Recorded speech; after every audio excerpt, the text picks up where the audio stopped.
I was happy that I was able on archive.gov to find some interesting videos related to Roswell. Also, interestingly, some of the people interviewing these original witnesses were interviewed for our special here. People like Don Schmidt and Kevin Randall and Tom Carey. Sadly, Stan Friedman is no longer with us, but I have included that interview as well. I want to thank each and every one of you for joining us here for our Roswell 75th anniversary special event. Let's get back to the program, friends.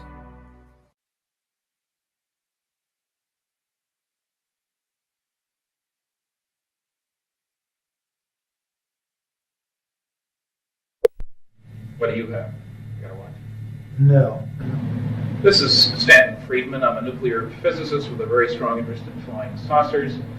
I'm in Kansas City, Missouri on July 24th, 1991. I'm here to do an interview with Gerald Anderson, a very important witness with regard to the recovery of a crashed flying saucer in New Mexico in July 1947.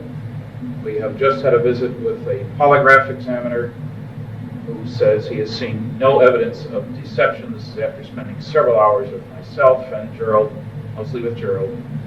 A full report will be forthcoming. So with that, we will talk to Gerald Anderson.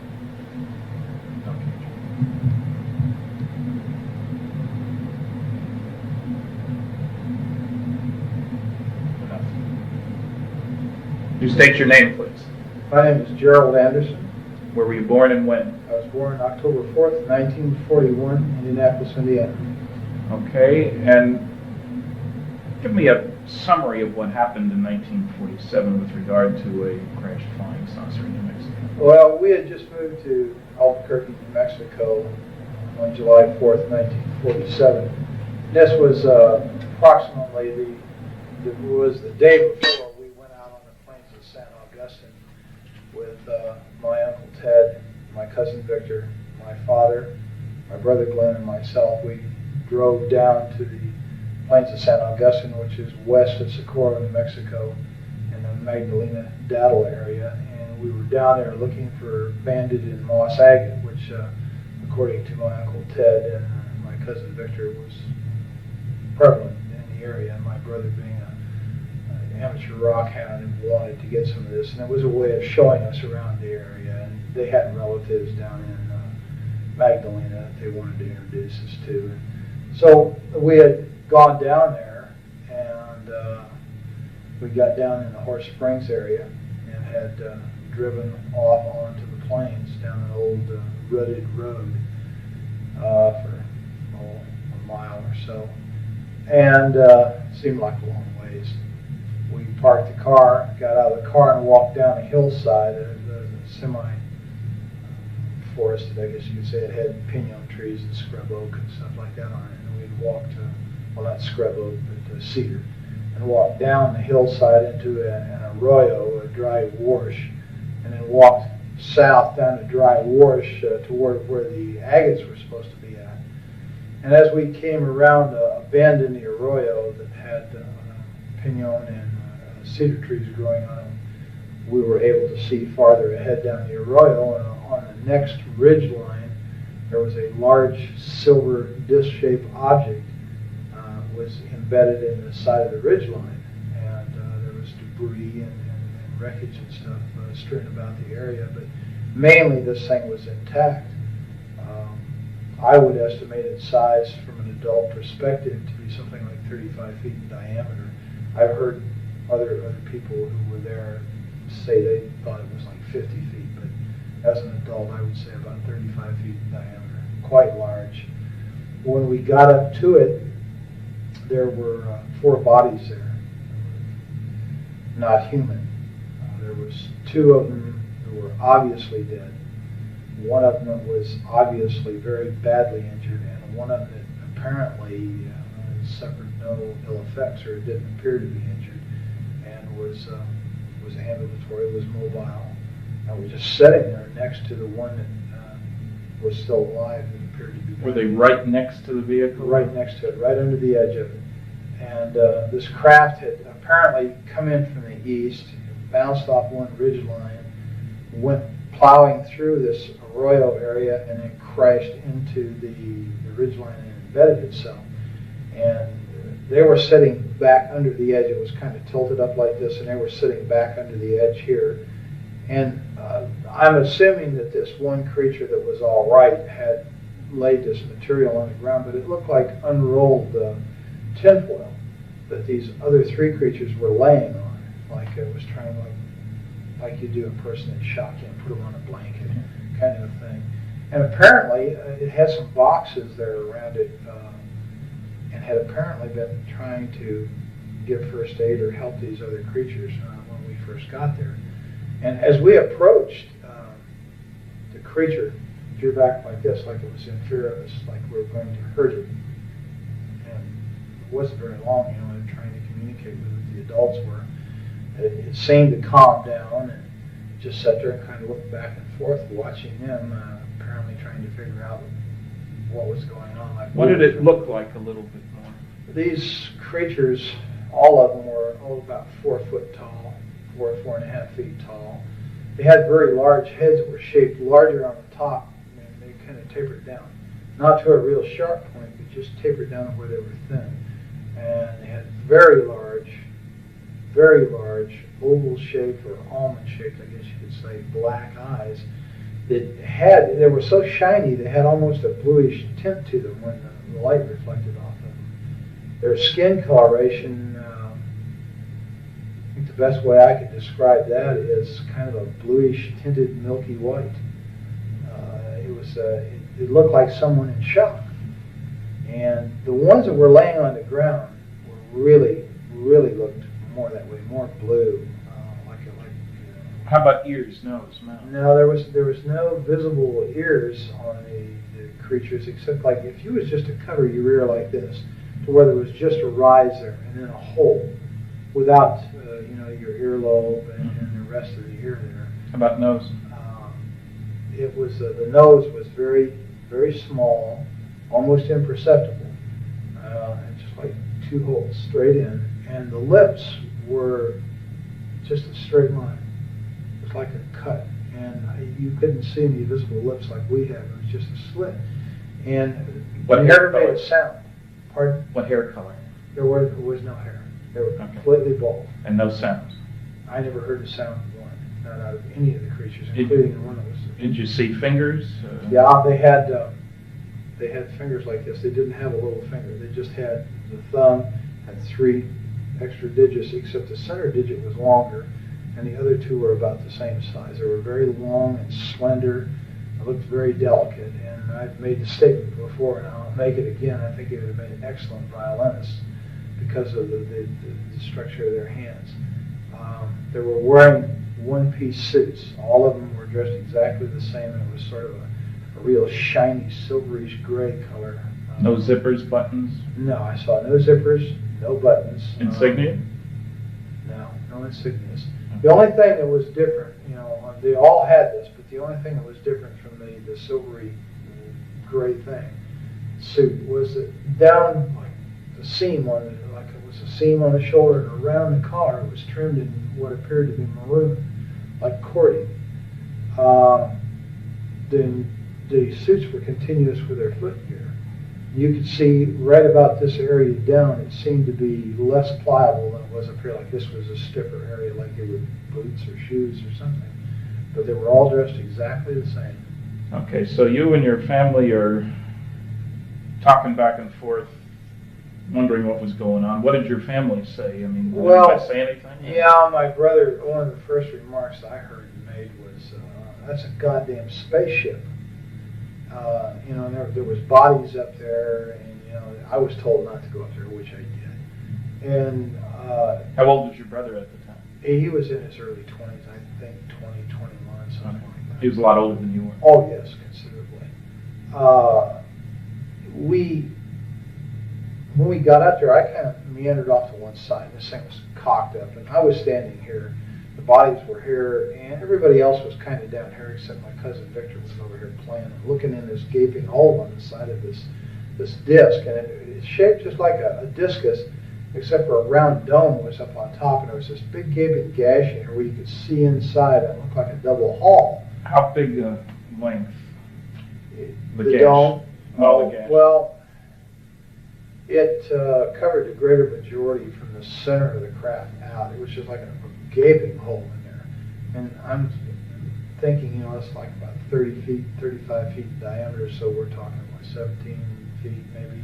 Uh-huh. And most of that one side was ripped open like that. And you could see inside, and you could see another double hull in there, and there was these rows of components that was on there, and there was lights that flashed on and off. Some of them were steady, some were flashing. There was a lot of debris and stuff hanging out of the hole.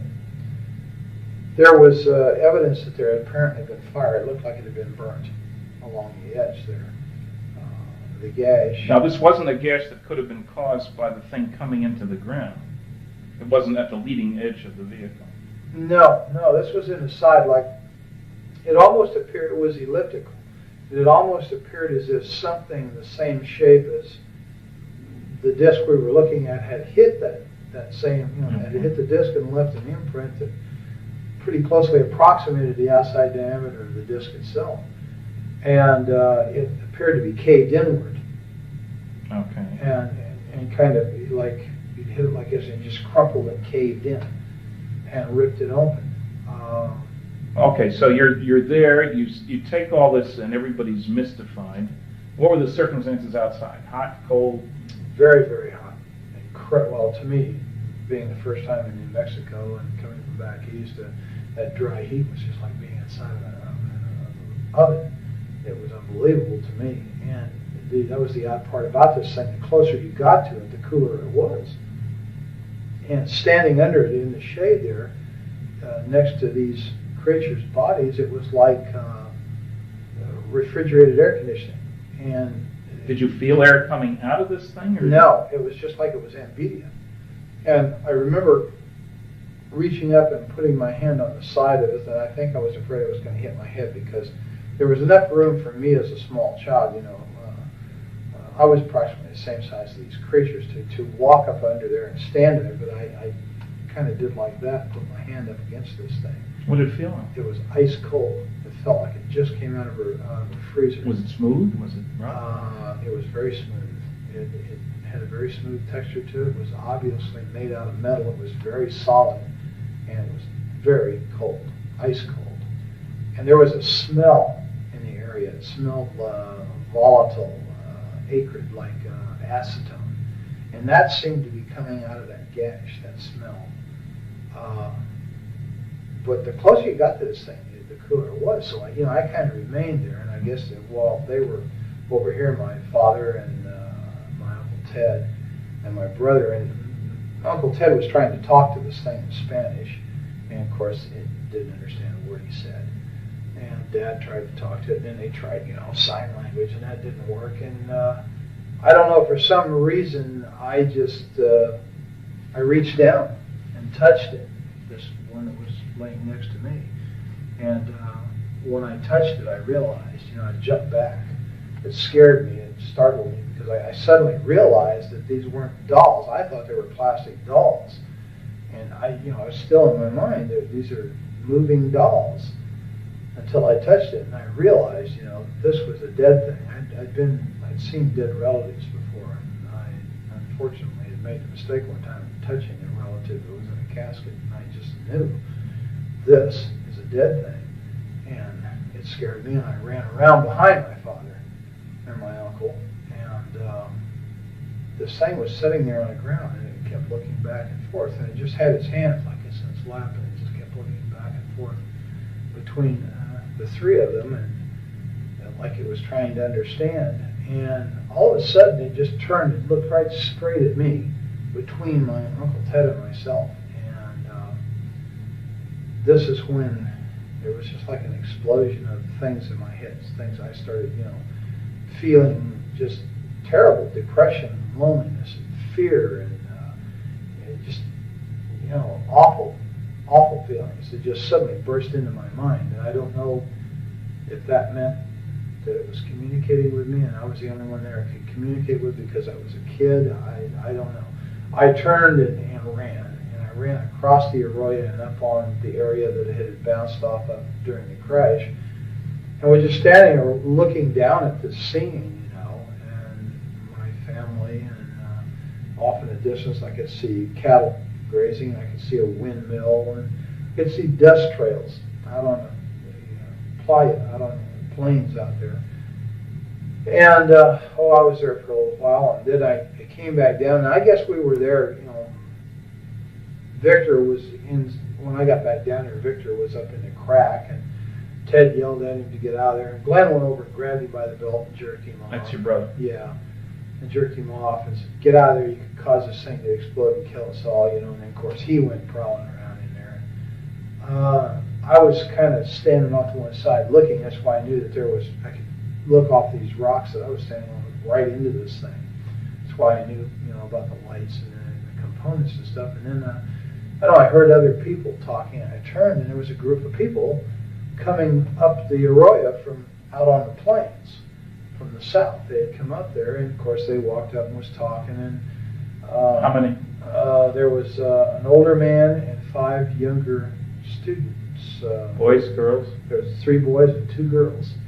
And they were all, you know, introducing, talking to my father and my uncle and my brother. What did the older one look like? The leader of this group, yep. The man, he was a very tall man, very big man. He was wearing a pith helmet when he first came up, one of those kind of explorer helmets.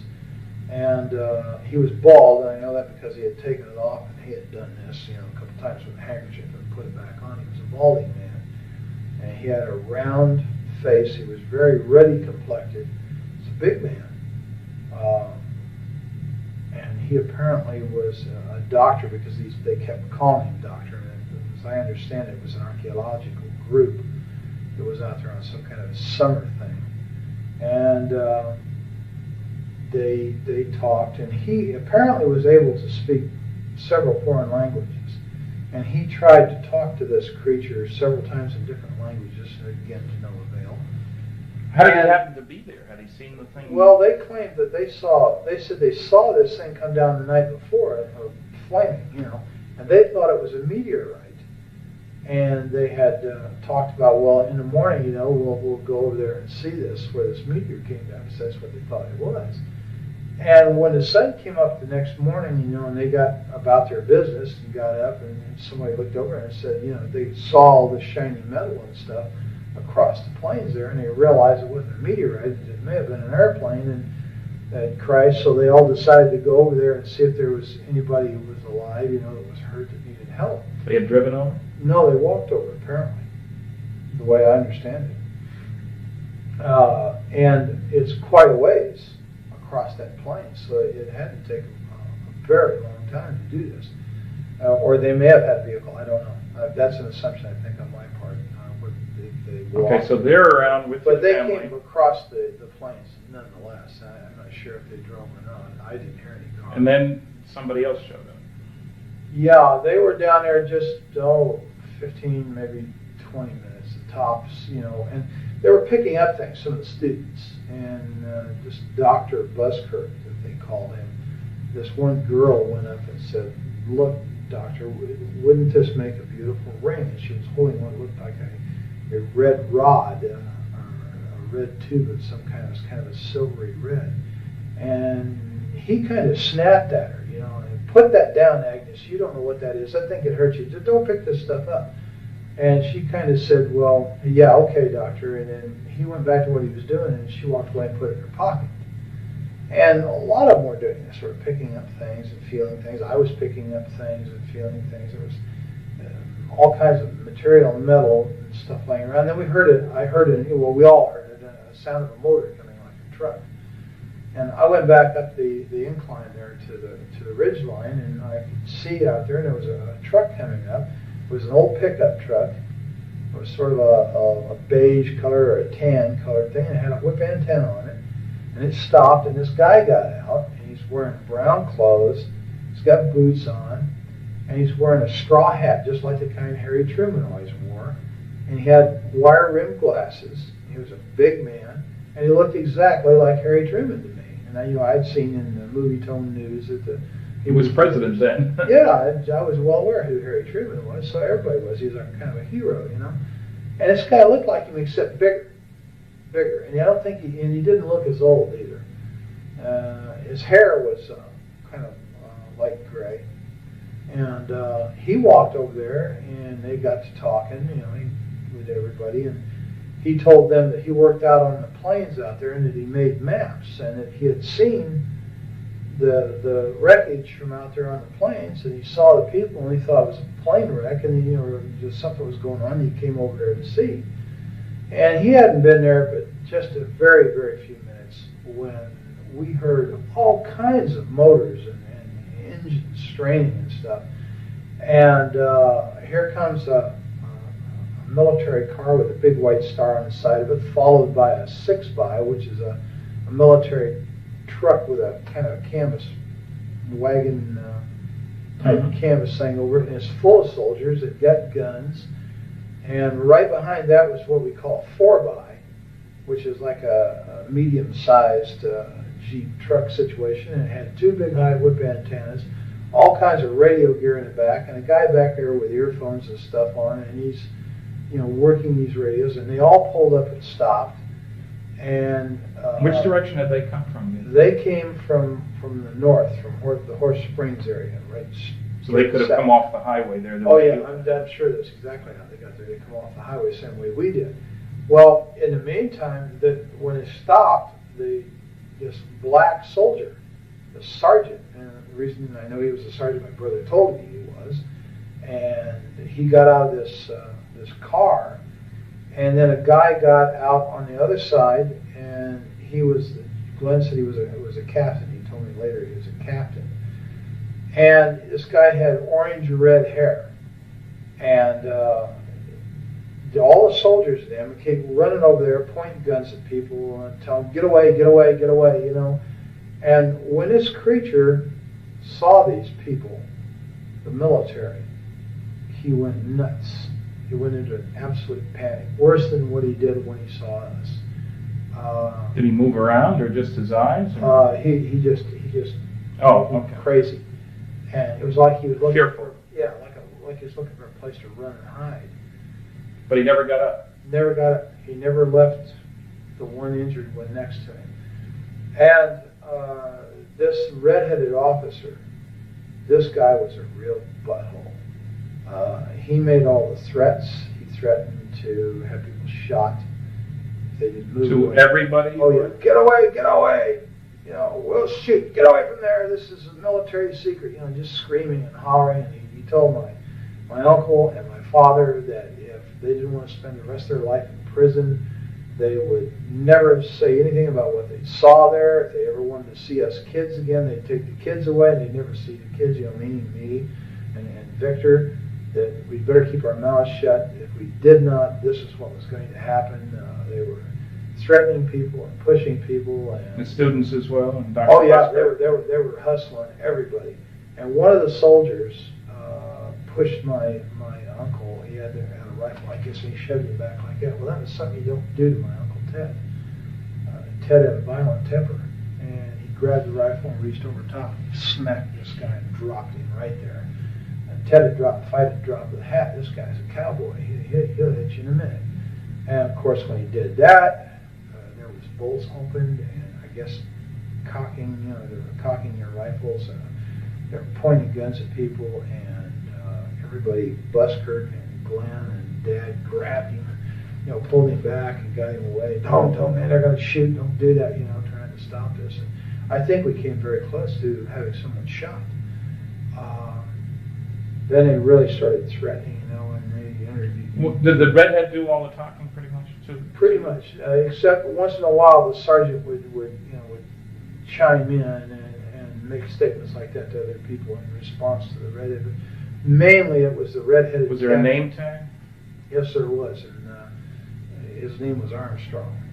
And I'm not sure if I know that from having read it or know that from remembering it, now being able to read it in my memory, or if someone said that to me.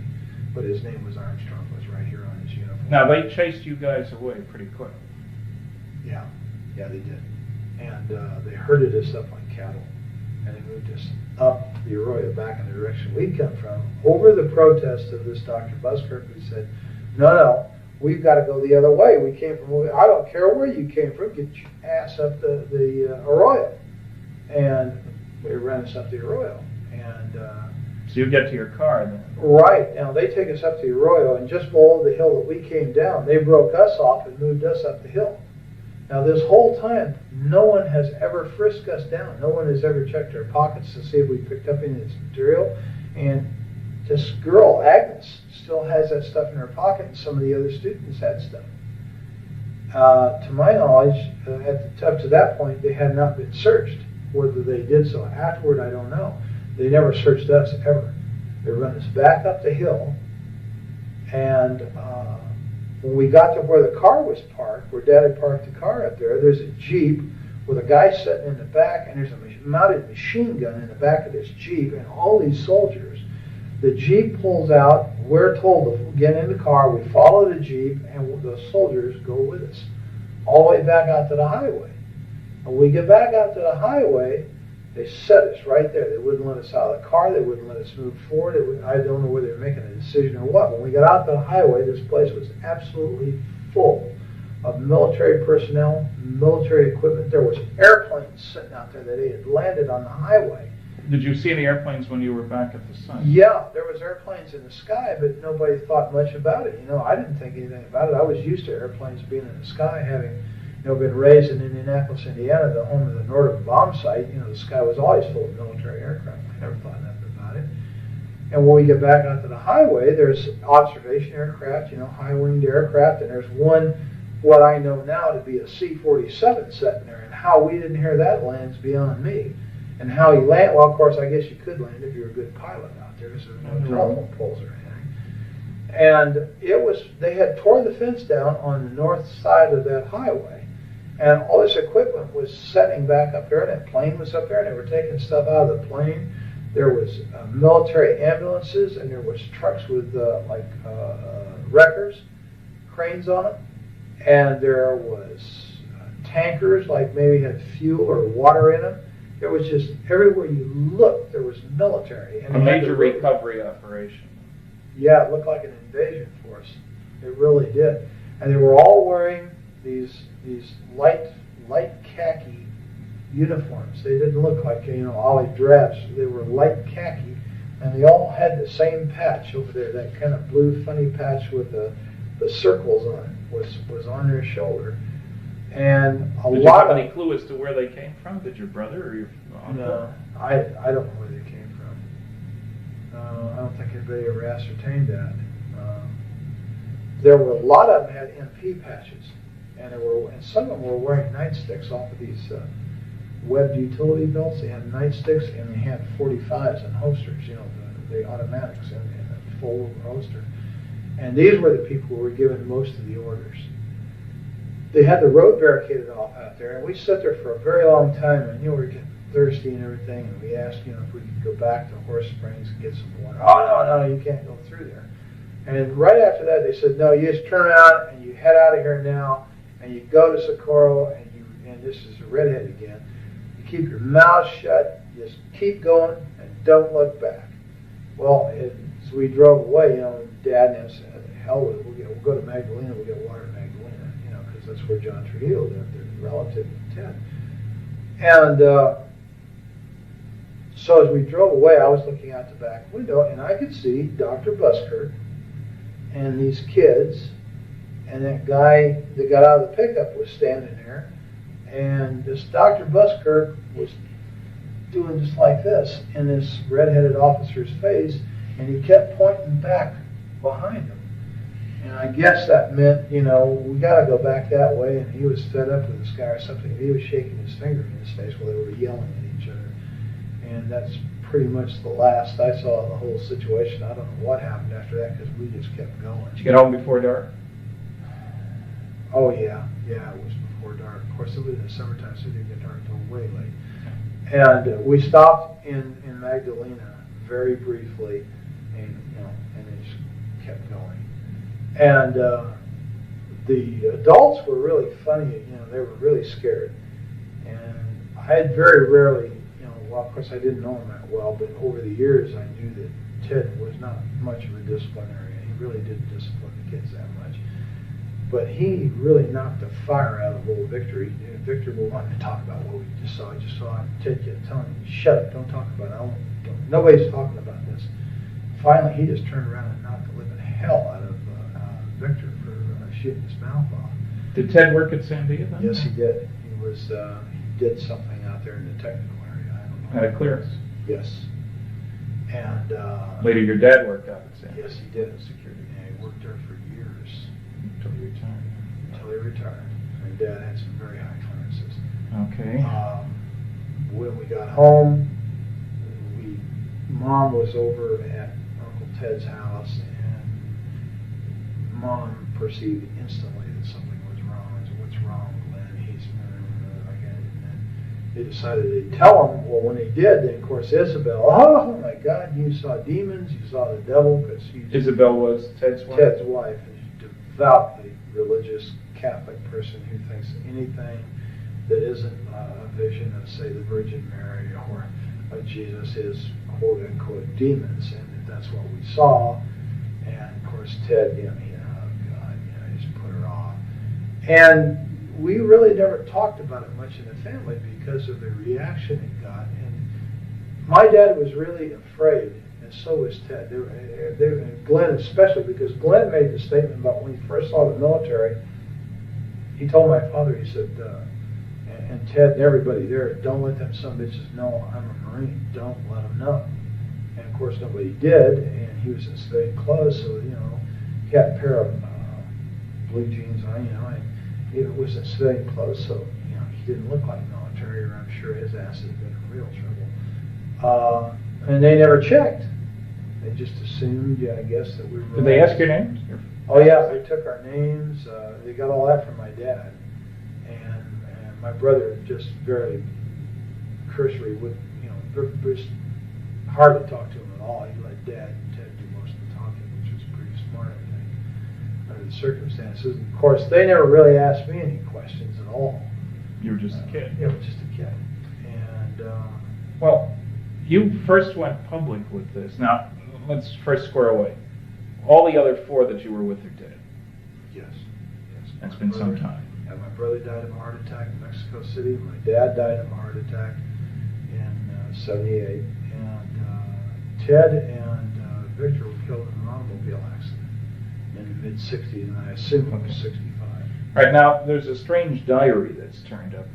How did that happen? Well, when I went to my father's funeral in 1978, a lot of Dad's personal belongings were given to us boys. You didn't live in the area at the time. Oh, no. You'd gone off to the military. I've been in the military, and subsequently, on return to the military, moved to Colorado immediately. And your dad had remarried a couple of times. Oh, yeah. This was, so Dad was on his third wife.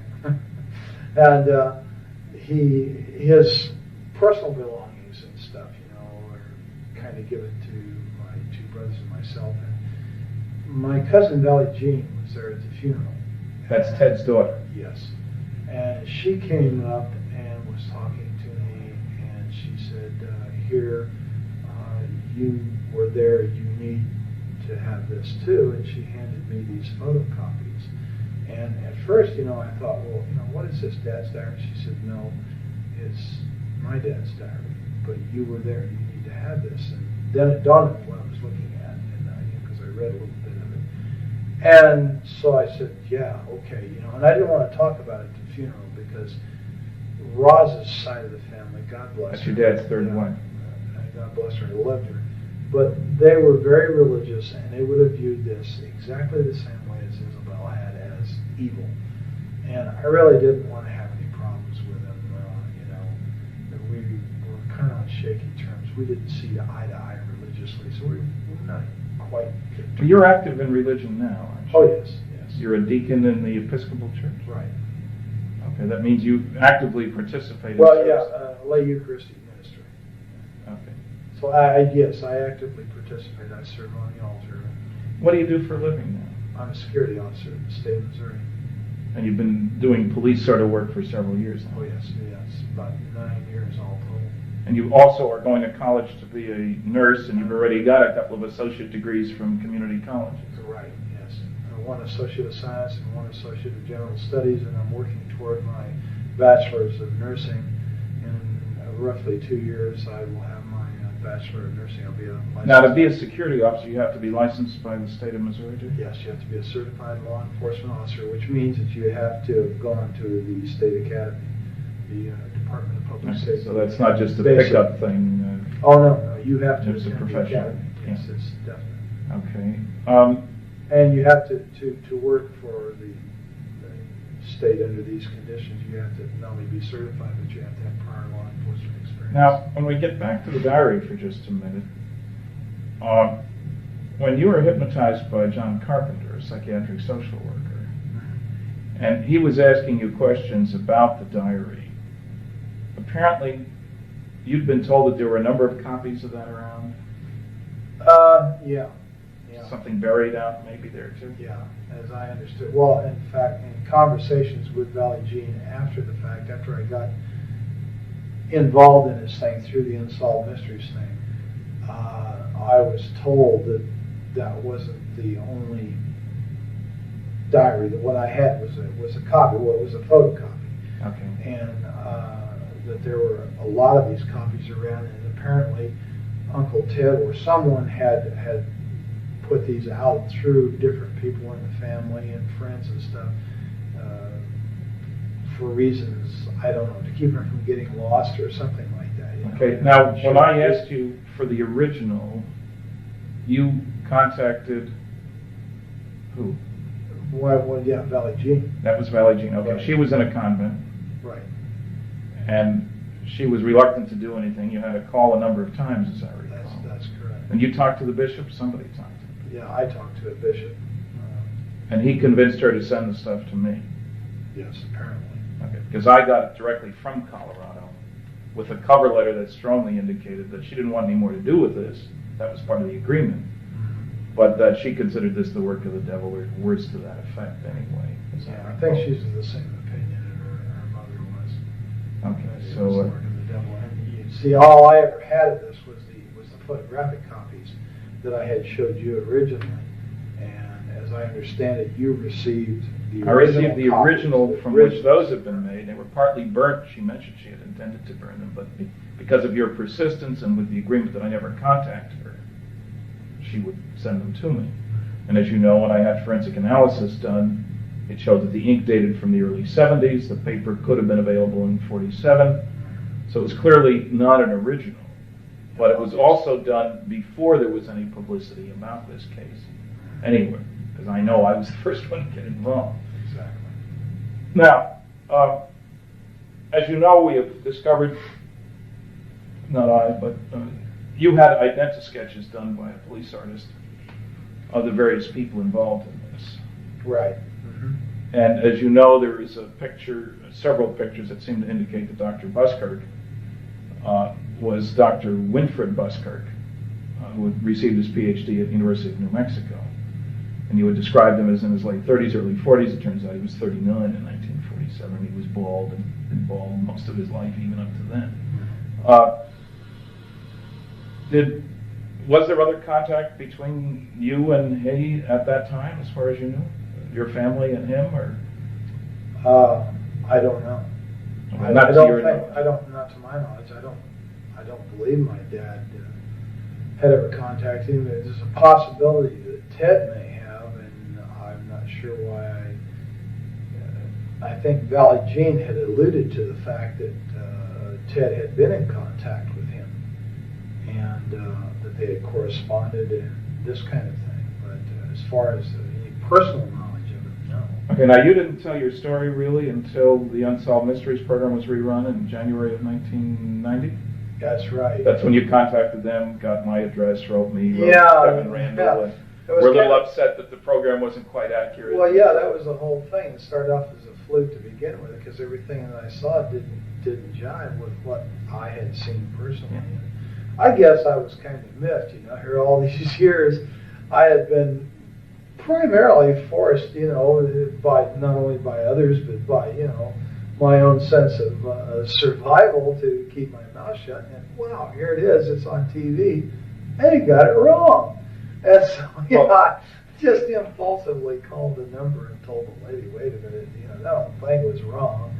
Well, how do you know that, sir? And I said, well, because I was there, that's why. And boy, that apparently pulled somebody's string. Yeah, and the key thing that was wrong, of course, there were a few mistakes in an otherwise excellent program, was that they had that, the Barney Barnett, the civil engineer story, over near Corona, and you knew that it was over in the plains. Right. There's a lot more. Well, yeah, and then the fact that the thing looked like a tin flat hat or a tin top hat, and it didn't.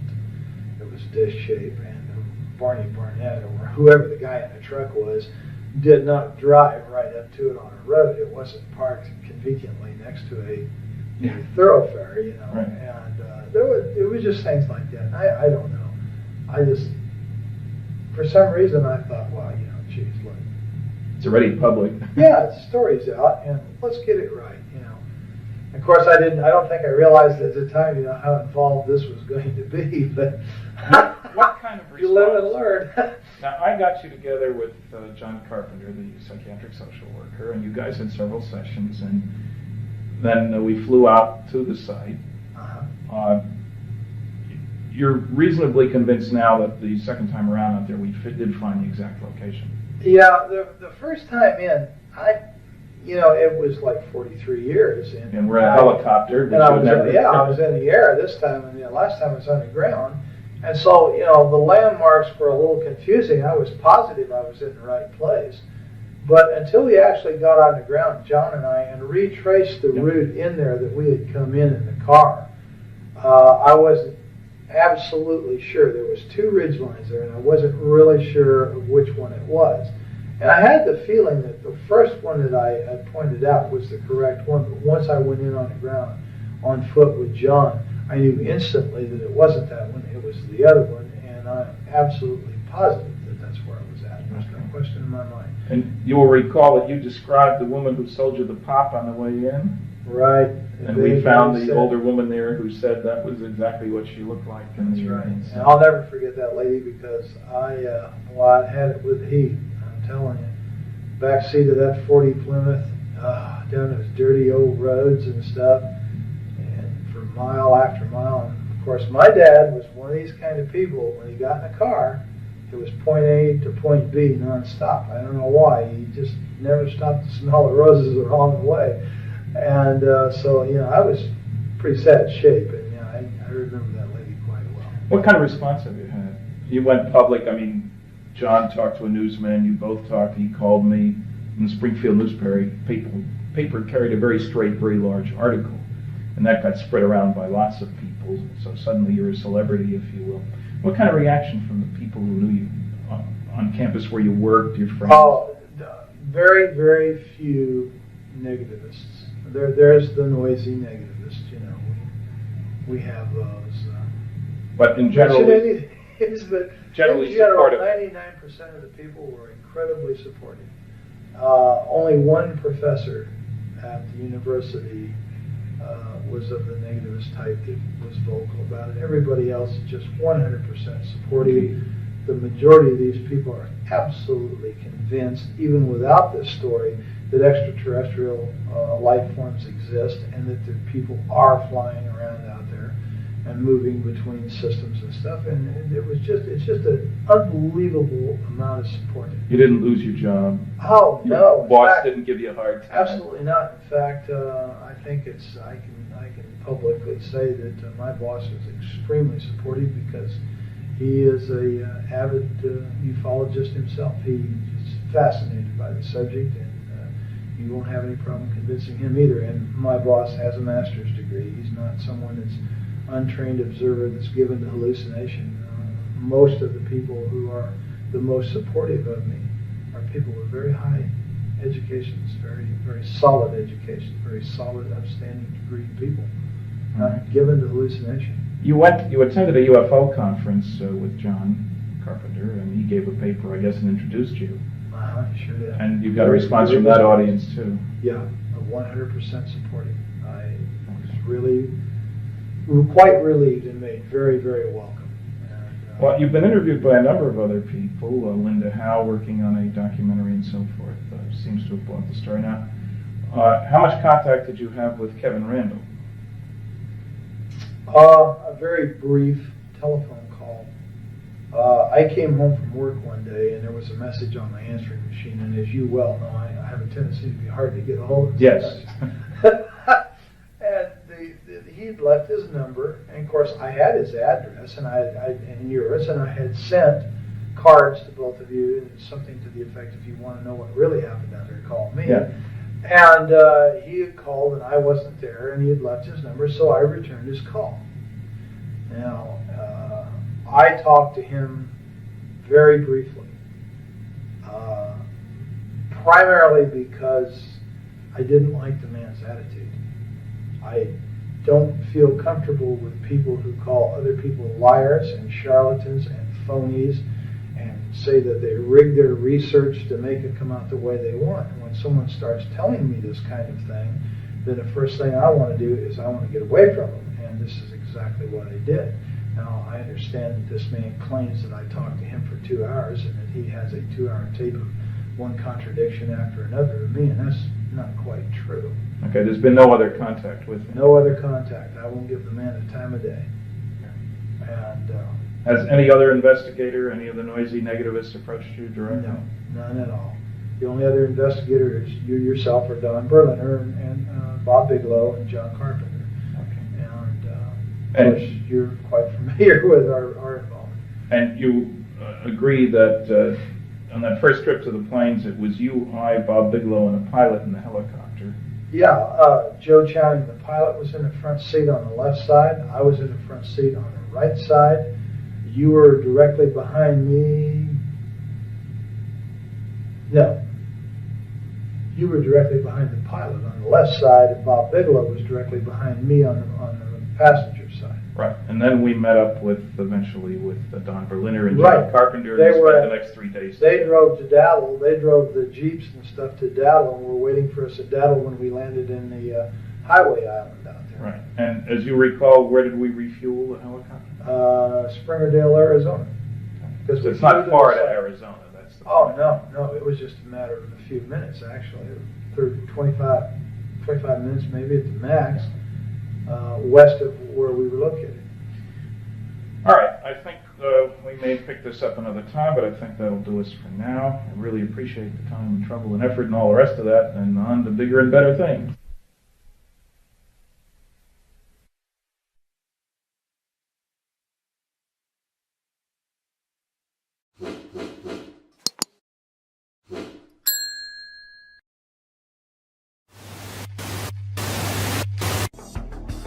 Greetings and salutations, and thank you for being here for the 75th Roswell Anniversary Truth Seekers Special Deep Dive. If you're new to the channel, please be sure to subscribe and hit that notification bell so you too will know about future special events you can attend here. I wanted to take a moment to thank all of our kind and generous benefactors, because people all over the world send a few bucks in pledges, either through PayPal or through the super chat down there in the live chat, the money button, super stickers, we have and take Cash App pledges as well. I want to thank everybody who has signed up to be a Patreon member, because for as little as $1 a month, you can get some extra content from us here. Additionally, I'd like to thank the channel members who get a bunch of YouTube benefits as well as all the Patreon benefits for as little as $5 a month. I also wanted to mention that I have something strange for my friends. These are Roswell wreckage replicas, which I have been making here. I also wanted to mention that for today's special event, we have prizes for those of you pledging $30 or more, either through Cash App, PayPal, or Super Chat. And this is a gift that we will be sending everybody who pledges $30 or more. This is a Roswell debris replica, and it's designed to look exactly as Jesse Marcel and his son had described.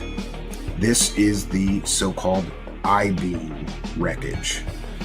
This is a replica, of course, and I'm happy that I'll be able to offer these to anybody pledging $30 or more to our show today. This is just a special free gift that we're going to be giving you kind and generous people for supporting our show.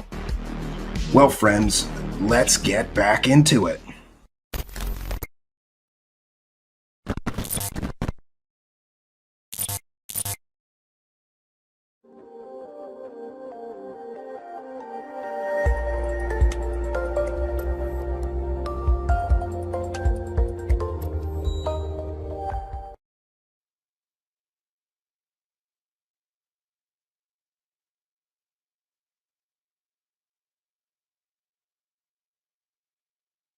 Yeah. By what they've read and seen since, describing essentially what they remember. Yeah. It's just a nice part of the world. It really is. Yeah. Everybody's so helpful. Hang on now. Let's see how our Tinker Toys are all put together here. Have we got any kind of an audio lab? Yeah, if you just want to give me a little bit of... Glenn, would you just say a couple things? Okay, first of all, the phone was ringing, right? Okay, the way I became involved in this was started out in the early afternoon, around probably 1:30 in the afternoon, and I received a telephone call from the mortuary officer out at the Walker Air Force Base, Army Airfield Base, and he was inquiring about what would be the smallest possible casket that we could get that would be hermetically sealed. And at that time, I know that we had used like the 4 feet and caskets. We had used those before, but I thought they also made them in a 3/6. So, he wanted to know if we had any in stock, and I said no, but if I can make a call to Amarillo, I can have him in, by 7 o'clock the next morning on a truck. So he said, I'll get back to you. And that was the first contact that I had with the base. And then what? Then he called back, probably 45 minutes or so later. And he said, I need to ask you some more questions. He said, in case something like this should happen, he said, we need to know what the preparation, what your preparations are for the bodies that had been laying out in the elements, And he said, we need to know also what if your treatments of the bodies are the remains, what could you do to them, and if your treatments, would it change any of the chemical breakdown of the tissues, the blood? Would it make a difference? And I said, I thought probably it would. And I said, of course, he knew exactly how we would treat those bodies because we have an outline from them and what we really have to do. I think he already at that point knew exactly what we would have to do. Did he disclose to you what he had? No, I told him. I said, if you have a problem, if you want, if you have something you don't really know what to do about it, let me come out, and I'll, try to help you do whatever you want to do. And you said, And he said,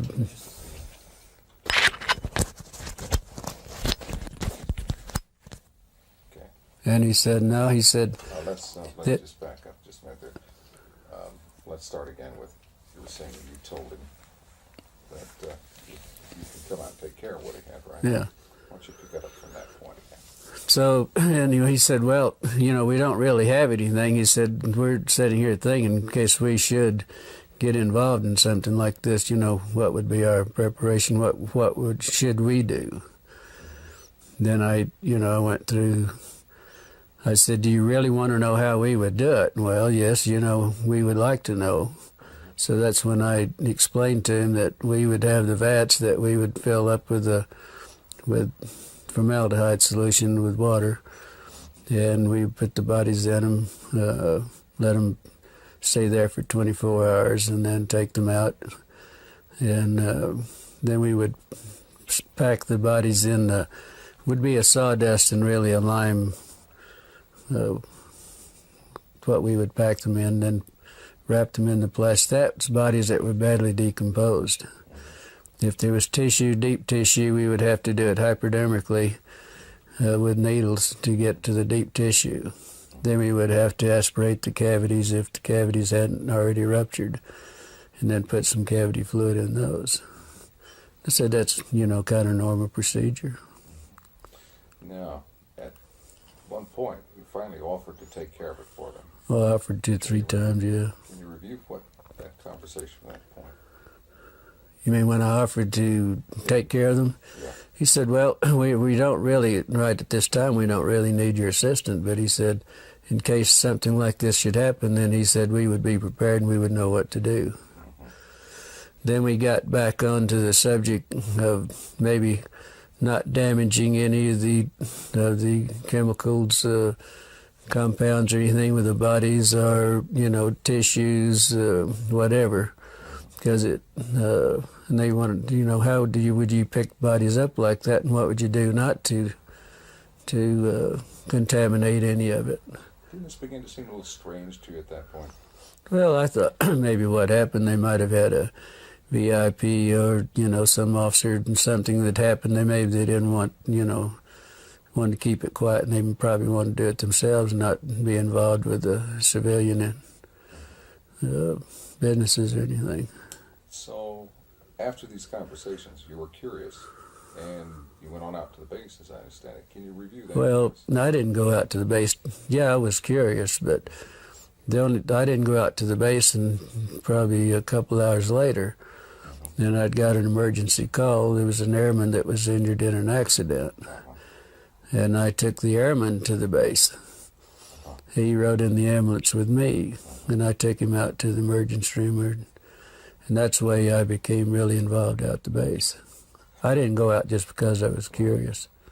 Give me the sequence from the time you picked up the airman and just describe to me.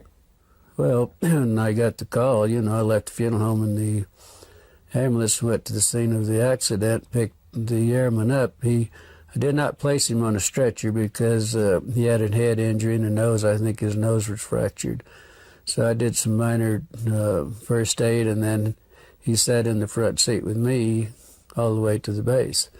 When we got to the base, then he walked into the emergency room. I didn't have to take him in. They didn't bring out a gurney or anything. He just walked in on his own. Then I never did see him after that. Then I had this friend that I wanted to talk to and see. This is a lieutenant nurse that I knew quite well, that had only been there approximately, only been commissioned and been out to sign. This was her first assignment to the air base, and I wanted to talk to her. And so I was going down the hall, and first thing, the lady that the lieutenant that I wanted to see was coming out of one room, going across the hall to the other, and she noticed it was me. She said, "How did you get in here, and what are you doing in here?" And she said, "You better get out in a hurry." She said, "You're going to get in a lot of trouble." She said, "Would you please leave and get out of here in a hurry?" And then I turned around, and she went on into the other room. Then in about the time I turned around, there was another officer said, "Hey, wait a minute." And I said, "Looks like you had a crash." He said, "I see there's some, in the ambulance, in the ambulances out there, I see a lot of wrecking." I said, "Where was the crash?" And he said, "There wasn't any crash." And he said, "Just wait a minute." And then he said, "Wait a minute." And I, stood there for a minute. And he turned around, and evidently he must have waited for somebody else to come out, because there was another officer coming out. He said, "This man says there was a crash out at the base." He said he was inquiring about our crash. And this was when I encountered, he was a red-headed officer, and very nasty, very rough. He said, you did not see any crash. There was not any crash. And he said, you get the hell out of here, and you didn't see anything, and you don't talk to anybody. He said, you're going to get in a hell of a lot of trouble. And I said, look, I'm a civilian, there ain't a damn thing you can do to me about it. He said, no, but somebody might be picking your bones out of the sand. That's when he made the remark there. Then there was a black sergeant that was standing beside him. And he said, yeah, but he would make better dog food for our dogs. Of course, I didn't understand that, but my father happened to be an old trapper and for a hobby and everything. And I said, my father uses guys like you for bait in these coyote traps. And then there was two MPs that joined me right on, took me outside, and each holding me by my elbows, and they escorted me out to back to the ambulance and followed me all the way back to the funeral home. Now, as you were entering the hospital, you saw something in 3 trucks. Yeah, because usually where I parked, there was 3 field ambulances parked in the area where I usually park, where we back up to the ramps. So I just pulled up to the side in front of those and parked out in the front, and the airman and I got out and walked in. So when I got up, went up the steps and up the ramp, and I was walking, going into the emergency room, I noticed that the doors were open, but what was odd about it, there was an MP standing beside each one of the vehicles in the back, just standing there. And the doors were open. Naturally, I was curious, and, I just happened to look in. That's when I saw some debris that looked like parts of a plane or something that they hadn't had a crash. Because I've seen them do this a lot of times, bring in pieces and the old ambulances in. Can you describe the debris? Yeah, I noticed in 2 of the ambulances there was some debris that was probably 2.5 to 3 feet, long and probably high, that was propped up on the side of the ambulance there. They were kind of in the shape of maybe like a half a canoe. They were like the front part of a canoe. And, it looked like it might be aluminum, but it looked more like the metal looked more like stainless steel that had been heated. It was blue, kind of a bluish tint to it. But what was odd about it, it looked like around the curved part in the front of the canoe there was some designs or something. It kind of reminded me of maybe some Egyptian signs or whatever. And it was probably about 3 inches in high, and probably the length of what the wreckage I saw, it looked like it was the length. And the same thing was in the other ambulance too. I mean, I saw practically the same thing.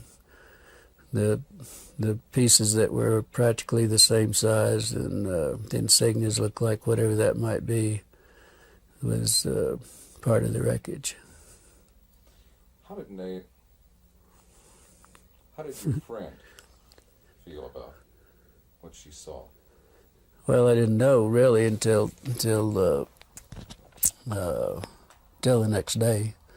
And I called out. I kept trying to get a hold of her because naturally I was curious and I wanted to know what was going on. And so I called out the next day, and then probably around 11:30, she said, I know you've been trying to get a hold of me, but I haven't been available. And she said, why don't you meet me at the officers club? If you have time, meet at the officers club and we'll have lunch, and I want to talk to you. And the funeral home we had at that time, we had some of the businesses there had an associate membership to the officers club. And our funeral home had that membership, and also had a card to identify myself and what business that I was, associated with. So I had no problem. One time I'd go to base, all I had to do, a lot of times if it was in the evening, I'd have to stop and sign a visitor's and get a visitor's pass and then turn it in when I left. But there was no problem going out there. So I went on out and met her. Beg your pardon? Tell me about lunch.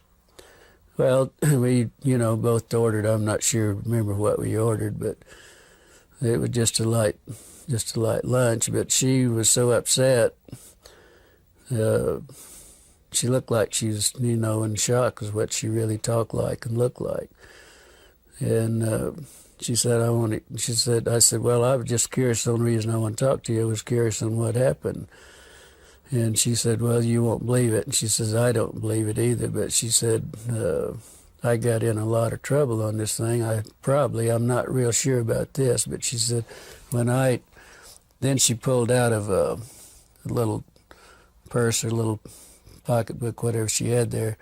She gave me a little diagram that she had drawn some figures of some arms and face and so on. She told me that this is what was in those, that it was a crash. It wasn't an airplane, but they didn't know what it was at that time. These were bodies. Yeah, but she said we have 3 bodies. There was 3 bodies. She said 2 of them were very mutilated. One looked like it might have walked out, or that it, might have lived a little while. And she explained they were like 3.5 feet to 4 feet tall. The 2 of the bodies were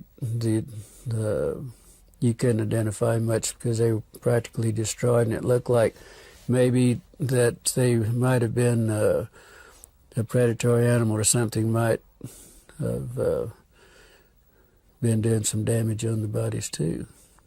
How did she describe their head and their hands? Well, she said the head, and in the little drawings that I had, the way she explained it and the way she drew it, that the heads were somewhat larger than a human heads. The hands were long, no thumbs. It was just the long, very delicate fingers at the end on the underside at the tip of each fingers was a pad-like, maybe a little pad, but it looked like the skin had maybe a little suction, like the little suction cups on those. On the, no fingernails on the hands. The head, the lips were just a long, narrow, more or less, not full lips like we would have in most of our people, but very fine line, very fine lips. There was no teeth. That was the inside of the mouth. It was kind of like a real a gums. Maybe it was. She said to explain it. It was almost as hard as if it was rawhide. Maybe at that. The ears. There was only 2 small orifices on each side of the head with looked like a couple of small lobes that might cover both of those, but there was not a protruding ear. And also that the nose, there was only 2 small orifices in the nose. There was really no nose that was convex. It was all just flush with the face. Was she emotional about all this? Very much so. Very emotional. She would have to stop and drink water every once in a while, and also she never touched a meal. All the time we were talking in an hour and a half that we were there, she never touched her meal. Any other demonstrations of emotion? Indications of how she was upset? Well, just, every once in a while she'd go like this, and wringing her hands, and she said it was the most I've never been so horrified in my life. I've never seen anything so gruesome in my life. I've never smelt anything that smelt worse in my life. And she told me that when I saw her, she was leaving the room to go to the bathroom because she was deathly ill and was going to throw up. Did she recognize any of the doctors by examining the body? She told me, she said, I asked her that question, which of the doctors, and she said, I don't know that I knew them, and that was her answer. So, but she said she walked in the room and they said, hey, we need you need to help us. And that was the way she became involved in it. And then she got ill. The doctors also became very ill. They would have to do a little examination, then they'd have to leave and go sit down, and then they would come back and do a little bit more. It was that bad. After your conversation with her at lunch, can you describe what happened next? How you were unable to see her again, and how you learned the... Well, yeah, we'd visited a while, and then I had to get back to the funeral home, go back to work, but then I never did see her after that. And I called out the next day to see how she was feeling, see what, and they told me that she wasn't available. Then I wouldn't be available that day. I called the next day, and they told me that she'd been transferred.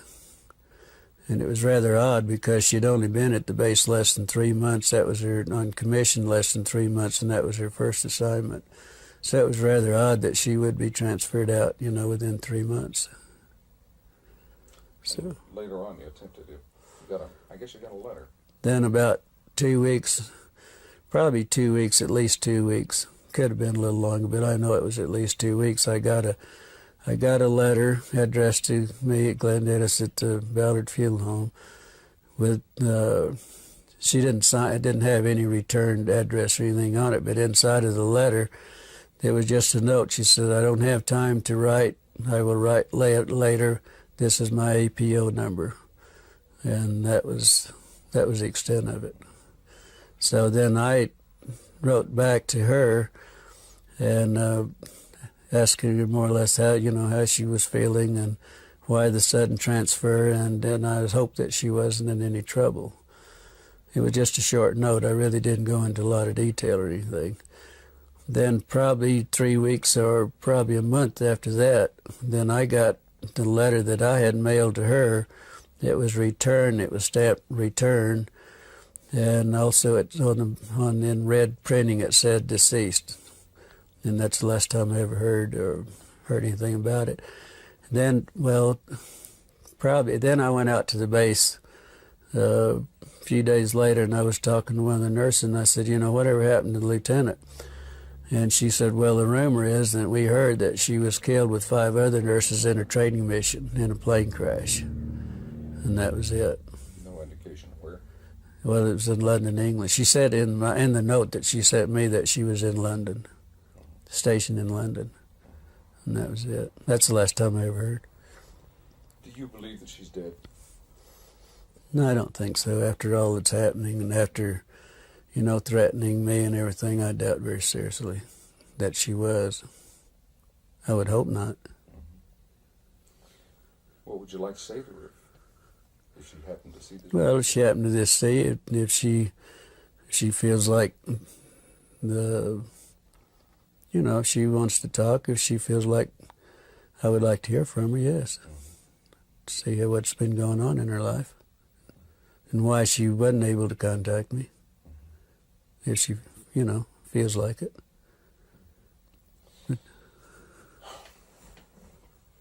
Let's stop tape for that. Okay. Now, the sheriff told your father you were in trouble.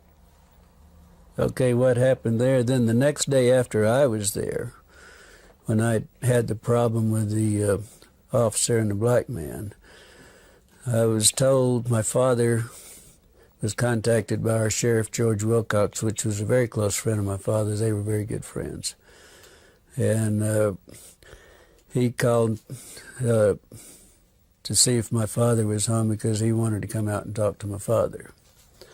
And he did so, and he told my father that there was a black sergeant from the base that came to his office, was inquiring about who my parents were, my mother and my father, if I had any brothers or sisters, and all, wanting to know what my personal family, who they were and where they were. George said that he knew I had some family, but he didn't know, where they were or anything else. So anyway, he told my father that he did contact my father, and he told my father that he thought I might be in some trouble.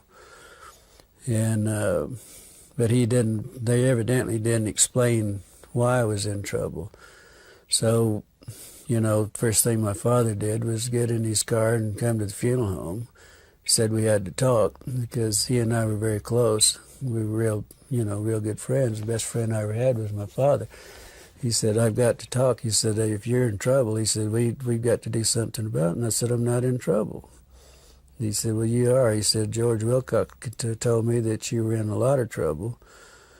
and that you got involved in something that you had no business getting involved in, and that you could be in a lot of trouble. And I said, then, so I told my father the story, and he's the only man that I've ever told this story to until I talked to Stan Friedman and to you people, and that's it, period.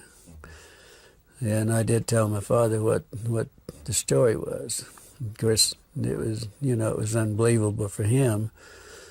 But then he became very upset, and he wanted to go shoot a few people and all that, because they did threaten my life, and, you know, and they, so that was the way my father heard about it, and that was the extent of my family. And he never would tell him who my brother, and I had a brother that was a fighter pilot during that time, and I had 3 sisters, and one of them was a nurse. But he would never tell him anything. And so he didn't tell the sheriff or anybody else, because the sheriff was supposed to call him back and give him the names and where they were at, and he wouldn't do it. Let's get back to your friend. Did she express an opinion as to what she thought these beings were? Did she think they came with it? Well, the only remark that she ever made was that they definitely weren't humans as we know humans, but they could be from another planet. Or the doctors were explaining this, that they couldn't be from our planet. They had to be an alien, or had to be something else, but not in our planet. She had a phrase she used to describe how they looked to her. You remember that? You were telling me, like little black Chinamen. Well, she said that. Well, of course, they were, you know, first thing she said, they were black. They were just as black as they could be, but probably laying out in the elements in July in Roswell with 105 to 110 temperature every day and 80 degrees or so at night. I mean, that wouldn't be uncommon, because we picked up a lot of sheep herders of people that have been found dead that's laying in the desert, you know, for days and bitten by rattlesnakes or whatever. And they do turn, you know, as black as they can. And I know exactly what they were talking about, with the smell and the odor being so drastic, because this is a very unpleasant situation, you know. And let's talk about their eyes. How did she describe their eyes? Well, she said that, of course, their eyes were set back into the skull. Oh, and it was I thought it was interesting also that she said their skulls, the doctor said their skull bone structure wasn't like ours. It wasn't actually a bone. It was probably a real heavy cartilage. It looked more or less like a newborn baby. The skull was very pliable. You could mash on the skull and it would, you know, it would give. And so the bone structure, bones were not like our bones. It was our skull and everything. What about the bones in the hands and arms? Said very fine, very delicate. The arm bones, like the radial and the ulnar and in the arm, that was so fine that he doubted if they could lift. You know, she said they doubt if anyone at that size and the arms at that could lift 50 pounds on the earth or anywhere else. You know, they doubted they had that strength. But she said the one that hadn't been mutilated to a great extent, it reminded him of a real small ancient Chinese person, no hair at all, and very, very delicate skin. In fact, he said the skin would look like they could almost see through it, almost transparent. Why don't you give me a paragraph on the ears and the nostrils? Well, the ears, like I think I stated to you, that the ears, there was a couple of small orifices, one on top of the other, with 2 little lobe flaps, one over the other.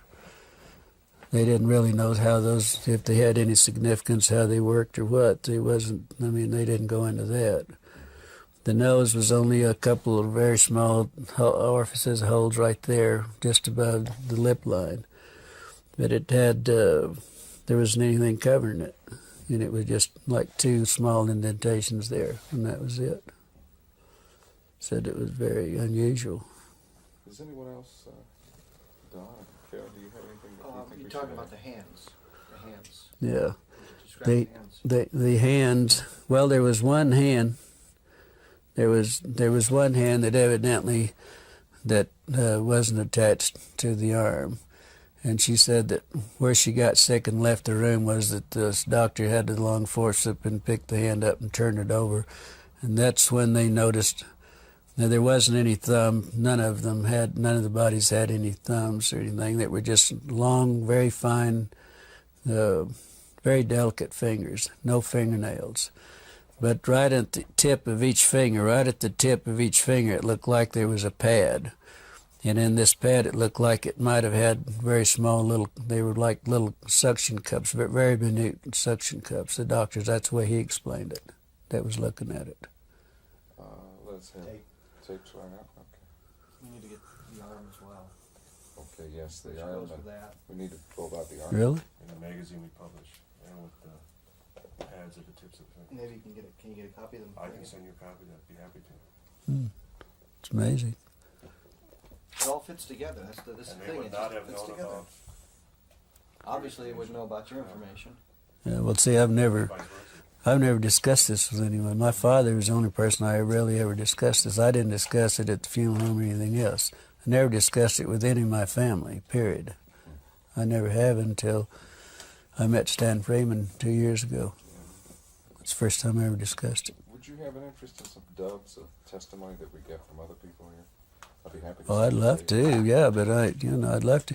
I'd like to have a tape of mine also, if you Sure, don't, absolutely. Of course you we know. can do that. Maybe we can send you two, one for each hand. Or My, something. my daughter said if, I want a tape of this and I want to keep it, and I want it in the family, but. We'll make you up. Yeah, I would love to, whatever, if you guys feel comfortable, I'd love to, have some tapes of whatever, Absolutely. I We've would. got quite a few that we could probably run off. What you have VHS or Beta machine tape? I'll see to it that we get some dubs of other people's interviews. I just go to Kmart or wherever and buy the. I think we have the tape going now. Why don't we start with the thing? How they Well, replaced? we talked about the hand, so for continuity, it might be good to go to the Oh, arms. this will all be edited anyway, but we can start wherever you like. You want to go with the, let's start with the arms, okay? Anytime. Okay. Forget the camera. Seeing if he was ready. It's not there. Yeah. It's not there. That's all right. But you were asking me to describe the arms, and this was another thing that the lieutenant brought out, that it was very the difference between theirs and ours, that from the wrist to the first joint here, that it was probably 1.5 times longer than the top part up here. It was very odd looking. It was very odd, she said. And the very small arms, very small. Bone structure? Bone structure, of course I asked her about the bones because we were talking about the wrist bones and everything, and she said it was very similar to ours, but the bones were so small that their bones probably wasn't in the arm, wasn't any larger than my finger. Wow. So Heavens. Okay, now give me 2 or 3 sentences on how they were dressed. we never mentioned it, Exactly. never talked about the dress. Did she say anything about sex, or was she able to determine? She said she really never, she was so sick and everything that never even entered her mind. So that was it. I guess not. No way to determine the sex of the beings then. Well, it wasn't discussed with her. It probably was, but she, like she said, I was so ill and so horrified that I don't, she said, she sat up all night and she knew I was going to be real concerned, knew I was going to be on what happened, she knew that I got in trouble, probably. And she drew that, she sat up and made little notes on the back of these little prescription pads. And that's what, she had her notes made out, and that's what we discussed, particularly what she had. I was very interested in that you had kept so many records of the incident and pertaining to everything that you know regarding the UFO correction. And you kept them in the, there at Ballard's, and then later they disappeared. Yeah. Could you give us a Well, sense of that? I was really in charge of all the military contracts. I did all the bids and everything and really took care of all the contracts myself. and that was one of my duties at the funeral home, to take care of the military. And I had a file on everything that ever happened at Walker Air Base, like Bob Hope and some of the big orchestras, and everybody'd come and have the big parties and everything in the hangars, I attended, but I would also have pictures and everything. I had a personal file that I kept, and I kept everything in this file that pertained that I attended or whatever. And this is where I put the diagrams and the notes that she gave me was in my personal file. Well, then the Ballard Funeral Home sold at a later date, several years later, that it sold. And the people that bought the funeral home, these were files they were the old files that they kept in the basement down in the furnace room. And they had I had all the military files together in one filing cabinet, everything that happened at the base and everything. We also had the contract at Fort Sumner Air Base. They had a glider base there, and also fighter pilot training there, and the P-47s and 51s and so on. And so I had all the files. Everything was one filing cabinet, was strictly all military. And that's where I had all this filed away. I had all this filed away. I even had the newspaper that Walter Haught, the headlines and all this, the next day. I had all that in these files. What interests me is that out of all these files, Yeah. all these different topics, only one was missing when you went to look for it, and that was the one pertaining to this. Yeah. Can you review that for us? Well, no, there were some of the other files were missing also, not just my own file. But my file was in the same, all of my file was gone. But there was also some files, they had destroyed most of the files that were pertaining after a certain years. They just gotten rid of them. And they told the manager of funeral home, that's the manager there named Raymond Otero, also told me that he knew my file was there. Joe Lucas, that was manager at that time, knew my files were there. And he and I'd had some personal problems, and he said, get rid of his damn files. We don't want anything that remind us of him. And that's where the files went, really. There was some discussion about how to preserve the bodies, Right. dry ice and that sort of thing, and you kind of Oh, well, where they got the ice and things. Then the mortuary officer, what would you do if you had to ship one out? And but you couldn't do anything to it. I mean, that you couldn't, do any treatment. What would you do? I said the only thing you could do that I would suggest, the first thing, if you have a problem, don't want to destroy any of the tissue, any blood cells, anything that you don't want to destroy, I would suggest that you contact a pathologist. And I said, I'm sure the Army Airfield, somebody's got some pathologists around. I didn't know that they had one in Roswell. But I said, if I were you, I'd call a pathologist and ask him how he would like to have it done, or whatever you're going to do, or whatever it is. You better do what the pathologist, because he's the one that's going to do the autopsy and make the reports. But I said, the only thing I know you could do is just go to Clardy's Dairy or Sunset Creamery, we had 2 at the time, and buy all the dry ice you can and pack them in dry ice, if that's possible. And that's what I suggest that they do. Excuse me, Glenn, you're hitting my mic with your Oh, thumb. sorry about that. That's all right. I've done it at least 8 times I already know it's this not week. personal, I guess. No. Okay, what do you think? I think as a suggestion, you might want to do that part again if you think you'd like to use it, because The dry ice? you probably hit it just a few times. And it might Oh, sorry about that. Isn't this picky business? Glenn Dennis, take 2, Clarity Yeah. Dairy. All right, let's go back and go over the dry ice then again. Well, okay. What I suggested to the mortuary officer, I suggested this to the mortuary officer and we discussed this probably for 20 minutes or better on the telephone. And I kept telling him, hey, if you have a problem, if you got something out there, if you need our services, we have the contract. I would be glad to come out and help you take care of it. And he said, no, this is for future. Kept always referring this was for future use in case we did have something.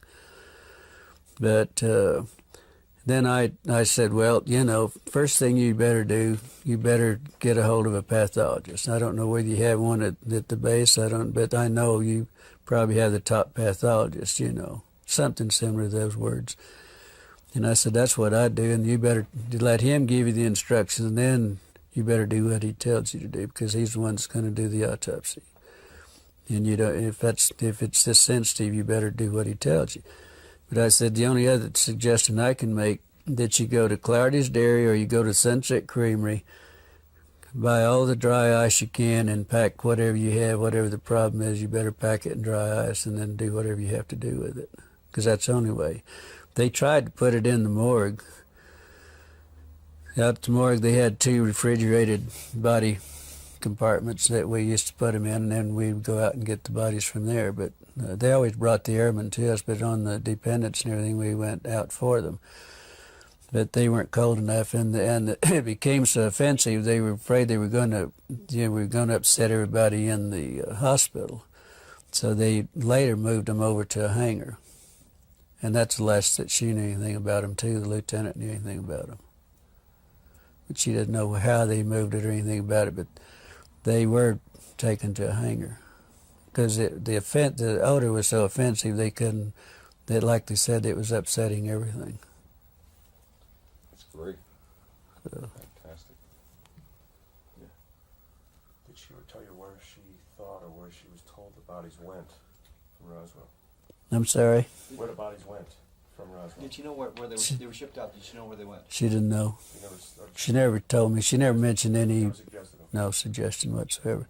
She just said that the last she heard they were in a hangar, and that's all she knows.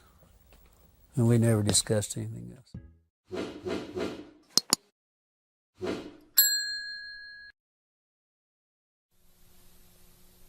Okay. Jess, how about just saying your whole name so we can make sure we get everything right? Jesse Antoine Marcel. Seriously? Seriously. Antoine. Antoine. And you are a physician? Correct. And what field of medicine do you practice? Well, I specialize in ear, nose, and throat conditions, tonsillitis, ear infections, you name it. Anything above the clavicle I have to do with. And you also are in the National Guard? Correct. How long have you been serving in the National Guard? Since 1978 or 79. Jess, I wonder if I can take you back to the night that your father came home. Do you have an idea about what time of the night that was and what you were doing at the time? Well, I was asleep for one thing. I want to say it was very early hours. It was either very late in the evening or very early in the morning when he came back here. And I had awakened both myself and my mother. And why did he wake you both up? He had something he wanted to show us. This apparently was some debris or something he brought in from the field at that time, and I understand he was on his way to the air base to deliver this, but he felt that this was unusual enough that he wanted us to see it first before he delivered it to its proper destination. And what happened? What happened after he woke you up? Well, he was, as I recall, very excited, and again he said, "I want to show you something," and so I got my house coat on, as did my mother, and he had gone out to the car and brought back in some metallic debris. I believe it was in a box. I don't recall whether I walked outside with him or not, but he made it seem like the 1942 Buick we had was loaded with this stuff in the back seat and in the trunk area. At any rate, he brought the material in and spread it on the kitchen floor, and in an effort to try to piece it together like a jigsaw puzzle to get some idea of the form of this. But unfortunately, it was too much of it, too finely divided to do that. How old were you at the time? 11. And when he spread all this material out on the floor, what was your impression about what this material was like? How would you describe it? Well, initially, just looking at it, I said, well, what's this all about? Sleepy. But then when you get down and looking at it, it was the unusual character of the debris, and I want to say that he said something like this is from a flying saucer, but I'm not sure that he said that. But the meaning was clear that this is something very special, and he wanted us to look at it. And what's your recollection about what the material looks like, felt like? Well, I could divide it into three major categories. I'm thinking back on it quite a few times. There was a lot of rather thick foil-like material, kind of not a shiny aluminum, but burnished or a slate gray type of aluminum metal. There was black plastic type debris like bakelite, which was shattered. It was very brittle material. And then there were fragments of what appeared to be I-beams, relatively small, but the typical I-beam type configuration. Let's talk a little bit about each category for in a little bit of detail, if you will. Let's talk about first the foil-like substance. What was the size of this material? Well, I don't recall seeing any piece that was greater than 4 to 6 inches in circumference or in diameter. I don't recall whether I tried to test it for being able to tear it or bend it or anything like that. It was very light, and again, a dull metallic gray color.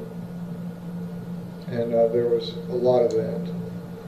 How thick would you describe this material? Well, it was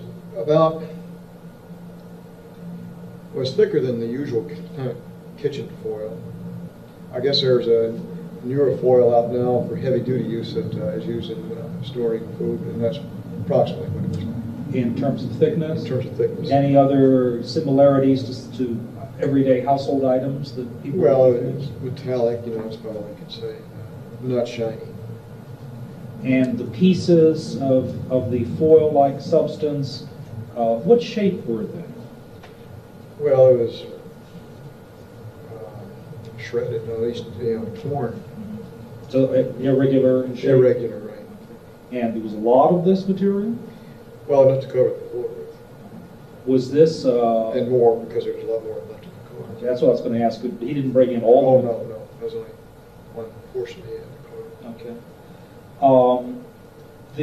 The weight of this material you described as light, would you say that it was unusually light, lighter than you would expect, or heavier, or anything at all unusual about its weight? Well, feathers. Very, very light. Very light.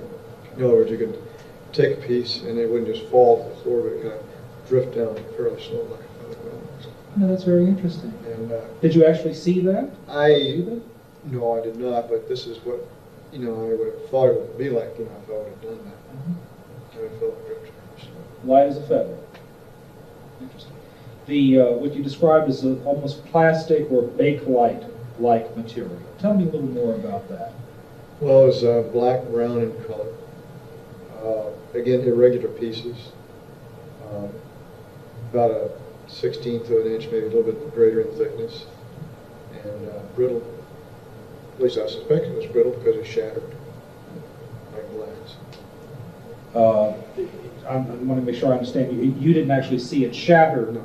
but it appeared to have been shattered. Yeah, I didn't try to bend or test any of these things I saw. I just picked them up gently and handled it. Anything else unusual about the weight of this material? Plastic It light. was very light also. It's kind of hard to, I don't recall it as comparing it with other.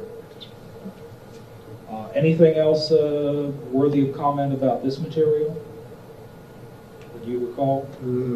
Basically just the description of the color, shatter type bakelite material. Then. And how about what you described as I-beams? What were those like? Well, they were, again, looked like the same type of material that the foil-like material is made of. Metallic, dull gray aluminum, except very light again. I did not try to bend it or stress it in any way, although the piece I remember looking at was about 12 to 18 inches in length. Both ends, I think, were shattered or broken off, wasn't a clean cut. And the material thickness appeared to be about a 1/16 of an inch thickness. And what color was it? Again, it's a dull gray, like a flat balloon finish, I guess would be a good way to describe that. Metallic? Metallic, definitely metallic.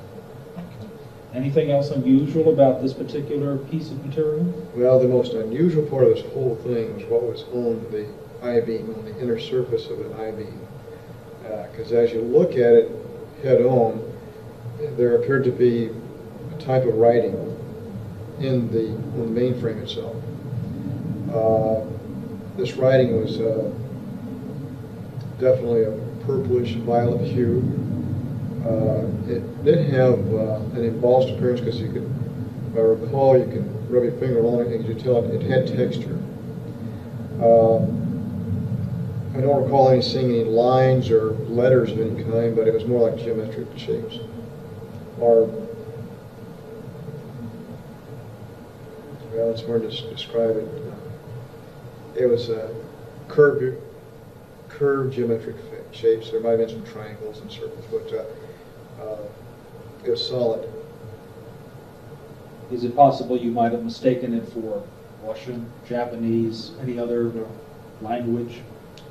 No way. Anything like hieroglyphics? Well, in my first impression was this is Egyptian hieroglyphics, but I knew enough at that time to know that it wasn't, because hieroglyphics usually have some animal symbols in it also, but there was none. And the lettering, or we can call it lettering, of these symbols. Individual symbols. They were not connected. They were in color? Yeah, yes. But they were on a surface that was what? Well, the surface was the same color as the rest of the dull metallic gray. So it's just the symbols that were in a kind of purple pink. That's right. That was the color that caught your eye.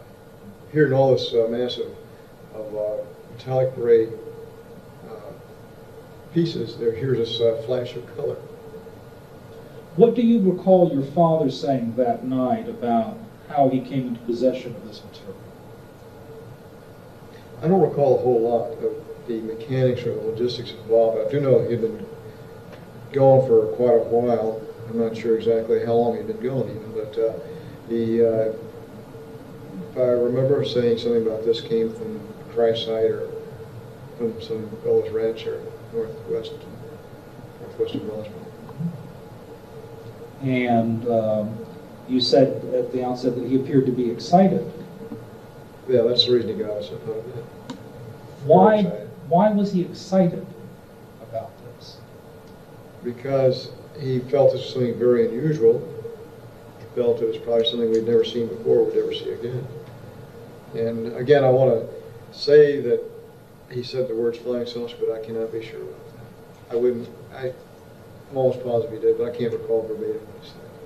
When you said that your father had been gone for some time, do you mean hours or days or something? Again, my memory's kind of hazy about how long he was gone. I know he was maybe more than 12 hours, maybe a day or so. And how long was he at your home that night with the material on the floor? The total time there was about 15 or 20 minutes. And what happened after that?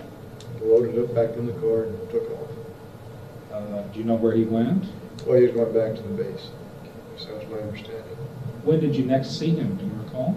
I think it was the next day, although I'm not absolutely sure about that either. And did you have any conversation with him about what had transpired since you had seen him last? Well, he would, I'm trying to recall those conversations. I don't know that we had talked about it very much afterwards. The initial excitement had worn off, and then the whole deal kind of was put to rest.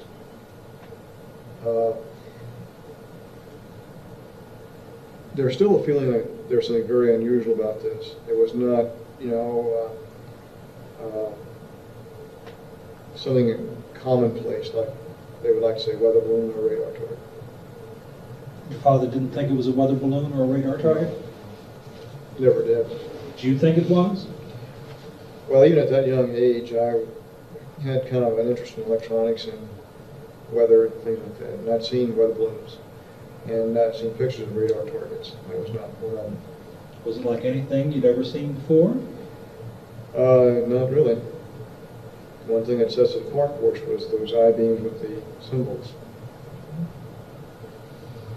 Did your father ever speculate about what it was, where it came from?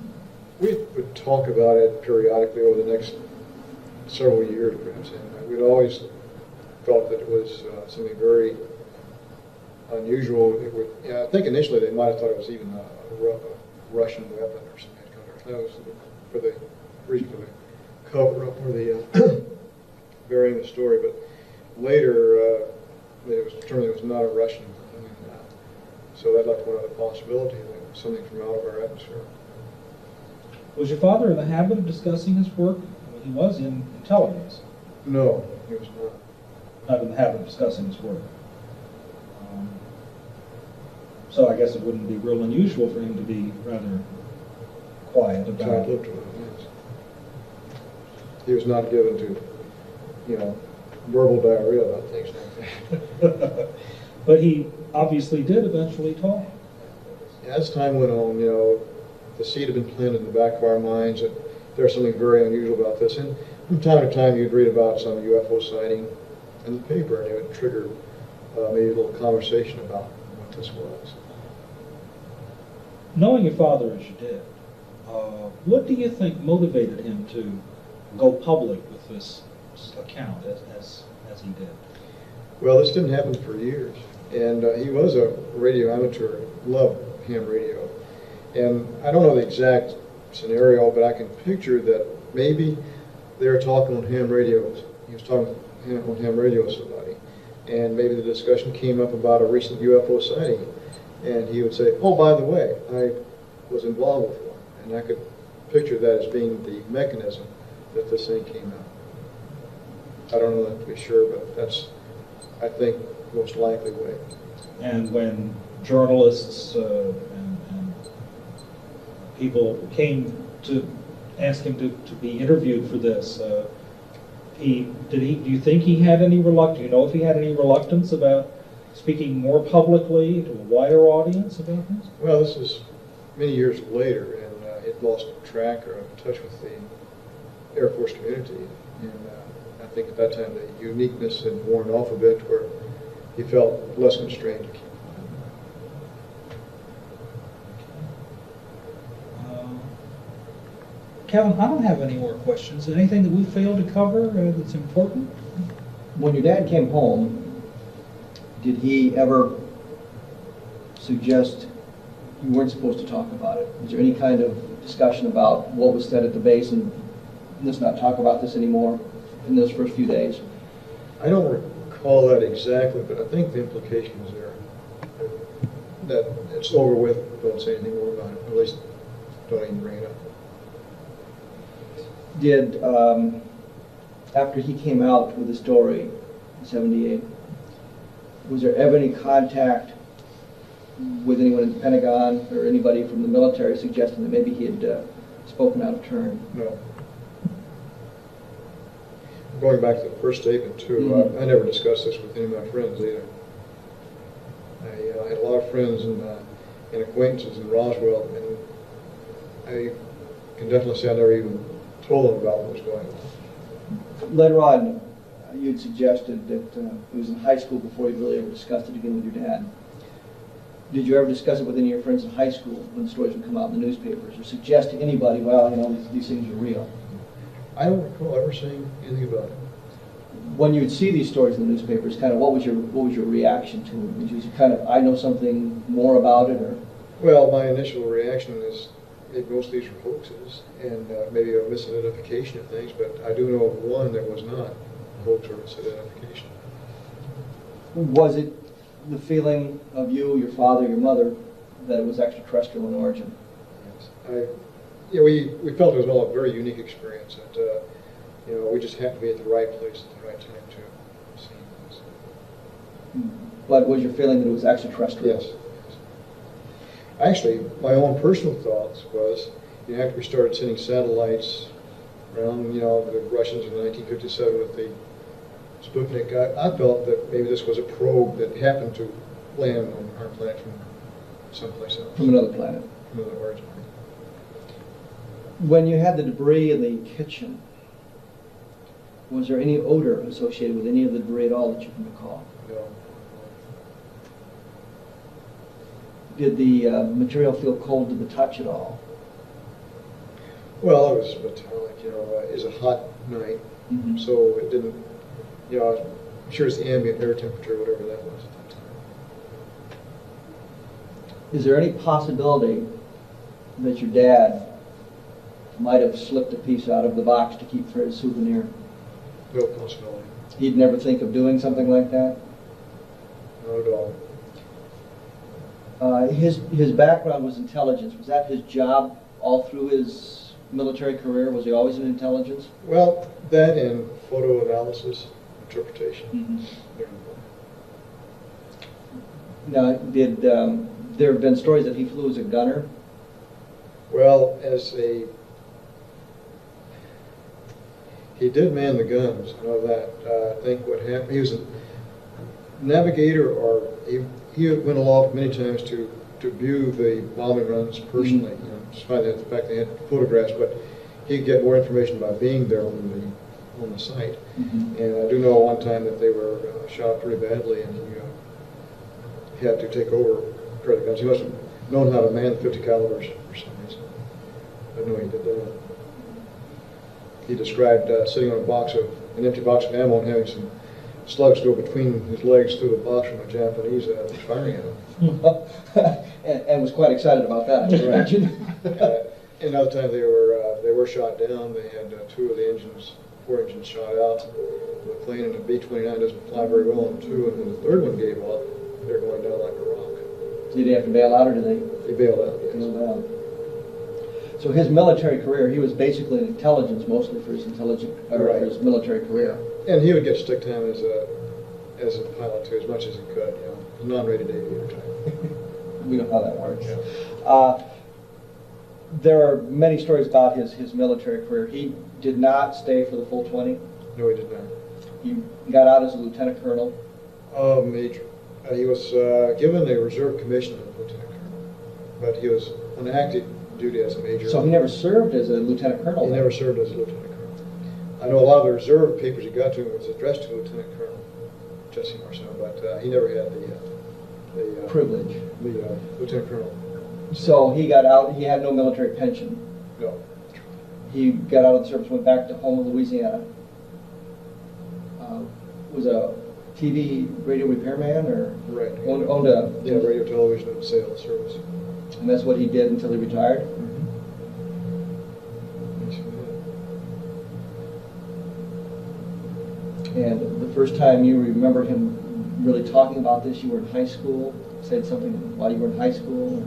Well, about that time frame, because at that era, flying saucers were in the rage. You read about these reports in the papers, and the sensational magazines and things like that, which tend to degrade the story. So as if we need that sort of thing. But he was, for the most part, pretty close-lipped about this, even after he was out of the military. Right. It was not really a daily topic. And there was no military pension for him to protect, or no threat of... No, the only thing he had from the military was he fell off the roof when he was repairing his ham radio antenna in Roswell, and he had a fracture of the arm and elbow, and I think he had $14 a month, for disability, which is a very minor disability, but that was the only thing he got. So that there was no threat they could hold over him, that if you talked about this, we're going to take away your pension or anything like that. Do you remember how much time he spent on active duty? How many years he got in? Well, no, he went in 1942 and stayed till 1949 or 1950. So 7 or 8 years as well.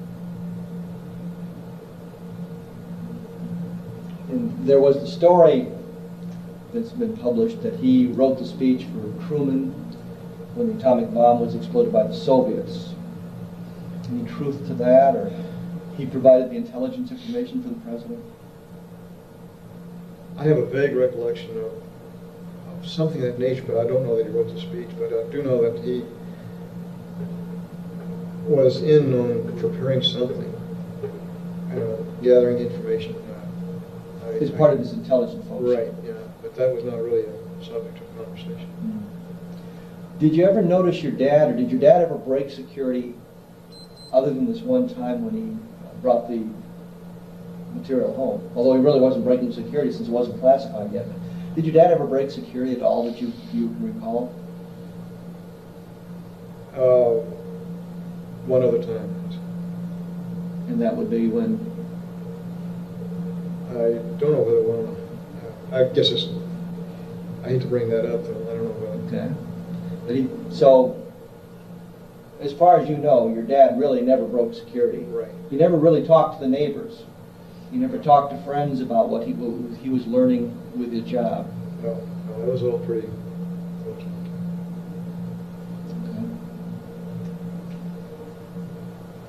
Okay. Jess, thank you very much.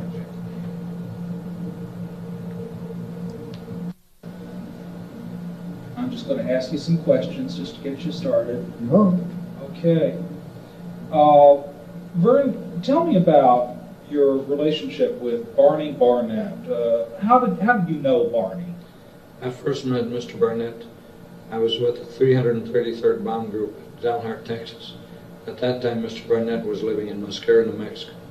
I met him in late 1943. I was on a bomb drive for the squadron commander out of Dalhart, Texas. So you both were in the service together? Oh, we were not in the service together. He was a civilian working with as a civil engineer at the state of New Mexico. And what kind of relationship did the two of you have? Well, Barney didn't have any children. He'd raised a niece. He sort of took me under his thumb. And during the visits, he treated me just about like a son. So pretty close relationship. Real close relationship. I understand around 1950 he told you a story about something that had happened sometime previous. Can you relate that story to us? Yes. Mr. Burnett told me that when he was coming back from one of his field trips, he'd run onto a flying saucer that had burst open, and there were 4 beings on the ground. And that he was surveying the site at about that time. An archaeological group from the University of Pennsylvania come on the site. There were about 4 or 5 people with this group. As they were just starting to look things over fairly closely, the military moved in and gave them a briefing to not say anything about it and to keep quiet, and that it was in the national interest that they get out of there. What was his feeling about what it was that he had experienced? He had no qualms about what it was. He said the vehicle from outer space without any question.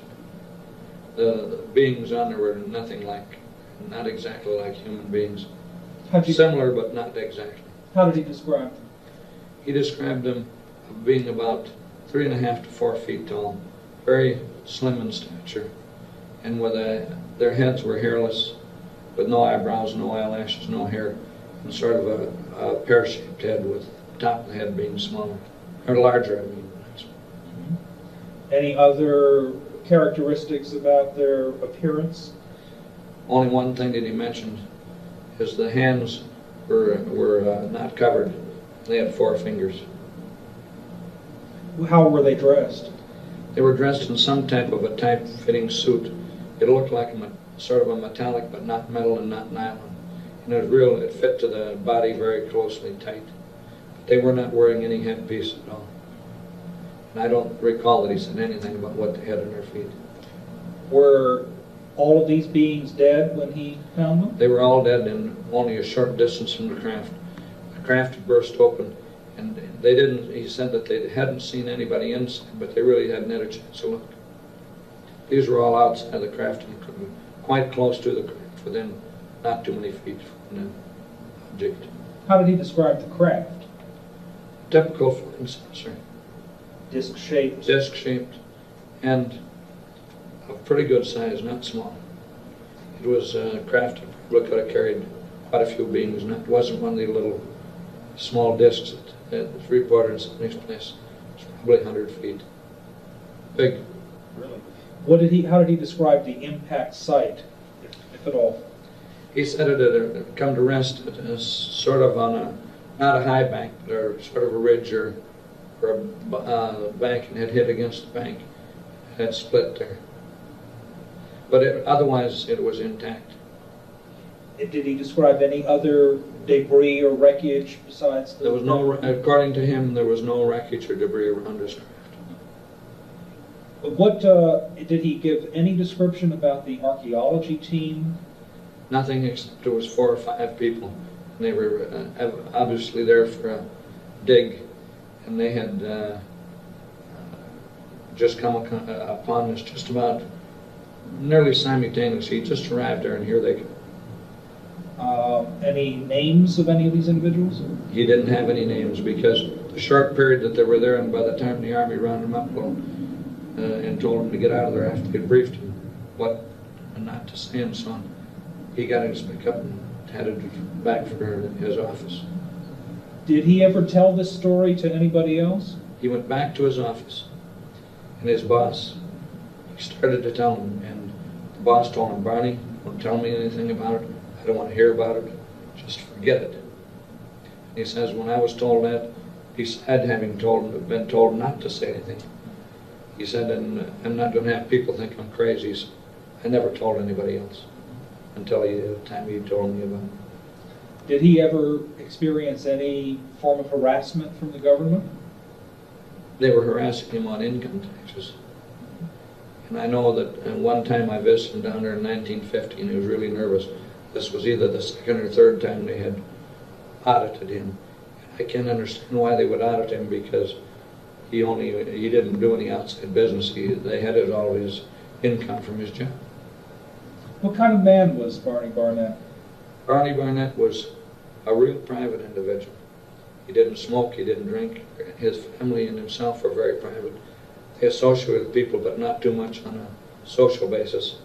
But he was very reliable, professional man, lived a lot in the outdoors, and knew the outdoors. Collected arrowheads, and he and I went on arrowhead hunts, had gone on pottery digs ourselves. He showed me how the rattlesnakes operated and how they struck and so on. So we had a lot of time together, because way out there in New Mexico, when you're driving around, there's miles and miles and miles, there's nothing. So we had a lot of time to talk. But in all the time I knew Barney, he never told me a story. I was never told any story of any kind about anything. So I believed anything that he would say was reliable. I could have had a lot more information, but I didn't pump him for information. At that time, I was raising a family and busy in the military and 15 things to do. And I could have got a lot more information from him, I'm sure. But it was one of those things that you think back, we hadn't had anybody in outer space. We hadn't had anybody in the moon. If we had progressed with this sort of thing, I might have been a little bit more interested in details. When he related this account, what did you think about the story? I had no doubts about it. Knowing his reliability, I had no doubts, but it was real. And of course, he said that he was sworn to secrecy. I was still in the Air Force, so I didn't go around blabbing this to everybody. Matter of fact, I had no reason to really bring it up to anybody. The first time it was brought up is when the Dr. Friedenberg was in Bemidji. He gave a lecture on UFOs and gone. And I listened to this. I thought, I wonder if I should relate this to him. They're doing a study, and the stuff might be important to his studies. So as a matter of fact, I thought about it, and then I left the auditorium, and it was cold out. It was late fall, I think. I walked about a half a block from there without saying anything. I thought, well, maybe it's a good policy to go back and tell him this. I didn't feel comfortable not doing it. So then I walked back and talked to him. And a few days later, this Mr. Moore was near, and he came over to my house and interviewed me about the details that I had. Have you experienced any repercussions from having shared this? None. I haven't had anybody harass me. Everybody that watched Unsolved Mysteries, I've had nothing but good comments. Most people believe these actually exist. And I don't really believe that I've had one bad comment. However, they intentionally didn't give your address. But I had calls from every province in Canada except the eastern ones, from Florida, Texas. And the amount of people that seen this, I was amazed. So you don't have any regrets about having divulged I this have no story? regrets about it. As a matter of fact, I could tell the same story 1,000 times without changing it, because I know it to be actual facts. I'm not about to alter anything. And I wouldn't accept one penny or one dime to make any statement, because that would ruin the validity of what Mr. Barnett, and in respect to him, I wouldn't do it. As a former military man, what do you think our government should do now that this story is out? I can't see any reason why whatever information they have is not released. I think any information or documents should be released, because most of the public believes they exist anyhow. And I think the population now is better prepared to accept this sort of thing than they would have been in 1947, right after World War II. There's probably reasons why they didn't want it released. I can't see any reason for not releasing it. Okay. Anything that we've not covered that you want to talk about? Well, the only time that I had any occasion to possibly see a flying saucer, in 1940, I was with the 7th Bomb Group, 11th Bomb Squadron. We'd moved off the coast because of the problems with an imminent war. So we'd moved into Salt Lake City, and we're working out of the municipal airport out there. And just about, it was between 12 and 1 o'clock. There was a disc-like object that come over Salt Lake City. It come from the east over the Wasatch Mountains. In the daytime, it looked like the moon does if you see it in the daytime. And there was 2 pilots that I knew out there. I can't recall their names. And myself out there. And we run for B-17. And we immediately started, didn't run the proper checks from the routes. Taxied right out to the runway and took off. And we chased this. I mean, there was no hope. It was just distances. And it could not possibly have been another airplane or balloon, because the B-17 was about as fast a thing as there was on the market at that time. It come over from the east, went right directly over the airfield, and then it went west, and when we took off, then it just about went at a real steep angle going to the northwest, went up. It kept getting smaller and smaller till it was just like a little dot up there. And nothing that I know of could possibly climb that fast. And this was what year? 1940. And because I went overseas in 1941. I was in Hawaii on 1st December 1941. I was quite familiar with airplanes. I'd always had an interest in aviation, and that's why I went into the Air Corps. So I have an idea what they would do and could recognize the difference between something like that.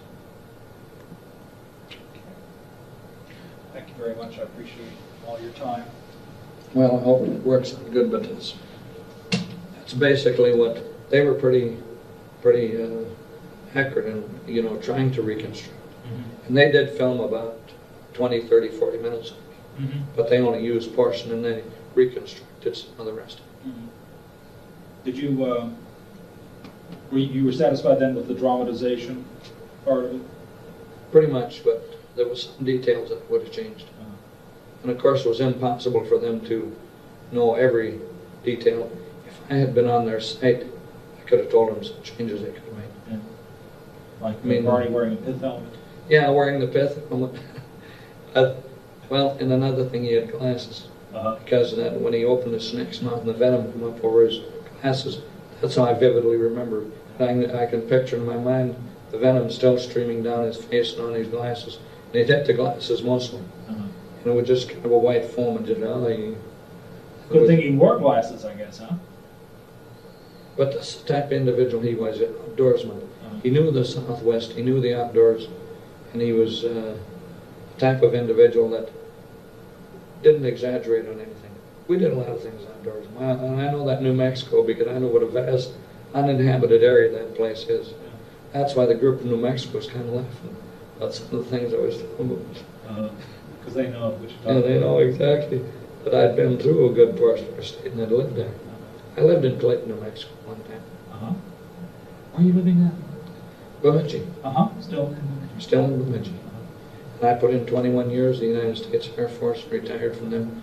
I put in 30 years with the VA, just about 30 years. So, I like working, and I'm interested in things. When I visit foreign countries and other places, I see everything, industries, what the people are doing, how they make a living.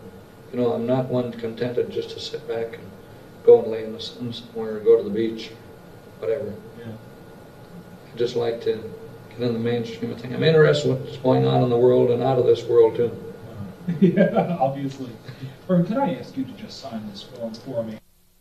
And Well, the officers all left, and we have some minor men. Mr. Porter, what were you doing in Roswell, New Mexico in July of 1947? I was a flight crew member. At the Army Air Base? Right. And what was your rank? I was master sergeant. And what would normally be your duties as a flight crew member? I was a flight engineer. Engineer. And what sort of normal activities would you engage in? Well, I took care of the engines in flight, and weight and balance and fuel management. Uh-huh. And did you log in a lot of hours in doing this? Right. What craft did you usually fly, sir? It's a B-29. Exclusively? Yeah. Okay. Then. All right. I understand that something rather unusual happened in July of 1947 at the base, and you were involved in a flight. What happened that day that you recall? Well, we flew these pieces. They told us it was parts of a flying saucer, and we flew from Roswell to Fort Worth. Uh-huh. And we started out. They told us we'd be going to Wright-Patterson in Ohio. Uh-huh. And we got to Fort Worth, and they transferred them to B-25 and took them on to Wright-Patterson. And what did you do then? Then we returned to Roswell. Okay. Who do you recall was on board that B-29 when you left Roswell? Colonel Jennings was on board, and Colonel Barrowslaw, Major Wunderlich, and Major Marcel was ones up front. Okay. And who was it who told you that these were pieces of a flying saucer? I don't remember just who it was, but it must have been Captain Henderson. What did you think when you heard that? Well, it was first I'd heard of a bunch of flying saucers. So it didn't really mean a whole lot, I didn't. guess. What was it that was actually loaded on board that you saw? Well, we had it's just packages and wrapping paper, and one of them was triangle shaped, about 2.5 feet across the bottom, and the rest were in smaller packages, about shoebox size. The triangle shape, is that an unusual kind of packaging? It seemed to be. Yes. And this was brown paper on the outside? Right, with tape. And did you actually load this stuff? Yes, right. What was your feeling when you... Well, just like picked up an empty package. Is that right? Very light. Right. From feeling the package, did you have a sense of what it was that was underneath the brown paper wrapper? Not really. Just brown paper and tape, but very light. Right. And approximately how much of this stuff did you bring onto the B-29? Well, it's the one triangle-shaped package and about 3 shoebox size packages. Oh, so it wasn't... Not very much. Okay. I don't know, if we were to... Can you give me an idea about what the volume of all of this would be? Well, it's... Could you put it in, say, a back seat of a car or in the yes. trunk of a car? Yes, it's just small packages. And you took a B-29, was it necessary to take a B-29? Well, that was the transportation, I guess. That's all you had? Right. Okay. And what did the fellows talk about on the way to there wasn't much talk. They didn't talk back and forth very much. Nothing about it. Yeah. Would that be unusual? Was there normally a lot of conversation between the officers? This wasn't a regular crew, so it... How is that? Why do you say it wasn't regular? Oh, we had officers from other squadrons in the plane. And the Colonel Jennings was the deputy base commander, and Major Marcel was the intelligence officer. Would it be unusual for them to be on such a yes. boat?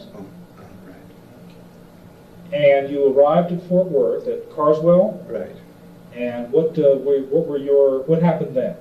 Well, we parked on the front flight line, and Colonel Jennings told us to finish. We had some spark plugs to change, and he said as soon as we got our maintenance done and the guard was posted, we could go eat lunch and come back then. Was there anything unusual about your arrival at Fort Worth? No. So you did your maintenance, then you went out to Right. lunch, and what happened after you got back? We came back and they moved the aircraft to the back flight line, Mhm. and told us that they transferred the material to a B-25 to go into Wright-Patterson, and that it was a weather balloon, and that was it. What did you think when you heard that? Well, I just thought this was what it was. You accepted what you were Right. told. And then you flew back to Roswell? Right. Was there any conversation on the way back about No. this? How about after this episode? Was there any more? No, nothing. Was it something that just wasn't talked about, or did you feel that it shouldn't be talked about? Well, we just thought it was a weather balloon, and that was it. That was it. Okay. Did you have? When did you first share, or when were you asked about your involvement in this? In 1979, Stan Friedman called me in 1979. And what did you learn anything more about this than you had known before? Not a whole lot, no. Does it surprise you to know that Jesse Marcel at least said that it was not a weather balloon? Well, not really. I never thought much about that. After all these years, what do you think it was? It wasn't a weather balloon. You're pretty sure of that? Right. That's because of what people said? Yes, right. You're out of the service. Yes. For a while now. Yes. 27 years, I guess. Are you getting a pension? Yes. Have you gotten any kind of harassment or anything None at all. from having talked about this? No. Do you have any regrets about having talked about it? No. What do you think the government should do now about all this? Well, I think they should let the people know what's going on. You'd like to know, I Mhm. guess. Yes. So would we. Is there anything that we haven't talked about that you'd like to say, Mr. Porter? No. As long as we got it all straight. Uh-huh. Okay. All right. Thank you very much. You're welcome. Mr. Porter, can I tell you a little bit about yourself? Where are you living now, and what's been your profession over the past few years? Well, at present, I and my wife reside in Southern California in a small community called Spring Valley. It's in the neighborhood of San Diego. I think for our purposes, that's close enough. And I practiced as a dentist in that region from about 1952, after my release from active duty after following the Korean police action. I think that's correctly noted. Right. And I met Pappy Henderson in the early mid-60s, to the best of my recollection, maybe 1962 or 63. How did you happen to meet him or know him? Well, I was introduced to him by a mutual friend. And,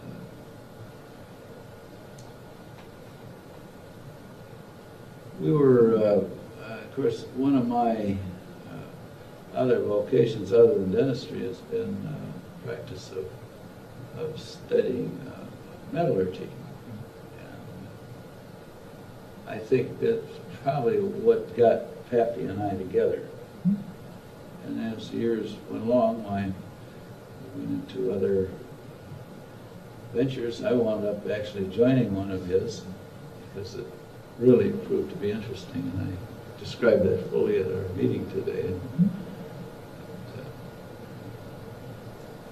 I don't know what else to say. We gained a great deal of respect for each other, and I trusted his judgment as he did mine, I guess. Just was a very nice relationship that we developed.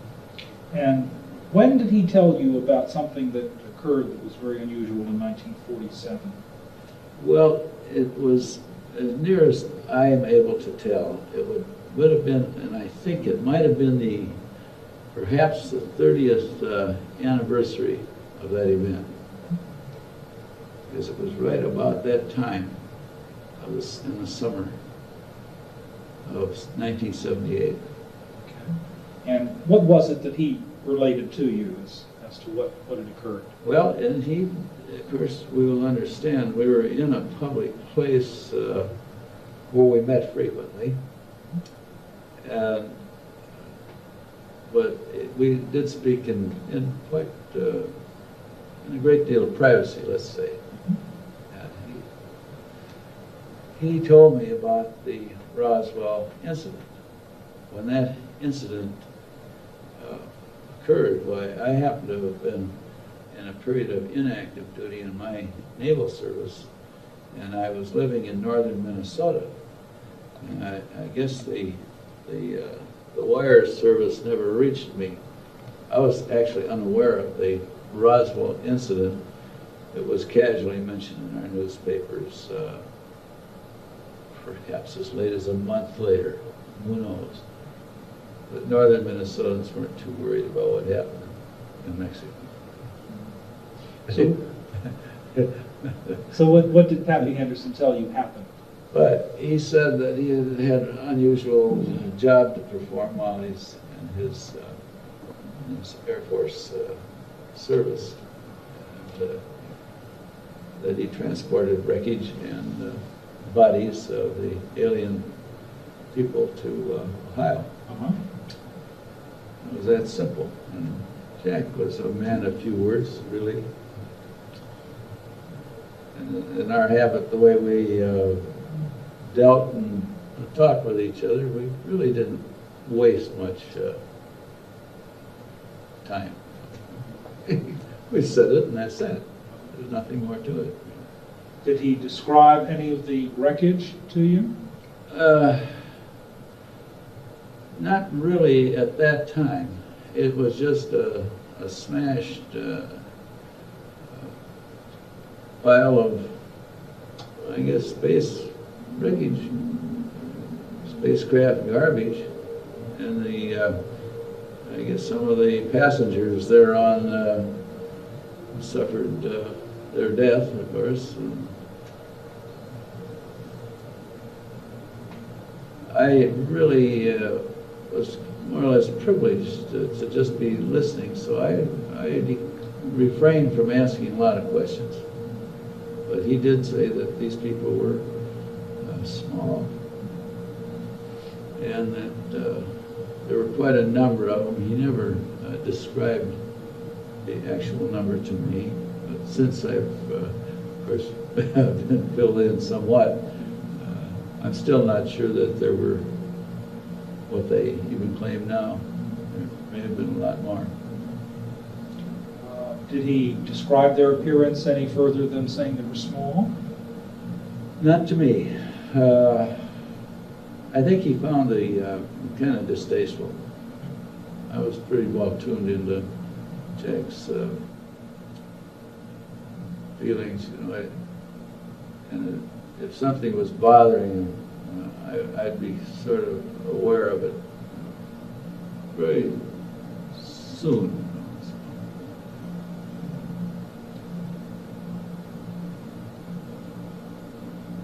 Do you know what kind of craft he flew to Wright-Patterson? Well, as a Navy man, I wasn't too familiar with what the Army Air Corps, later Air Force, he had. You know, my experience with airplanes ended with the Taylor craft and Pipers and Aranca sedans and things like that. Pre-World War II, things that I flew. The rest of it lost. But it was one of the Bs, B-29 perhaps. Did he say what his takeoff point was? Well, I assumed it was Roswell. He did not say to me where it was from. But that he did say that he was going to Wright-Patterson. Yep, that's where he did say, and he said that the remains were there. And he said very likely in a frozen state. Which would lead me to believe that, that being the case, that autopsy work was being planned. And would have undoubtedly been performed. So. Did he relate any information following this flight that would shed some light on what the wreckage or the bodies were all about? No, it was perhaps a year later. We were meeting again under about the same circumstances. We decided to have a game of pool, and when we had a little break in our game, why he produced this piece of metal for me to look at. He said, what do I think of it? I said, well, it's different. And when I felt it, and it did feel different, and I studied it some, I was able to determine that its metal structure was different than alloys like we have in our aircraft, for instance. And of course, he did preface his question by stating this was from this craft. Apparently, I think it was a case of appropriation that he acquired this, you know, for future study, perhaps. At any rate, I gave it a good, thorough looking at and decided that it was an alloy that we are not used to, or we have not. We don't think we do. But there is a possibility we may be able to come up with something like it. What do you It's a very big, roundabout statement. I understand. How about describing it for me? What did it look like, feel like? Well, it was a lustrous, a gray lustrous metal that resembled aluminum. It was lighter in weight and much stiffer. If you're familiar with aluminum alloys like ST-37, it's a very stiff, tough aluminum. Well, this was harder and stiffer than that. Could you bend it? No, not, and I didn't want to try. The edges were pretty sharp. And Jack didn't want to let it out of his personal ownership, you know, so I couldn't take it into my lab and do some testing on it, which I really would like to. Number one, I'd like to have found out what it would take to machine it. In other words, machinist language, to mill it. That decision came as a result of our having made an alloy similar to it, which up to this point no one's been able to scratch it, so to speak. But that's kind of beside the point. But I think this is one of the reasons that Jack showed me this piece, because our association had gone on quite a few years, and he trusted me, and I didn't tell anybody about it. I think this is my first discussion, or at least the meeting as of this date. Publicly. So What did he do with this piece of metal? he put it in his pocket, and that's the last I've seen of it. It's probably in his personal effects somewhere. His wife states that there's many boxes of his things that she has gone through or opened or looked at. So could be that that piece is there, and I'd certainly recognize it if it were. My feeling was that the metal itself was not, it didn't have a crystal lattice structure like alloys that we make. It was more of an amorphous form, and that the fractures of the edges were more like fractures rather than tears. As I recall, they had a conchoidal appearance, like plate glass or bottle glass, for instance, would have if you break it. Smooth, concave shapes with real sharp edges. What's significant about that, if anything? Well, it indicates that it's not crystalline, which may have a lot to do with its physical properties, perhaps in flight or resistance to heat, like entrance and exit. I know we're using non-metallic materials like steatite to coat our shuttles with and so on to absorb the heat. This apparently didn't need that. Would your, with your background and your knowledge of metallurgy, would you think that this was something that would have been easily manufactured using technology available at the time you saw this material? Well, I don't think it'd been easy for us to do. No. I think we're looking at pretty high temperatures in smelting, for one thing. I think now, perhaps it would be easier. They have refractories, for instance, have changed, like in furnaces or smellers. They're able to tolerate better temperature, higher temperatures. And well, then we have more, let's say, more sophisticated temperature control, things of that nature that would be needed to perfect an alloy like that. But I do think that the metal, and I think that should be used with quotation marks, metal is a siliceous alloy. That's my own opinion. And what does that mean to the layman? Well, that it's a compound of silicon with whatever the main constituent metal itself would be. We found some in the United States, the atomic weight of which appears to be somewhere very close to iridium. And in fact, that causes a considerable problem in, for instance, the lab techs reading the plates because of the overlay of the lines, the spectral lines.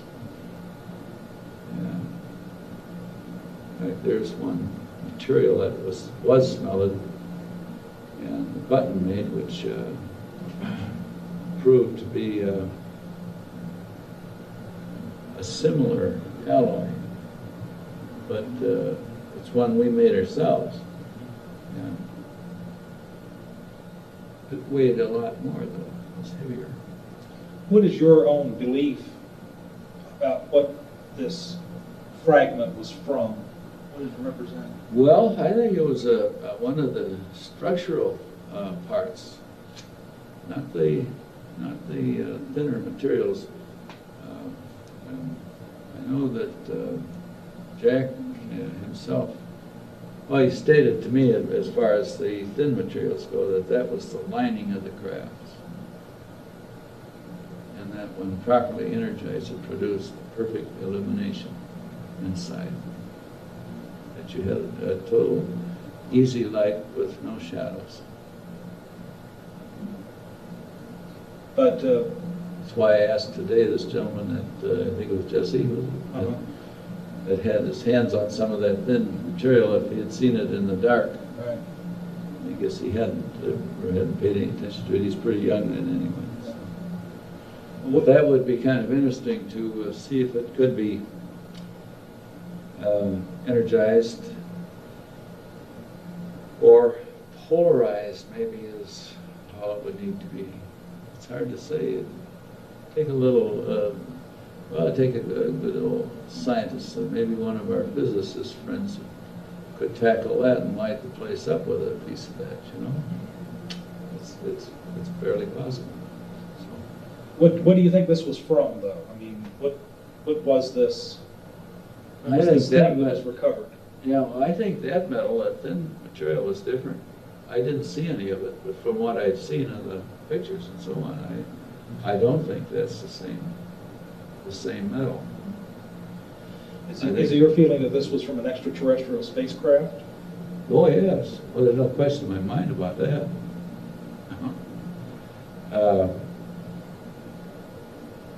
The one craft that crashed and was, as they said, it was just split open.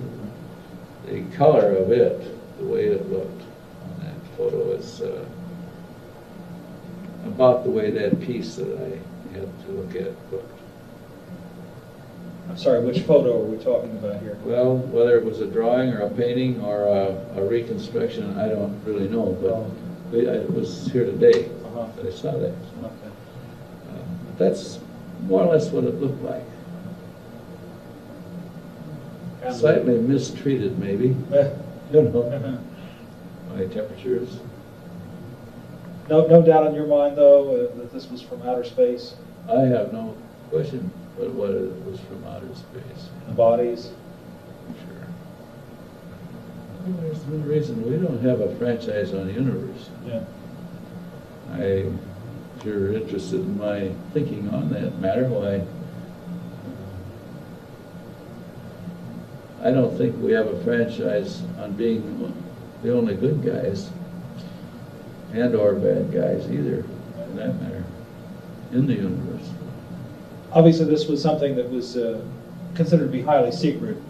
Pappy Henderson wouldn't have shared this with you Right. without a foundation of trust. Right. Well, he asked me to observe the protocol, to not mention it, which I didn't. I was kind of surprised to find that he'd taken a couple other people into his confidence. But, one of which was Bill, who was here today. Also, there is another one that we discovered. This is one of our naval helicopter pilots who is retired now.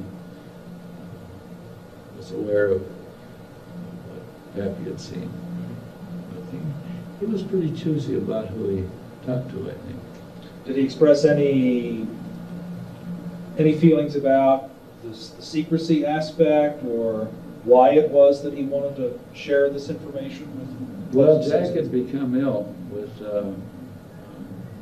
adenocarcinoma, and I would guess that he probably wanted to leave it. I think Bill Lounsbury expressed that notion. I think he wanted to leave it just in case he did die, which is worked out he did. But no, he had great hopes that he would be given a ride, and it probably would have occurred by now. Seemed like he had it sort of set up in some way. It's beyond my knowledge of his activity. But you know, you take the case at Switzerland event and the Palladium arrivals there. In fact, all the footage that was made of those spacecraft, and which incidentally I've seen some of the film on that, and it greatly resembles our Channel 13, if that's the right channel in L.A., that photograph, the two that flew over just it's either in Anaheim or Orange. They just came in and made a swooping in and out, and someone just happened to be taking some pictures and managed to photograph that in action. And the films proved to be genuine. And those looked, for all the world, exactly like the ones in Switzerland.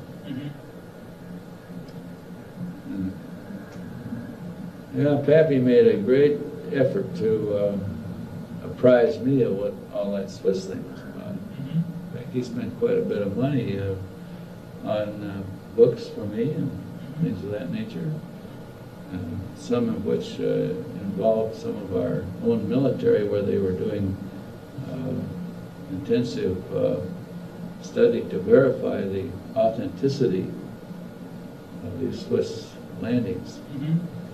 And they, I think to a man on these panels, concluded that they were real.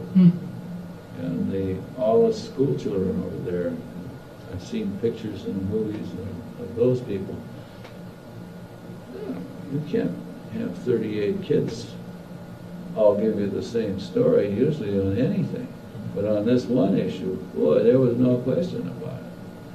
Plus the description of the squadron commander in that case was a lady, and she, her squadron was 3, and she described her craft and allowed him to photograph.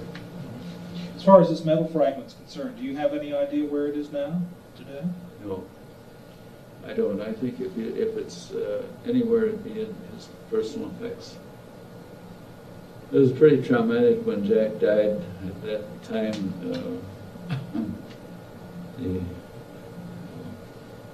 her daughter's mother-in-law was very ill, and so they just packed Sappho up out of her apartment, moved her to L.A. to help take care of this old lady. So, and I think, as Sappho said, if it's anywhere, it's in some of the old boxes they haven't even opened yet. So I'm going to look into that when I return. See if I can maybe convince her to go ahead. We'd very much like to know what the result of that is. Well, if I get it, it'll head right straight for my safety deposit box, and then I'll get on the telephone. And I won't tell them which bank it's in. They'll have to kidnap me. Well, thank you, Dr. Crumshaw. Well, you're very welcome. I'm hopeful that I've strengthened your thinking in some ways. It's certainly been illuminating. Well, if I find that medal, I'll send it back here. And I should know, I think there was one gentleman, maybe I can recognize his name.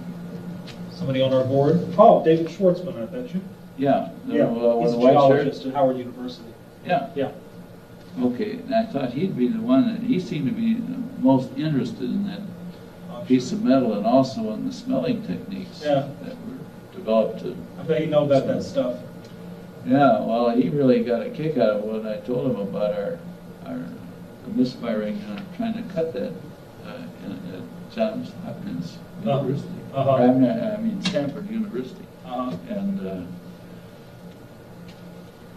one of our government facilities, I think, has a unit there that this button that was made went to for cutting an analysis. Well, they couldn't cut it. And they sent it back there, a few scratches, and that's it. And they broke every metronome metal blade they had in that lab. They gave up on it. Now, this was of what? A test of... What we think is a similar one. And that was why Jack got me involved. Oh, is that right? Yeah. So that's really, and it goes way back. How did you hear about this test at Stanford? Well, I'm the one that sent it to him. Oh. See, I'm into it that far. You know, oh. So you got this piece of metal or something? Yeah, from whom? The button that went to Stanford. Right. I made it. Oh, okay, this is a fabricated Yes. thing, not Right. something, okay, I want to make sure I understand that. Okay, Dr. Crumshorter, could I get you to sign that for me? Sure. You can read it first if you want.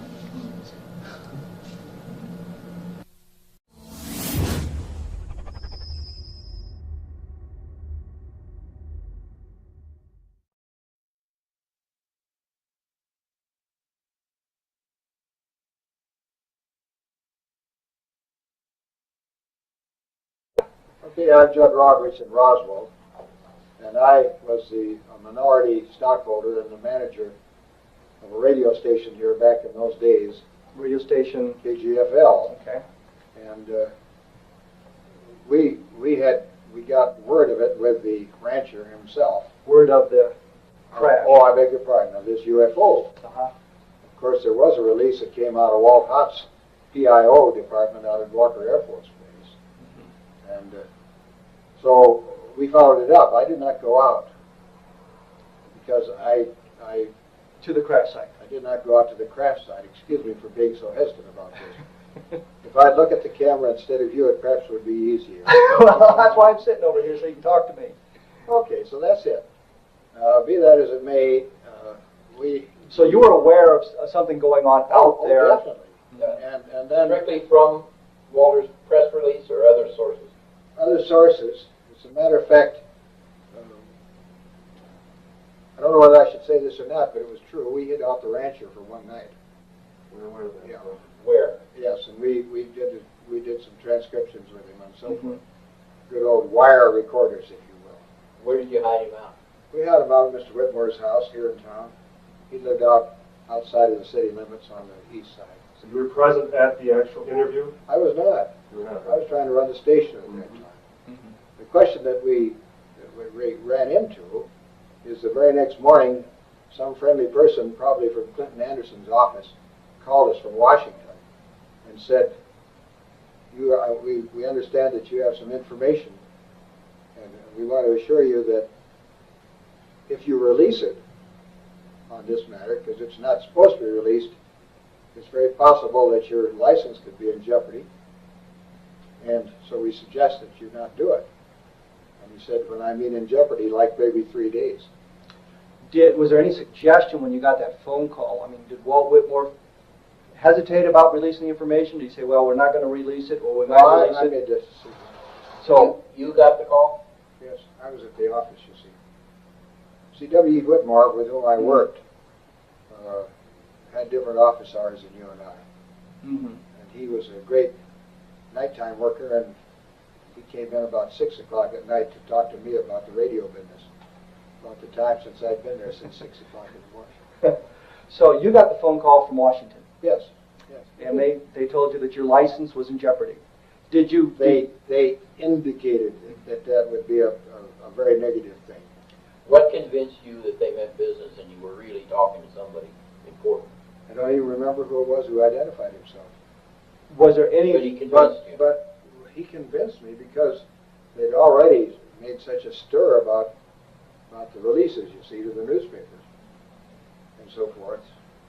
And so, in other words, the clamps went on the story, but this was not unusual for me because I had been down here for a couple of years at that time from Minneapolis, and with things like air crashes at Walker Air Force Base or the problems of that sort, it was not unusual for us to talk to the people and they'd say, okay, we've got a release date on this and not before this time. Of course, we always fought it because they always tried to take care of the afternoon newspaper. Well, that was where my question was going. When you got the phone call from Washington, was there any thought about going ahead to release the story anyway, or did you just immediately kill it? No, we did not. We didn't think so. We didn't know of it. So when you got the phone call, that was it. The story was done. That was as far as I was concerned. Okay. I saw no reason to do it because they'd already had the disclaimers out there, 10 tons of them, talking about these weather balloons and so forth. And so that was it. The point is that I was unable, I never did see the material. I talked to people just as you have. Who did you talk to? I can't remember. Can't remember at all. Now you say you hid out, or Walt Whitmore hid out Brazil overnight. Oh yes. But it was W.E. Whitmore. Yes, we understand. Senior. Yeah, senior. So he had the 45-minute wire recording of Brazel's interview that... I don't know how long it was. In those days with wire recorders, these are guys all before your time. And if you recorded 15 minutes, you took it back to the studio, and it took you 15 minutes to rewind them at 3.75 or whatever it was. Do you remember whatever happened to that wire recording? Was it erased? No, I haven't. At that particular time, there was quite a clamp on discussion of this. Mm-hmm. And because there were people who were well thought of people who were pretty well convinced, and Marcel was one of them, and I knew all of those people out of Walker because we had remotes out there and we did lots of broadcasts out of there. So I don't think that I think we just decided that for Walt Hott's sake and so forth, that we would sit tight and accept whatever it was, even though in our innermost minds we had real question about the validity of it. Mm-hmm. Had they ever treated a story like this before? Had they ever created one? Had they ever treated a story in this way? Oh, not in this particular way, because this was a highly unique experience. However, as I say, we were used to it because if there were crashes, you didn't say anything about it until the people had been there and all of that sort of thing. Well, yeah, they embargoed. Yes, precisely. But this was a total clamp down. Well, I would say so. It certainly was as far as we were concerned. And there was no time limit on this. They didn't say Have there after ever such and been such anything date like you that can... before? I can't tell you because, you see, I just got down here in '46 when I came down here from Pillsbury in Minneapolis. And so I hadn't run into that sort of thing. There was lots of it when we were in the missile site business down here and so forth, because if there was a problem, we were advised and we were out there with our blinking lights and all that sort of stuff, but we sat on those things until there were decent releases on it. People have asked me because there's been a discussion, particularly after your broadcast, and that revitalized. In fact, I was up in Craig, Colorado last week, and a guy who hasn't been interested at all of a sudden he's a fan, and I sent him the book from Moore and so forth when I got home here on the weekend. But the point is that insofar as I was concerned, people say, do you think it was true? And I said, I don't know. But I'll tell you this, it's hard for me to believe that in this infinitesimally small area of the universe that we're the only people with any intelligence.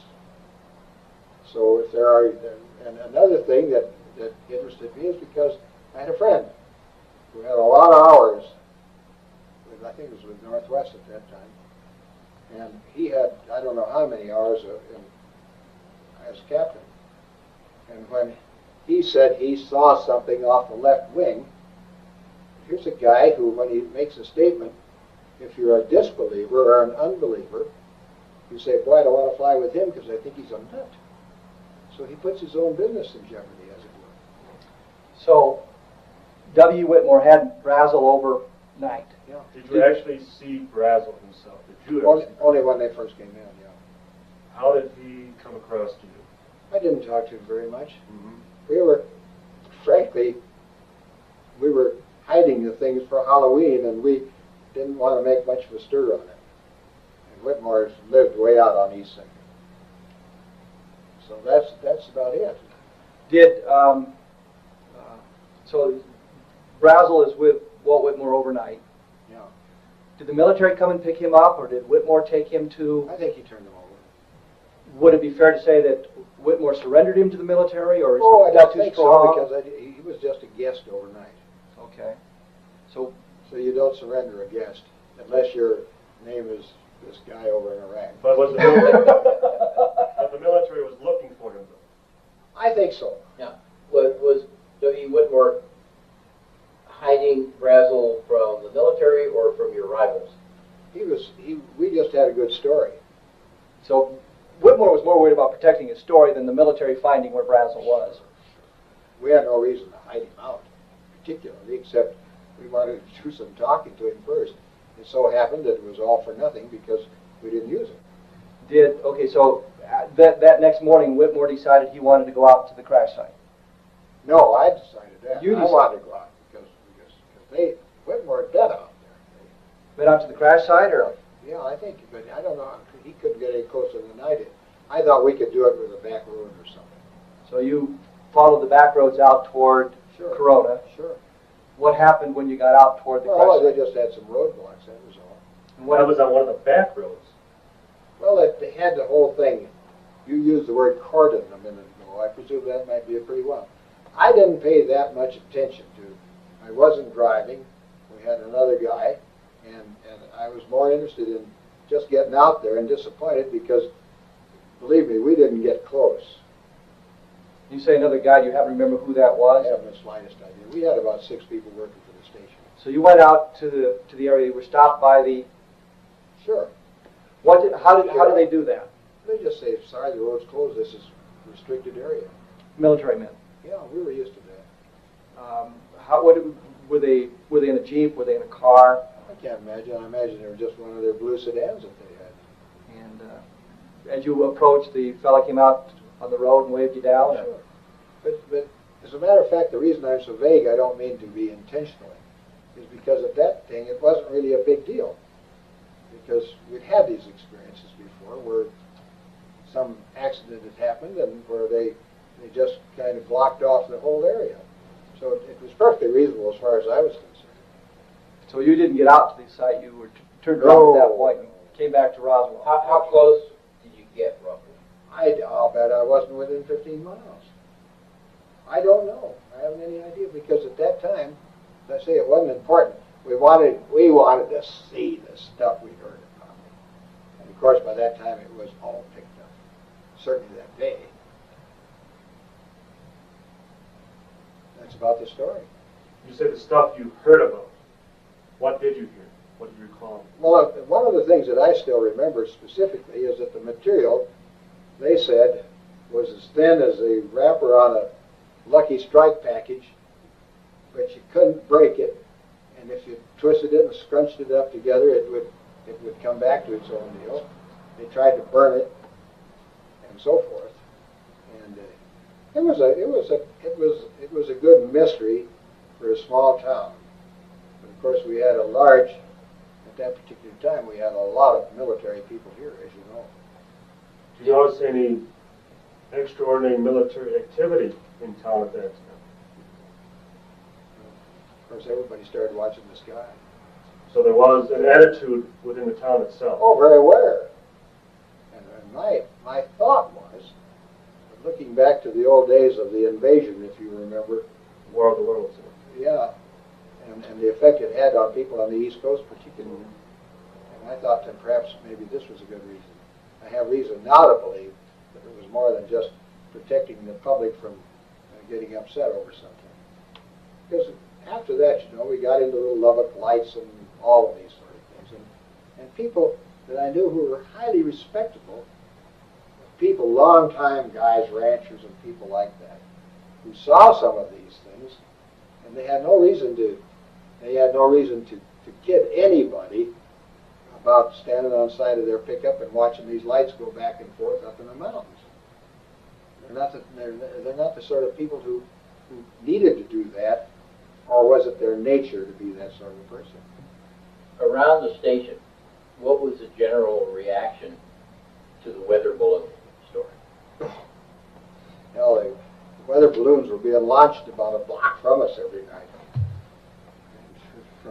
Because they did that with the Weather Bureau at that time. That's how they got their readings. So weather balloons per se were not that interesting to us. So you didn't buy that explanation? We really didn't, but we didn't have any good reason because that material was scattered up there, as you well know, and it wasn't like being able to see where something goes down and there's a hell of an explosion and there's a big dark place. Did you ever have occasion to talk to, say, Colonel Blanchard or any of the people out at the base after this event and subsequent years and learn anything from them? Maybe they said something to you off I don't think so. Bill Blanchard was one of the first guys I knew out there because he had served under my uncle, who was a general in the Air Force. In fact, we had 4 guys out there who were commanders who had all been students under him down at what used to be Kelly, down in San Antonio. So I always made it a point to meet those people because they're nice people, and we entertained them a few times, and we go in there for a drink or something on occasion. But no, we didn't discuss it, and I don't know why we didn't, because that would have been the time to try to find out something, as it were. Mm-hmm. After Whitmore turned Roswell over to the military, you saw him after this. Did he ever? Did I see you saw Whitmore, certainly. Oh, sure. The first chance you had to ask him about wire recording. I do not know, in retrospect, why I didn't. I just figured it was a dead story, and what you're saying is that Whitmore never told you what the rancher said? Oh, he did just plain discussion, but the rancher didn't say much. The rancher really said, hey, I was out and I was riding and I saw this and this is what it looked like, and I couldn't figure out what it was. And so I came to town to tell some people and mentioned it to some people, and pretty soon there was great interest. And so I don't think that he himself went in there and did a lot of pseudo-scientific experiments with this material.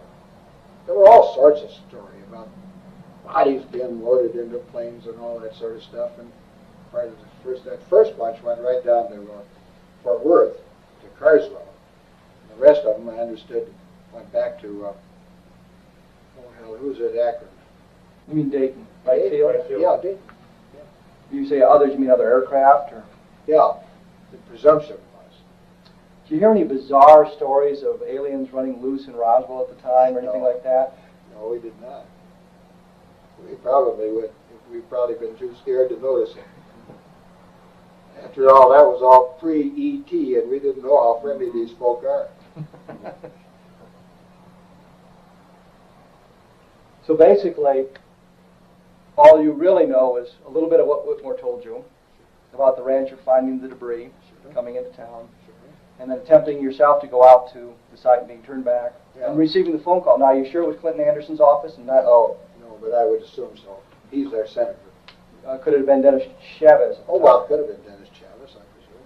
So, that was good enough for us, because at that particular time, you didn't go around wrestling with the FCC if you could help it. They gave you enough trouble on other things. Sitting out on a hill and monitoring you with a lousy 250 watts at that time. To make sure you weren't putting out bad information. Oh, bad information, and or ASCAP was out there trying to find if we were playing some of their stuff and not reporting it. So we had all of the government that we needed. Any information about the rancher in the next couple of days? No, I don't. Did you have the impression where he was? I do not recall. It's very possible. But all I know, he didn't come back into the station or anything like that. Did you ever see Brazel after that? I never did. But that's not unusual. These guys all lived hell and gone away, as you know. And we were busy at that time. And I had a small staff, and 3 or 4 guys working from the base who were working part-time and so forth. And as I say, in retrospect, if we'd had any idea of what we had and what general interest there would be, why then it would have been easy, and we would have, obviously, we would have sat down and said, let's see if we can find out this and that, and put 2 and 2 together and get something. Did the military ever come by the station to pick up press releases or anything like that? No indications the military came back to make sure there was nothing left behind that might? No, I don't think so, because we were very close to the PIO department, and because they were a source of news, and even if they had, why, I don't think it would have made a great mental note after all of these years, because it was not that uncommon a situation.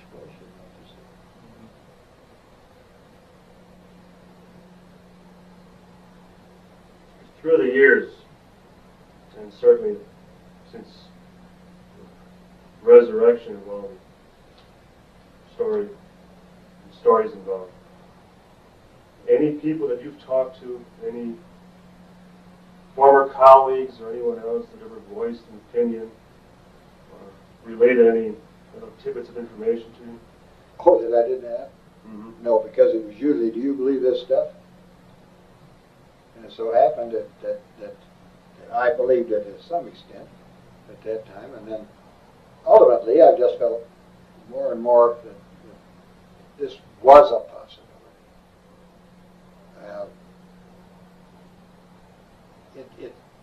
It was nicely hushed up. Let me put it that way. That's a gentle way of putting it. So you weren't that concerned that the military came in and suggested that you not release the story. That sort of thing happened on a regular basis. Oh yes. Oh sure. Whether it was an aircraft accident or maybe something that. Well, see, we were trying to cover all of that stuff at the local level because that's what we had. That's all we had. And so, in the two stations with which I was associated over a period of time, we always had mobile units, and we could broadcast and so forth. And even in those days, if there was a story, why, we chased it pretty hard. But for this one, you didn't really think there was a story, because I didn't think we were going to be able to do anything with it. I thought that whatever they were going to report, because the question was in many minds here, that whatever they were going to report, that's what we would tell them, so the people would know. So there was no place for you to go with the story. No, because we really didn't have the story. We had a discussion with a guy who had found some stuff, but they did a good job of closing that thing up. Hell, I think Marcel was out of here in, I don't know, 4 or 5 days, I imagine. There were some people that were shipped out. Maybe that had been planned for 90 days, but the coincidence of it made people say, "Boy, we'll get him out of here."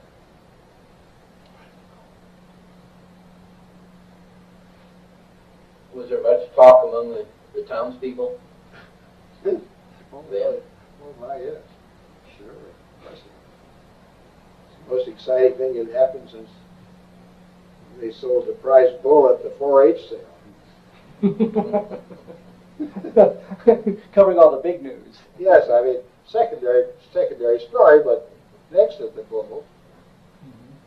Was there any general tone to the public reaction?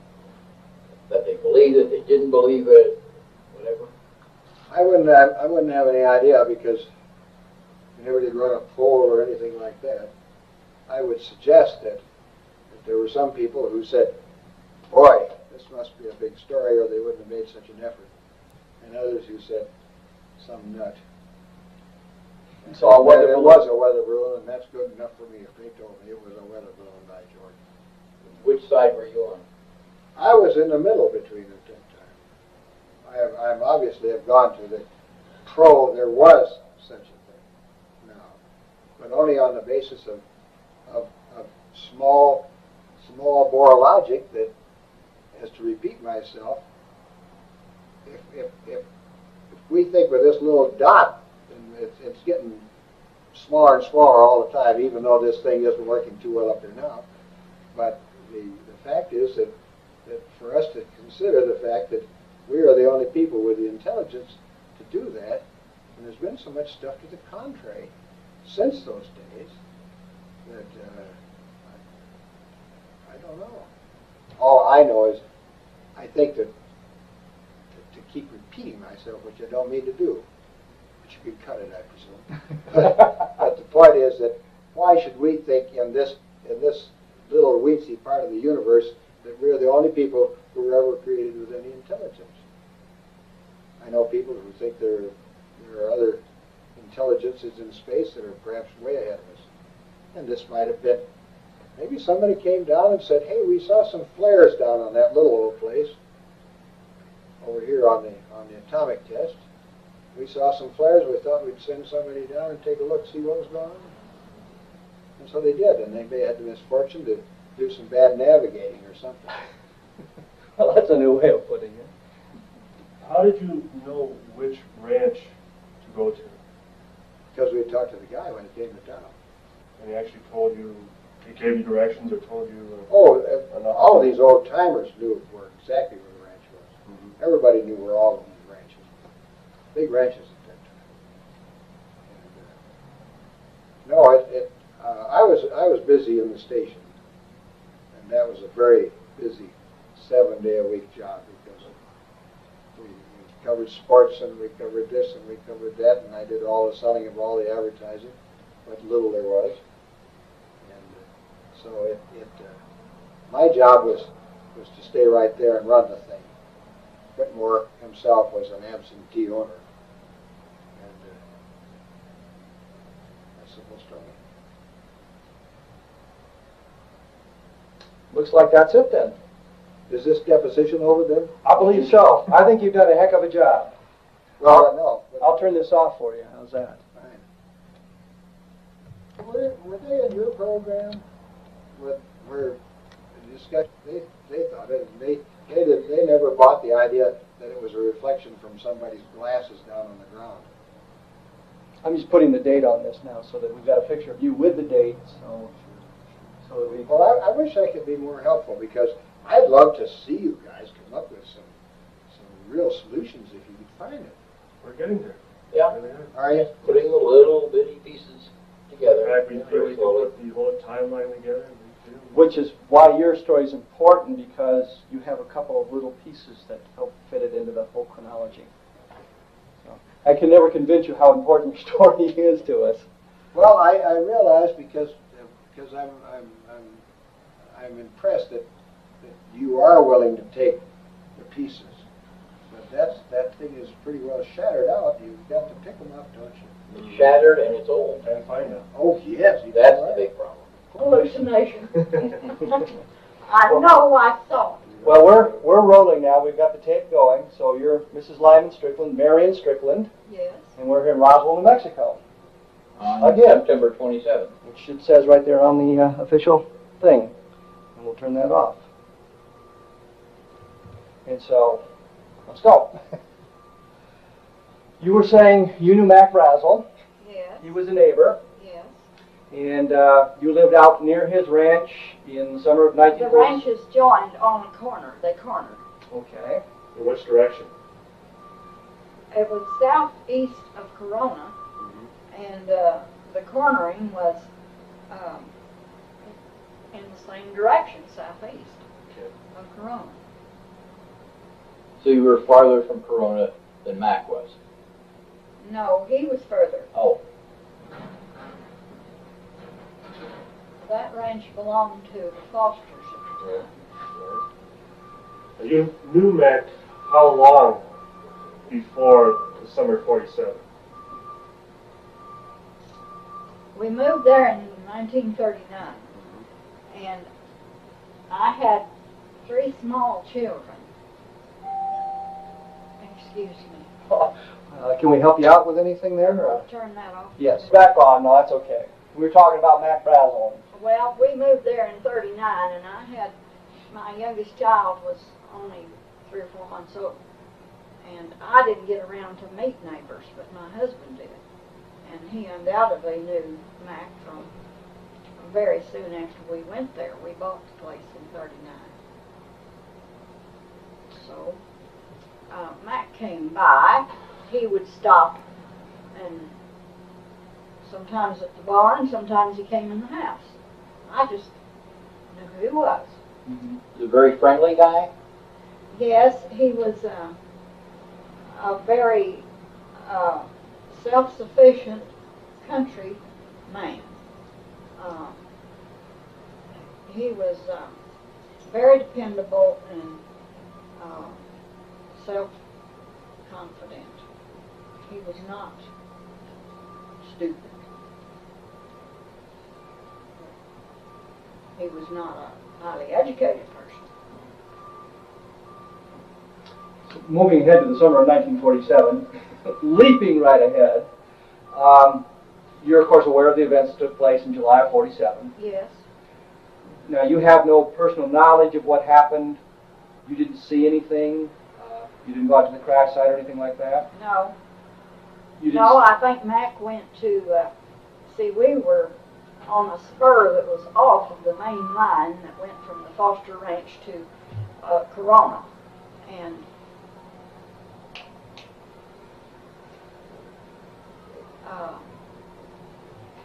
he would have gone by the Proctors and Saltimers first, just on the way to town.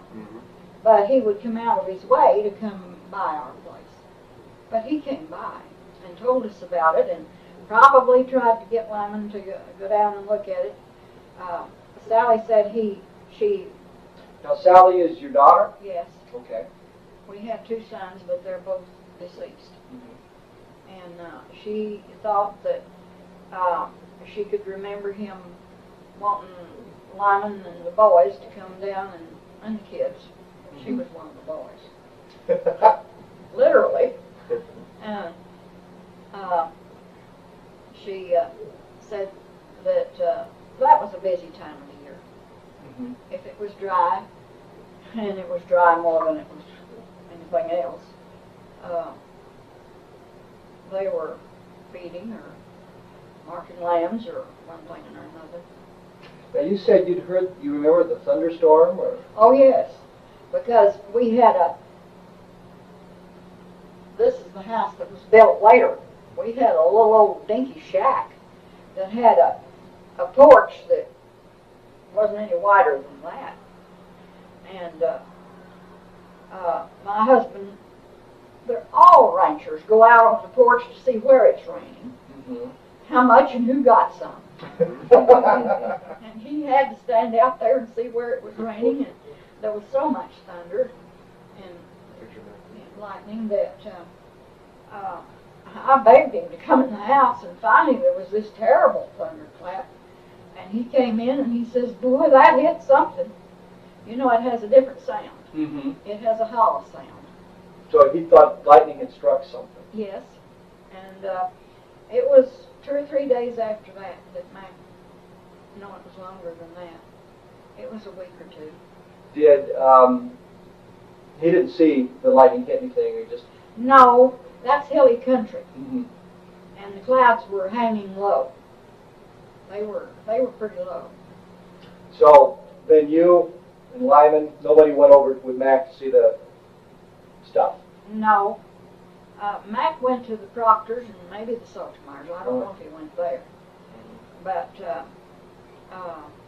they didn't go down there with him. I guess everybody was busy, and Mac thought it was a weather balloon or some sort of an experiment, that he was glad to do the government a favor to bring them the pieces. And that's actually the attitude he had when he gathered it up and took it to town.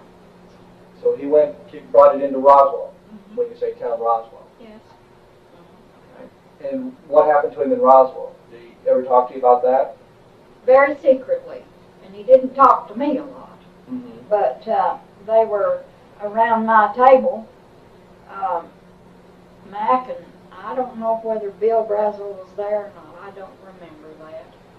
But Mac and my kids and Lyman, and I was busy carrying the coffee pot. And I really heard more sketches of the conversation than if I were just sitting there talking like we are here. What pieces of conversation did you hear? What do you remember about that? How nasty the officers at the air base were to him. By nasty, what did he elaborate on that? He did to them, yes. He was held for, I believe it was 3 days or 3 nights. Of course, ranchers all had livestock in their corrals that had to be fed. Mac was there by himself. And I think he called Bill. Bill was in Albuquerque. Mhm. To come down and take care of his livestock, but they literally threw him in jail. And it was 2 or 3 days later, Lyman and Floyd Proctor had some business with the Bureau of Land Management, which had an office. I don't remember where their office was then. Anyway, they came down here to the Bureau of Land Management together, and they saw Mac being escorted by two Army men, and I don't know whether he had handcuffs on or not. I don't believe I ever heard that, and I don't believe he did. I believe they'd have said something about it, because we were all, the whole neighborhood was scandalized that the Army, that the services would treat people like that, people who had good intentions. Did Matt ever mention what went on when he was held on the base? I didn't hear it. Surely Walter Hawk did. He was a lieutenant. I couldn't tell you because, like I said, I was carrying the coffee pot. Mac was very secretive, and I know that he made it plain that he was not supposed to tell this and not supposed to tell that. And I think most of what he was not supposed to tell was that there was any excitement about this material. Now that's my recollection. But Mac was pretty unhappy? Oh, you bet. He was a man who had integrity. He definitely felt insulted and misused and disrespected. So he was annoyed at the way the military treated him. He was worse than annoyed. He made the effort to come in with the material, and they treated him that way. That's right. And he sat basically at your coffee table and elaborated At on my it. dinner table. Dinner table. Didn't have a coffee table. I meant dinner. I meant actually kitchen tables, what I meant. Yeah. That's probably Was this the only time that he talked about it? Did he ever mention it? Maybe some other times, or? I don't remember him being at my table. I was in the house. Now, lots of ranch women are around the corrals a lot, but I wasn't. And he came to the house off and on. When we built this new house, he came and helped Lyman with the plumbing. Of course, that was later. But I don't remember that he ever came during that time of stress. And he was definitely under some stress and felt like he had been misused and kicked around. And this was right after he got back? Yes. Right after they let him go? Not too long. And since none of us really knew then what the importance of it was, I don't remember just how long it was. It might have been 2 weeks. I don't think it was 2 months. Did he talk about the material? Yes, he did. I remember he said something about that you could crumple it up and it would come right back out. Now, my daughter, I have been asked before if anybody had any scraps of it. And my daughter told me on long distance, she was only 10 years old, and she said she wasn't impressed with it, but that Bill Brazel brought a scrap of it up there, and he was at the corral. He was not in the house, and I know I never saw any of it. I never saw it at all. And she said that it was very, very thin, that I sewed a lot. And she was familiar with fabrics, and she said it was like a very thin cotton, but very tough. Now, she emphasized the words tough. And I said, how big was this scrap Bill had? And she said, 6 inches by 8 or 10. And I said, what do you reckon he did with it? And she says, well, if they didn't Bill was, I don't believe they were people who kept a lot of, they didn't have their house cluttered like this. And she says, well, if he didn't realize the importance of it, he probably threw it away. Now, of course, I don't know. That was just conjecture. Where's your daughter now? Fort Morgan, Colorado. And it's Sally. Catalini. Would you think it'd be all right if we talked to her, called her long distance and chatted with her? I'm sure it would. Do we have a phone number? Yes. Do you happen to remember what it is? Yes, I do. You want to write it down? No, I'll have it recorded. Oh. 1-303-867-5025.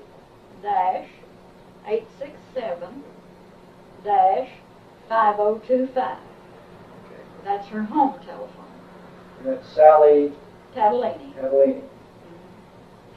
Now, of course, her husband and sons wouldn't know anything about it. Are they from this area, or are they from Colorado? Or? They're from Colorado. All of them. But she says Bill Brazel brought a scrap of it by for her to take a look at. Well, or just to show. To show, and like I said, now she lived at the corral. Her daddy had to order her to the house. She had her horses and so forth. And she was out there, and the boys were out there, and I suppose Bill stopped, and that was the whole family as far as Bill was concerned. So, and I don't know whether I was home or not. So basically what you know is Mac Brazel was held by the people at the base for a number of days. Yes. He came to your house and was irritated by He was worse than irritated. by the treatment of them, and you heard some of his discussion about what went on at the base. And then Lyman saw Mac in the company of a number of... If I could say something that's off of the record. Back on the record. Could I ask you about the thunderstorm again? The thunderstorm. Did anyone else comment? Did you hear anyone else Comment about the thunderstorm? about the storm? I asked Juanita about it one time, and she said no, she didn't remember it because she had little children. Her children, by 1947, mine were 7, 8, and 10 years old, 12, and hers were babies. And I think that's what she said, that she didn't remember that thunderstorm. I don't know if anybody else did or not. Anyone else in the family that commented about the loud About thunder? thunderclap? Sally could remember it. I don't know. Okay. My sons have said are not living. Did Mac say anything while in Roswell that he was threatened, or that they? I think he was threatened with something because he was threatened if he opened his mouth, he might get thrown in the backside of the jail. Now, he gave that impression, definitely.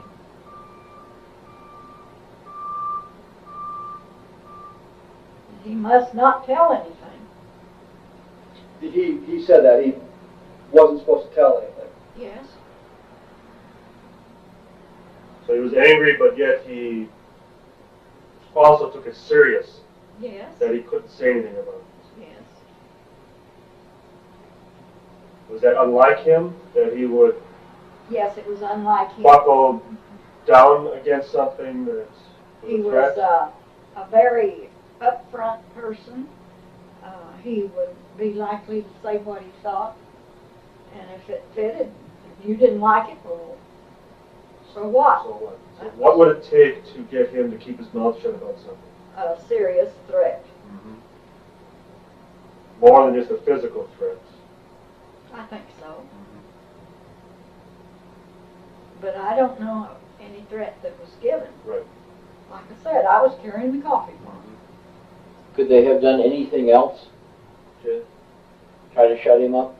Like what? Bribe him? You couldn't bribe Mac. I don't think you could. I think he'd double up his fists and back you away. I really do. I don't think he was that kind of person.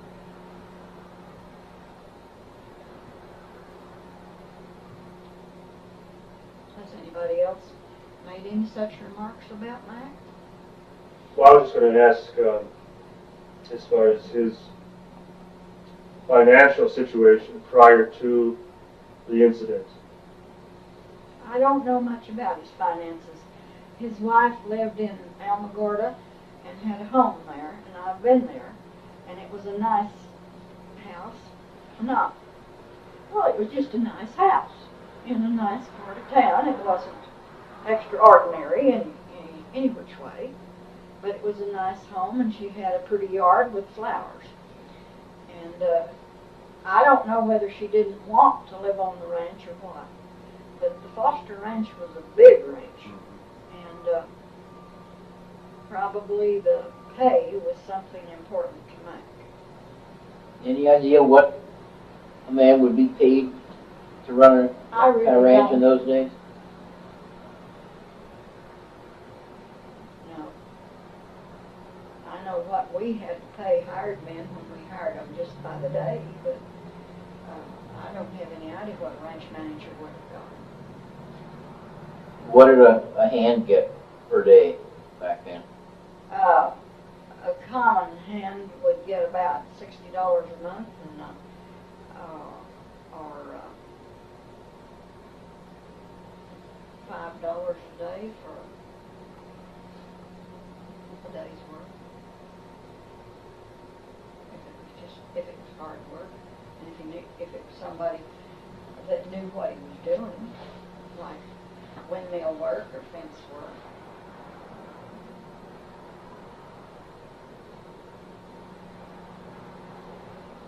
But I don't know what Mac knew. It wasn't anything you talked about around the table. Was there anything different about him after this?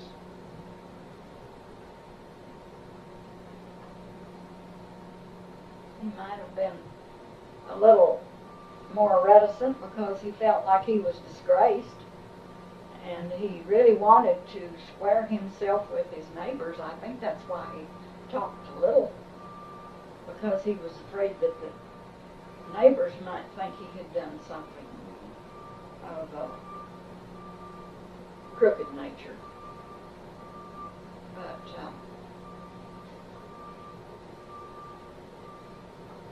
he might have been a little more anxious to, I don't know. When we built this house, I said, this house that's in the painting, Lyman didn't know anything about plumbing. He cut 2 pieces of pipe, and they were both too short. And Mac come up and helped him, and they put in the plumbing together. Now, I don't know if Mac would have done that before that or not. This was in the early 50s. Who painted the picture? One of my sons did. Did he paint all these pictures? He painted everything in oil and did all the wood carvings. Anything that's in China, I did it. I'm impressed. He did this one by the fire, by the Yes, campfire? that's a story. That's a story that's really true. That happened when my husband was about 2 or 3 years old. You want to turn it off? No, that's okay. My son painted it from his father's story about it. At that time, they had no fences, or very few, and lots of cowboys. And they ran, this was like the Chisholm outfit, but they didn't work for Chisholm, they worked for Hinkle. And they run cattle from the Pecos plumb to the mountains. And anyway, these cowboys went out in the morning. I don't know how many there were, half a dozen. And this one didn't come back. So they knew something had happened to him. And what had happened was that his horse stepped in a hole and fell with him and broke the man's leg, but not the horse's leg. And the wolves could smell the blood. The skin was broken. The boot was full of blood. And the wolves could smell the blood, and if National Geographic, and they did, I read it, if they want to tell you that wolves won't attack, maybe they won't if there's just one. But where there's a whole ring of wolves, a bunch, and they smell blood, they would. And anyway, he had little chips of wood that he got on fire and threw at them all night long. And they found him, the other cowboys found him the next morning. And my mother-in-law, Lyman's mother, walked up to it and says, "There's supposed to have been a tree right there. That's where the chips come from." My son had never painted a tree. He never painted a tree until I insisted that he paint these that are around the house. And so he didn't put any tree in it. And her sister, Aunt Jenny, walked up to it and said, somebody else in the room says, "Well, did he get over it?" She says, "Well, it sure was a good old answer." So I guess he got over it. Those are beautiful pictures. Yes. Yeah. Well, thank you. I treasure everything Oh, here. you should. My son was selling at the time that he died, and he had sold several portraits. And the people who had commissioned portraits came and got them. But I kept everything else. I could have sold some. I just plastered the walls with them. Yeah. Great. You don't want to. And what is it that you painted? I paint china. And what in here did you do? Well, this cabinet is full of it. Up here? That cabinet is full of it. And everything except one or two antiques in these shelves. That's obvious where you learned it from. Yeah. How about these cups with birds? I painted all of them. It's incredible. Actually, that's marvelous. Now, I didn't paint the Virgin that's in the window. I did about half of the birds, or more than half, maybe. The flowers on the china? Oh, yes, I did all those.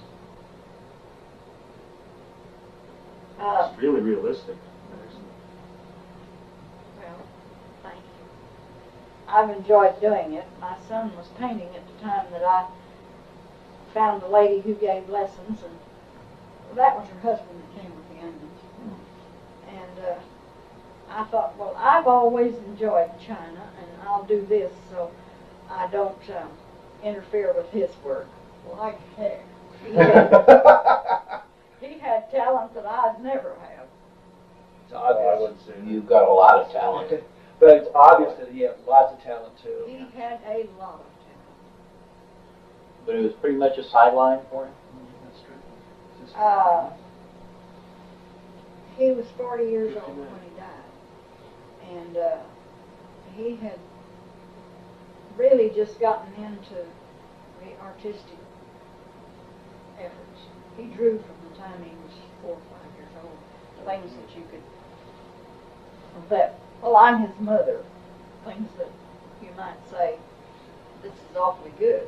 He drew one that I hung on the wall until it turned yellow, and it was a cowboy standing by a windmill. And the windmill was much taller than, the cowboy was much taller than the windmill.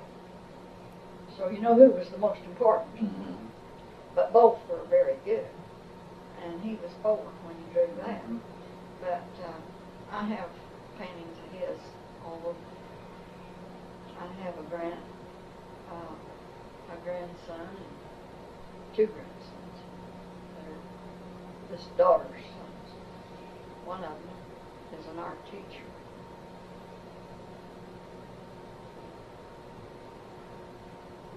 Well, if you don't mind, I'd like to video the paintings. All right. I'd like to, I don't know if it'll come out, how good it'll be, but I'd certainly like to give it a shot.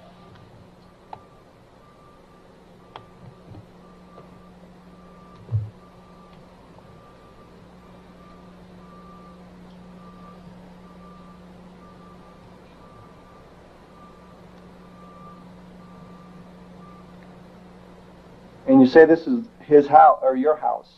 Yes, that's the ranch house that we built. Is it still there? Yes, as far as I know. My husband had, after we moved in here and I knew what was going on, he had 5 little strokes. But he had glaucoma, and my son and I were suspicious that he had some. This is a painting of his too. This is not a photograph. Is it done from a photograph? But this one, my son did it. Worked in a lot of mediums. Oh, yes. I can't think of the name of it.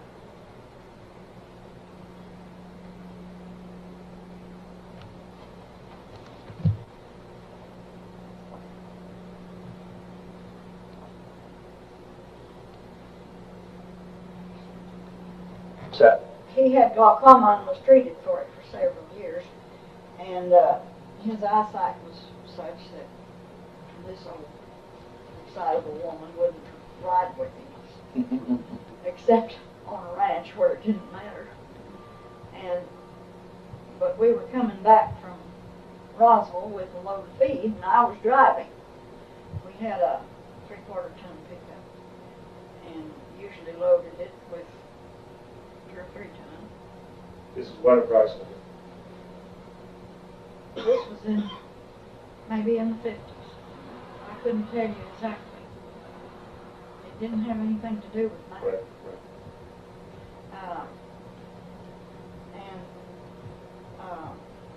Have you been, I guess you've been to Corona, Yes.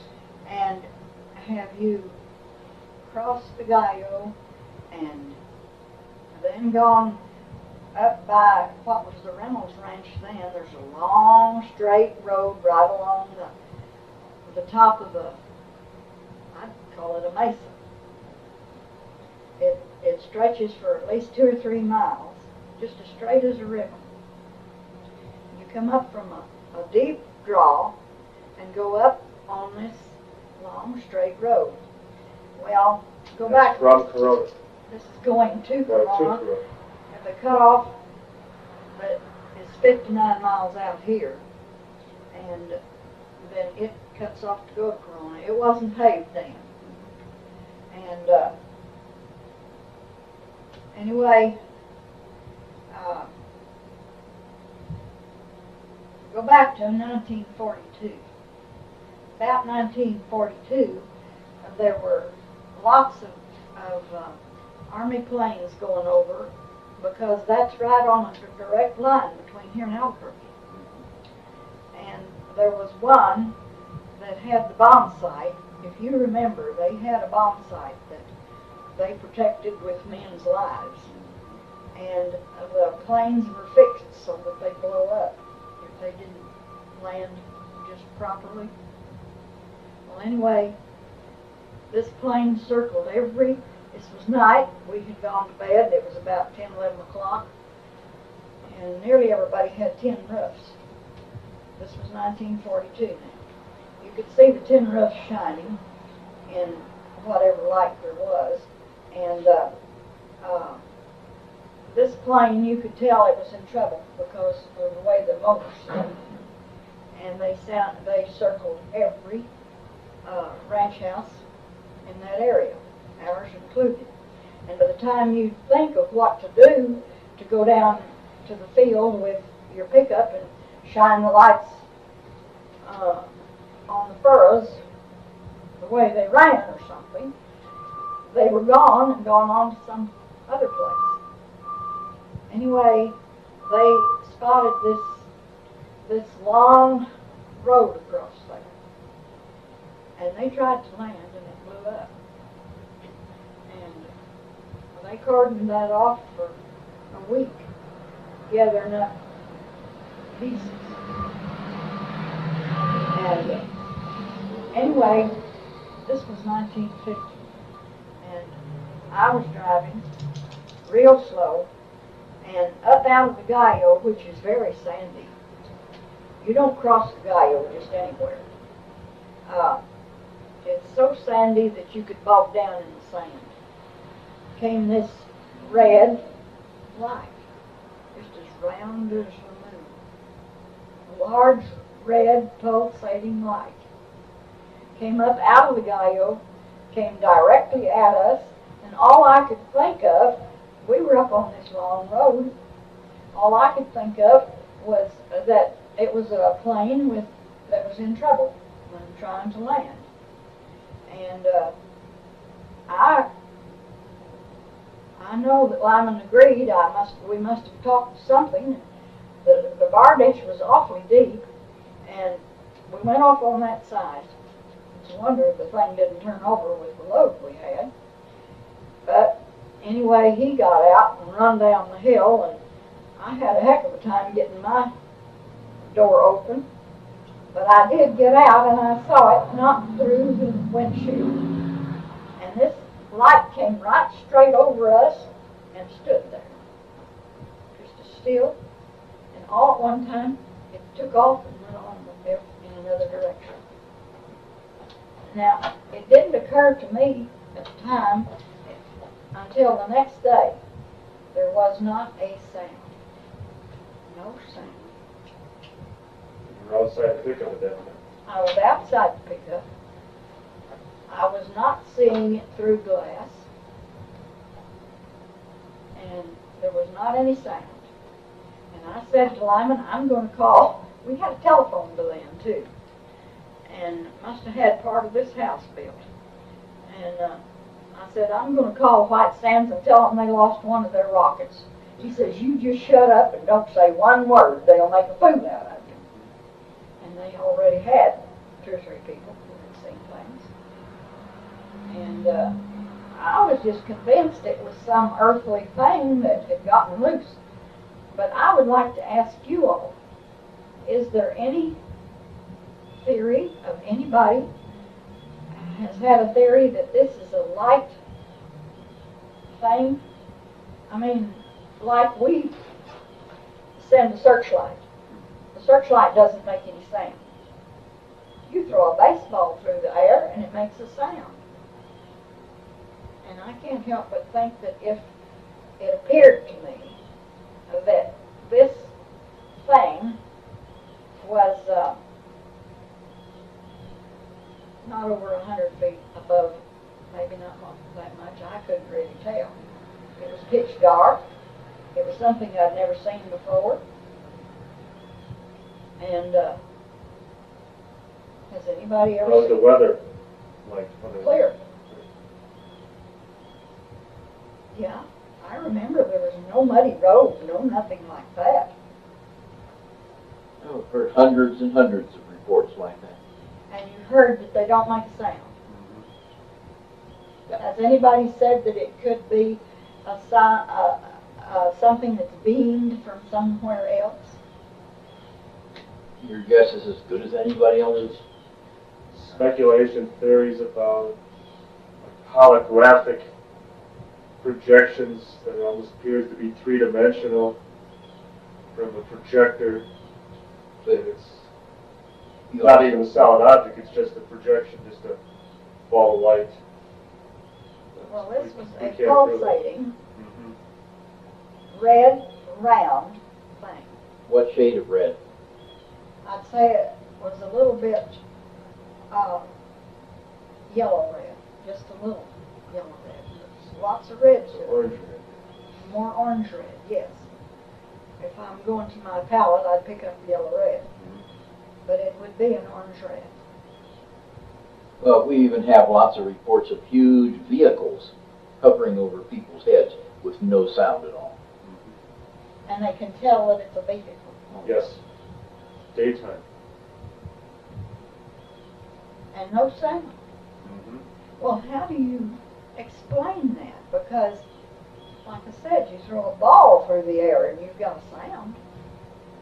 The theory there is too that somehow the object is able to, with some type of a field that would surround the object, actually draw the surrounding air molecules with it, that would serve to cushion it and eliminate the friction, the air friction. Something. You're I know it's speaking Greek. But, Really, so in other words, we don't know. there's no friction. In other Got words, some there's no. ideas. Well, you know what a sonic boom is, as far as because that's where the air is separated by the supersonic jet, and as it comes together, it claps. So whatever this is, it doesn't cause that. It doesn't allow it to come together. It doesn't seem to have to come together. There seems to be no break in the air. So that's where the theory that it's actually drawing air with it. See, too, when you have an object that moves that fast, that the friction would cause it to start to glow. That's where, like, a meteorite breaks up, or even a satellite in re-entry would burn up as it comes into the atmosphere. We don't get that. Well, this thing wasn't a meteorite because it stood there. Maybe they were seeing how smart we were to see if they wanted to ask us a few questions. I don't know. Decided they didn't. How long did it sit there? You know, you're under such a stress at the time, it's hard to say. I would say a few seconds, maybe certainly not more than 3 to 5 minutes. But you were moving in the truck at the time. No, I had stopped the truck. You had stopped. Yes. Was it up ahead of the truck as it appeared to hover, or was it overhead? Hovered right overhead. Right overhead. If I had been in the truck, I couldn't have seen it. But I had, you know, it's hard to open a pickup truck. Looked out through the windshield. I didn't look out through the windshield. I did when I first saw it. Right. My husband had run off down the draw, and he kept hollering at me to come on out his side, and I think I was afraid that the whole pickup would turn over, because that was a deep bar ditch. I've heard that they've got that road paved now, and I don't know what kind of bar ditches they got, but that one was deep. And anyway, I remember struggling out on the driver's side, and stood there, because by the time I got out, I could see that it was not an airplane that was trying to land and come down the road. But that's what I thought it was. Could this have been in 1949? It could have been. I couldn't swear to the date. I hauled an awful lot of feed by myself. His eyes got so bad that... Well, when did his eyes get bad?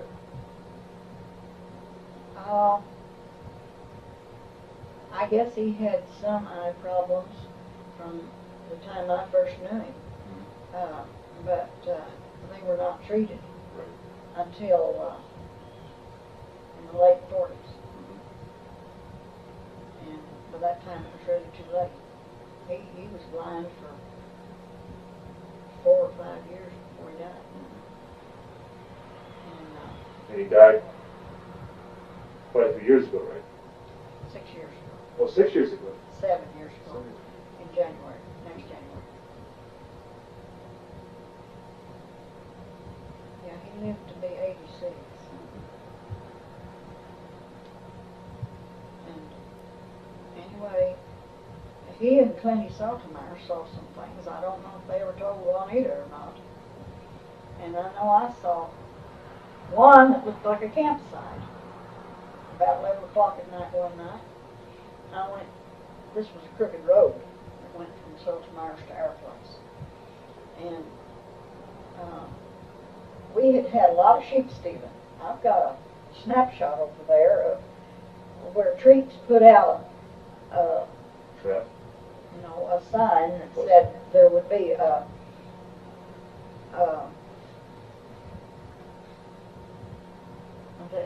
they would pay for information on the sheep. Rewards for Yes, a real Lord. And I went right home and called Clinty, and of course got him out of bed. Told him that this campsite was up above. There had been an old road there. And Clinty says, why, that road washed out to where nobody could get in there. And they went up there the next morning and come around from the top side, and they said they found a dead, well, I believe it was a calf. A calf had been butchered. Was there evidence of a calf there?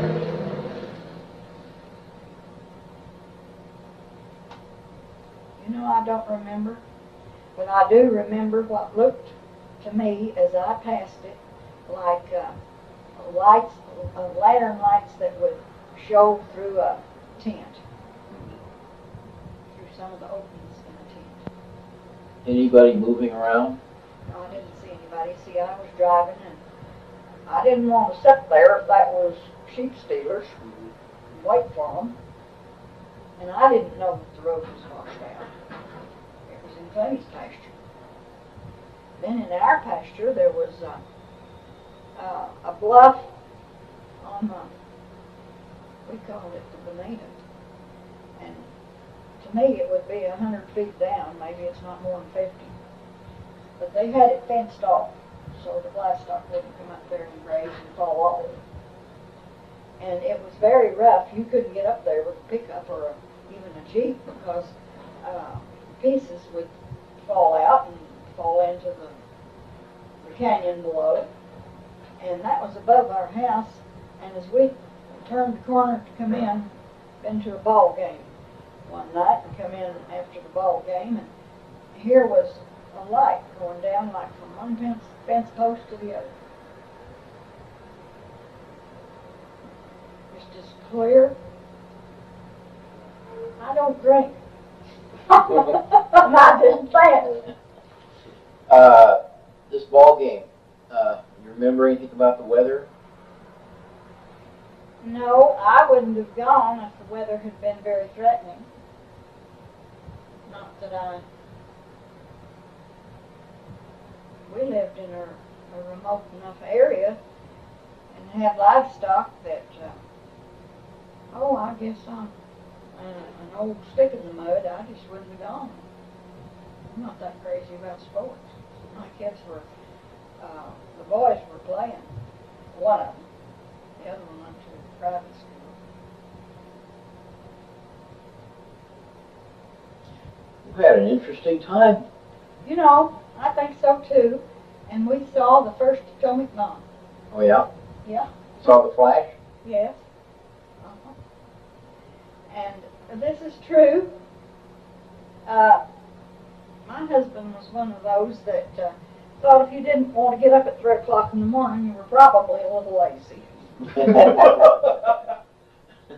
And he shook me around and he says, come here and look. And this was an old house and just had one little window about the size of that out on the west side. And he wanted me to see this explosion, and I did not see any mushroom. We were in a direct line from Alamogordo, behind the mountains. And it was very white, and it went right straight up. If there was a mushroom, I didn't see it. I got up and looked and went right back to bed. What did you think it was? We talked about it a minute or two and thought, I think he suggested it might be an ammunition dump because nobody knew what was going on over there then. Right. It hadn't been announced. Absolutely.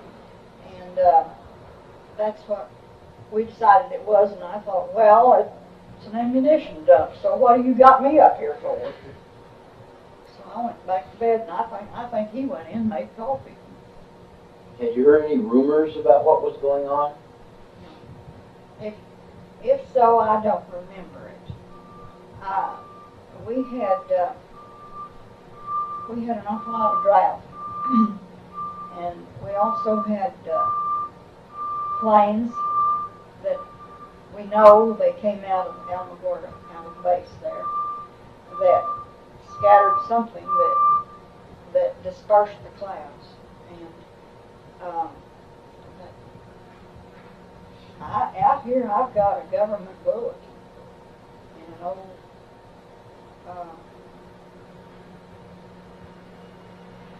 I've got it out there in a box.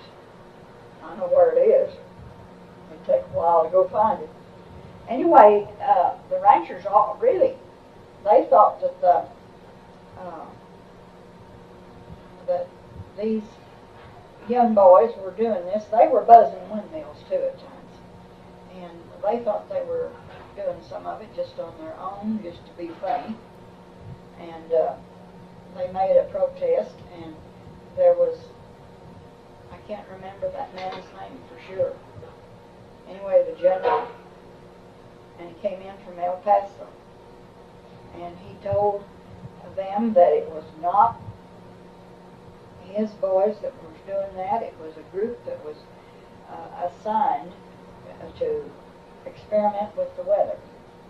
And he gave us the address and what to ask for, and we got these bulletins, this one that I'm talking about. And anybody that asked for one after that didn't get it. They shut it off. But I still got it. Tell us about the experiments.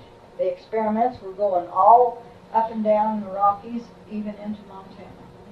And there was a big experiment station right there at the mouth of the Platte River where they had, when they had that big flood on Platte. 1960. But this one was spotted too. I mean, it was named. We got the first government bulletins from Montoya, Senator Montoya. Anderson was, Senator Anderson was down right in the throat. We were just a bunch of hicks that didn't go anywhere. But they could see some of these planes coming in. They were branding calves or marking lambs or something one time, and a bunch of men around on the Gallo, and this wasn't at our ranch, but all the neighbors got together to do those things. And they could see something being dumped out or spewed out of these planes, and the planes going right, you might say, into the clouds, or they appeared to go into them. The clouds would just vanish. You could just go buy more feed. You saw this happen? I didn't see that. My husband was there. But I saw the planes come in. One time we were stuck in that same draw that had that bluff on it I was telling you about. With the anyway, the water had come down. Those magazines are to be given away, and you can have any you want.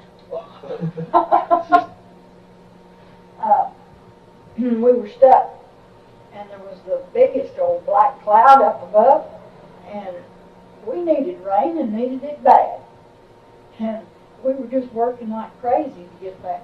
It was my husband and his oldest son and I to get that pickup out of the draw, because it would have washed it away. And the planes come in, and finally somebody noticed them there, and those clouds just absolutely vanished away. This government thing, they said in so many words that they were trying to send the moisture into the areas that needed it for dryland farming, wheat, and so forth. Makes sense. I think they nearly got sued. They washed away the Kansas City stockyards once, God, what? which served them right. Predictive, man. I think that's all we really need. Great. Done some wonderful work for us. Well, I hope it's been worth something. I think the American people ought to know what's going on, I can realize one reason that this was kept secret too is you remember Orson Welles? You're too young. Well, we read about it in the newspapers. I do. Well, anyway, he had written a play, Right. and I think it was in New York City, that there was a downright riot. War of the Worlds. Yeah.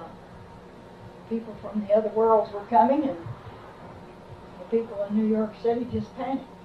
As they're well known to do, people in New York so. City. I guess so.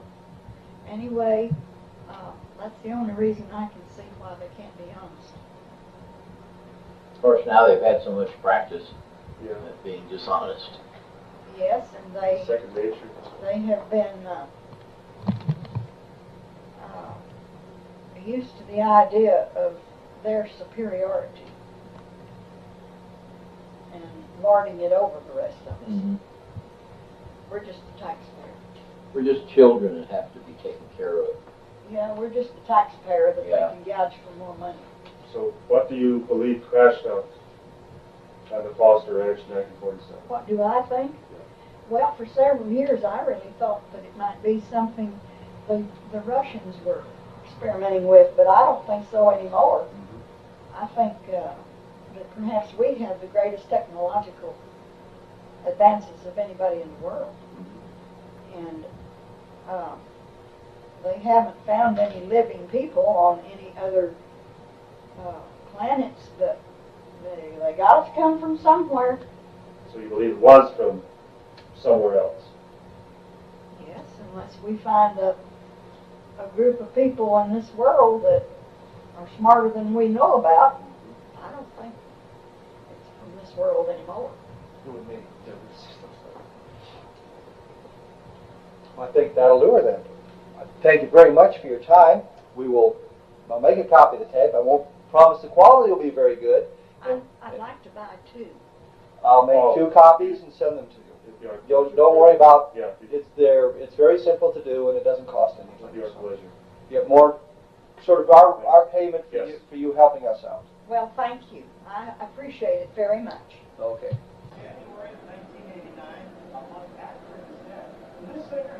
And your name is? Alice. You can speak up. It won't hurt.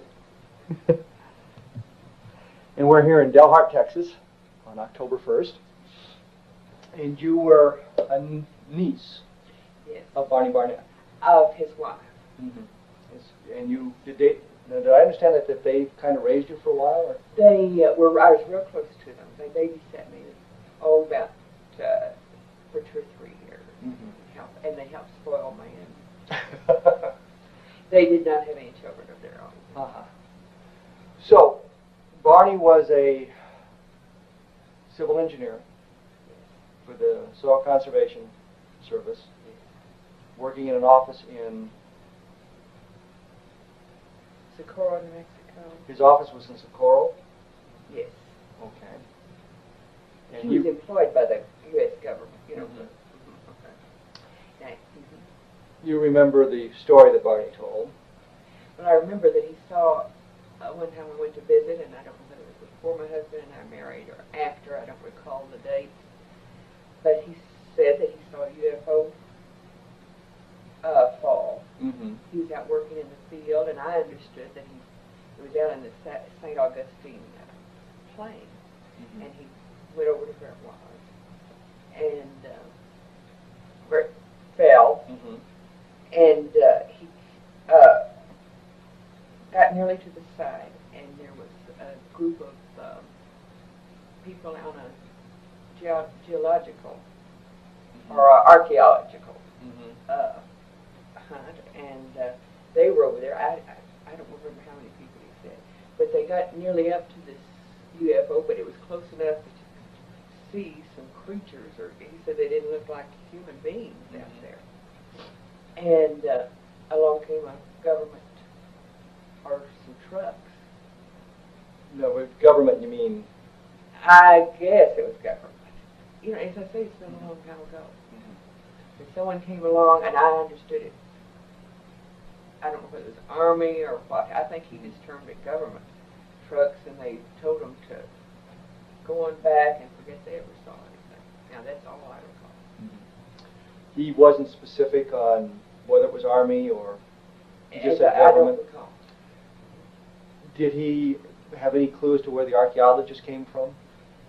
He didn't say. If he did, I don't remember. He just said a bunch of young people on a dig. Did he ever describe the creatures to you? I don't recall.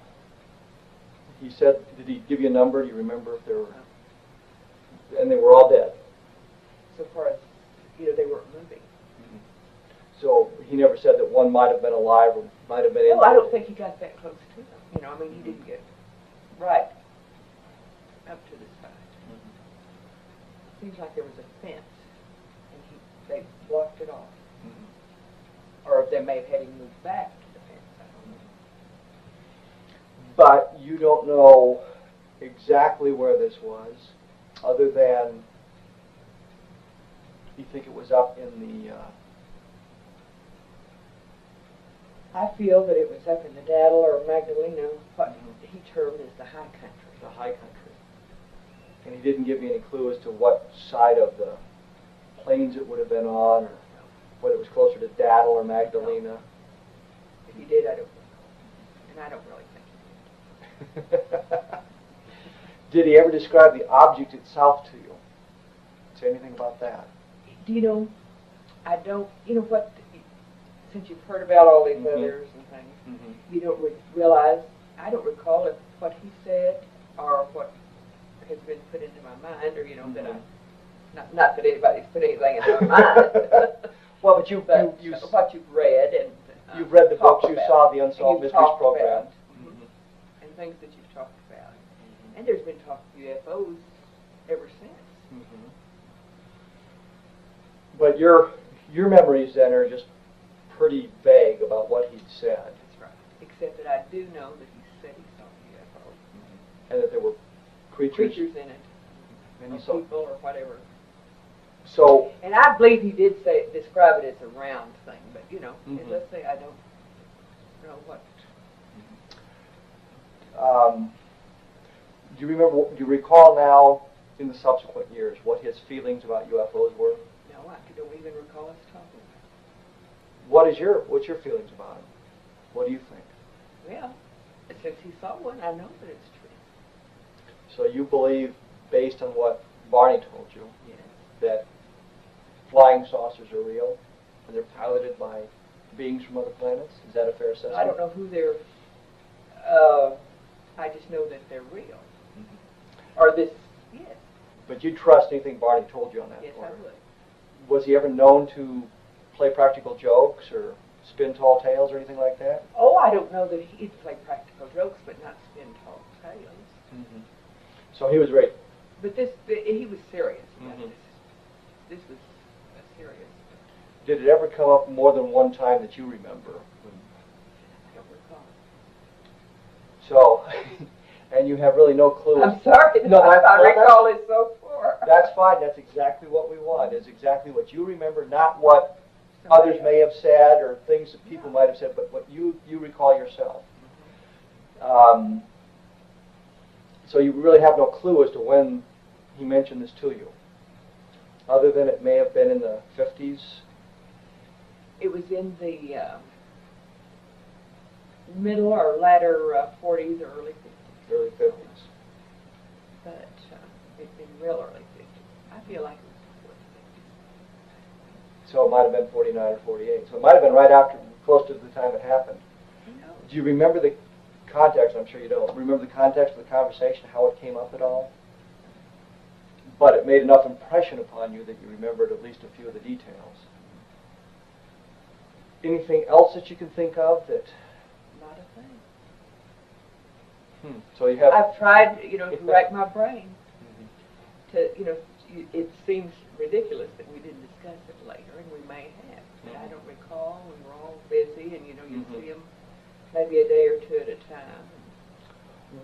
Given what you know, what Barney Barnett said to you, what's your feeling of the government claims that there's no such thing, no validity? Oh, I just don't have too much of opinion, except the government. The government. Do you think the government's hiding information about UFOs from us? They might. And this They would- must be. It's obvious if they're the ones who came along and said, be quiet about this. But Barney did mention the archaeologist. Yeah. Did he mention anybody else who might have been there? No, he just said these people want to dig, and they told us all to kind of forget we saw it. You don't have any clues to how many people were involved? Nobody else there that... No, I think he must have been working alone. Okay, well, this was sure short. That's right. That's I why sure don't know much. That's why I put it on the end of the tape. I sure don't know much. But you have no doubt that Barney was telling you the truth about this. Did Barney ever have trouble with the government afterwards, maybe with the Internal Revenue Service or anything like that? Nothing like that that you can remember? No harassment from the government? No harassment of any kind that I... And he retired from the Soil Conservation Commission? Yes, I think in about 1956 because of poor health. And then did he stay in Socorro? He stayed in Socorro until he was dead. And then, in 1969. So he was retired a long time. and Ruth, what? She moved she stayed in Socorro a year or two after he died, and her health was bad, and so she moved to Dalhart. And then she passed away. Passed away here in Dalhart in 1975 or 76. Probably 76. Did she ever mention this at all? And never brought it up? No, I don't think so. You know, he just went on with what the present. Wasn't really that major of an event in anybody's life then? I guess it wasn't, and even though you can imagine it. I mean, now I can't imagine that it was played down. So we really didn't. Okay. I've even inquired of my friends back then. They, that we might have come home and told somebody that they don't remember me telling. Of course, they might have as poor memories as I do. All right. Well, I think I've probably, as they say, taken up enough of your time. So I'm gonna. That's fine. I'll turn off the camera here. Okay. It worked out real well, didn't it? I don't know. It wasn't horrible or anything. It was scary. It was scary.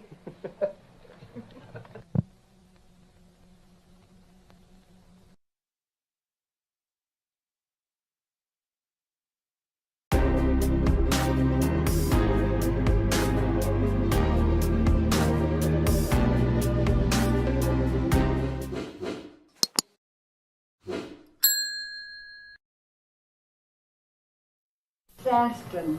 Oh, sure, yeah. Well, that's east of Richmond. It's out near Byrd Airport. Yeah, I think Richmond was where a great many of them lived, or in that vicinity. Yeah, Richmond, Virginia. Yeah. All right. And we got Steve? Okay. Phyllis, tell me about this period in 1947 during the summer when you came to see your father at Roswell. What did your father do in Roswell? My father was the sheriff of Chester County, and they lived in the courthouse. The jail and the sheriff's quarters were in the same building, and they lived on the downstairs floor, and then downstairs was an office with 2 rooms, and the jail was upstairs, and prisoners were taken into the office and then up the steps to the jail. And what were you living with your folks in 1947? No, I wasn't living with them. I was there visiting. My husband and I were both students after World War II in Las Vegas, New Mexico, in Highlands University, and we were there several years after World War II to finish up our degrees, which we had started before the war. Our education had been interrupted by World War II. So we went back, but I sometimes did not go quite as much because I had a young son, and he liked to stay with my mother. And if I was busy going to school, and we also owned a little business, and we worked in it, And so he'd stay there, and probably he'd been there for a while, or I don't know whether at that point in time I was actually in school or just going back and forth and staying up there a while, staying in Roswell a while. So you came to visit your father in his office one day in July, we think? Yes, I came to, I was reading you could just walk into his office from the sheriff's quarters. And the paper came out with this, and I did read the paper. What do you remember about what the paper said? About the headlines and the flying saucer found. And I don't remember whether he told me about it before then or not. I don't know. But I was so interested, and it's some way inside of me, and I loved it, and I wanted it to be true. And I went in to talk to him about it. And sometimes I talked to him in the kitchen or something, but I went into the office and talked to him about it. And he was getting all these I remember he came into the kitchen and told about that he'd been up all night with the phone calls, and that he had just talked to London, England, and he was very excited about that because, well, the distance and the times, it's not the same as faxing something or sending it long distance now like we. The world was a lot bigger back then. Yes, it was. So, and another thing about the world then, World War, they hadn't really rebuilt things all the things hadn't been rebuilt from World War II. Now in America, I know we weren't bombed, but we didn't have they didn't build any washing machines, they didn't build any new cars, they didn't build anything, dryers, nothing, because they spent all their time on the military and weapons and those things. So we had to wait a while to get a car, and we had to wait a while to get a washing machine because they just weren't on the market. So you read about this flying saucer incident in the newspaper. You went and talked to your father about it. Asked him about it, and what did he tell you? And I asked him, "Do you think this is true?" And he said, "I don't know why Roswell would have come all the way in here and brought that stuff if it hadn't been something important, and that he had to be something that he thought was that." And he had sent deputies out to see about it. And he thought, so originally he thought it was true, but he didn't have any information. He was trying to send the deputies to get some more information. But the first thing he did was call the Air Force, because that seemed to be important to him. And I said, "Why did you call them?" And he said, "Because I have an agreement with them that if any airman is in trouble in Roswell, any kind of problem about any airplane or flight or anything like that, I call them immediately. We don't have room in our jail for those, and they come and take care of them. We'll just keep them for a little while."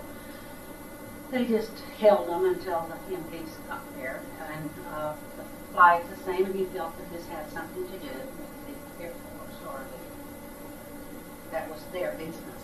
He felt that was their big way. What happened? Did he say And he when sent he sent the deputies and he out? sent the deputies out.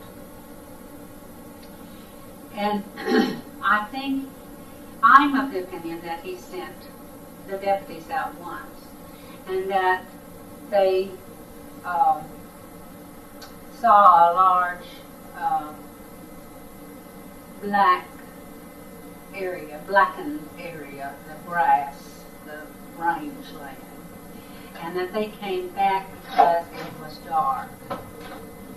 And then when they came back, he had to wait till the next day to send them back again to find something else. And when they went back again, the Army had blocked it off and didn't let them in. And I'm talking about the Army Air Force. just being clarified yesterday, that it was called the Army then. And see, I think Brazel told them how to get there, but they, you know, there's a long distance between Roswell and Corona. You can't send somebody out and have them search over a large ranch or look for anything in a half a day, really. I don't know what time they went, but it takes time. So the deputies were turned away by the Army Air Force. Yes. And then I think it was then the next day that the Army Air Force all came to the office, and my sister came in. And what happened when you got to your father's office? Was the we come in, we had a small child, and Roswell was the shopping place for us to come and buy groceries, and we usually went to Roswell for once a week. Right. And when we arrived, why, I noticed that there were jeeps and some people, you know, from the Air Force there. And of course, I went right in with my small child, and my husband Jay went into the office, and he said to my father, "What's going on, George?" And he said, "Well, we've had a man come in saying that there is a flying saucer and bringing a piece of things," and said, "I don't know what it is," and said, "We're investigating it." And he said, "What was it?" And he said, "Well, it looked like burnt grass. It looked like burnt grass out there." And my husband came back into the office, back into the kitchen. My mother prepared the meals for the prisoners, and we were in the kitchen. And we didn't discuss it anymore or anything.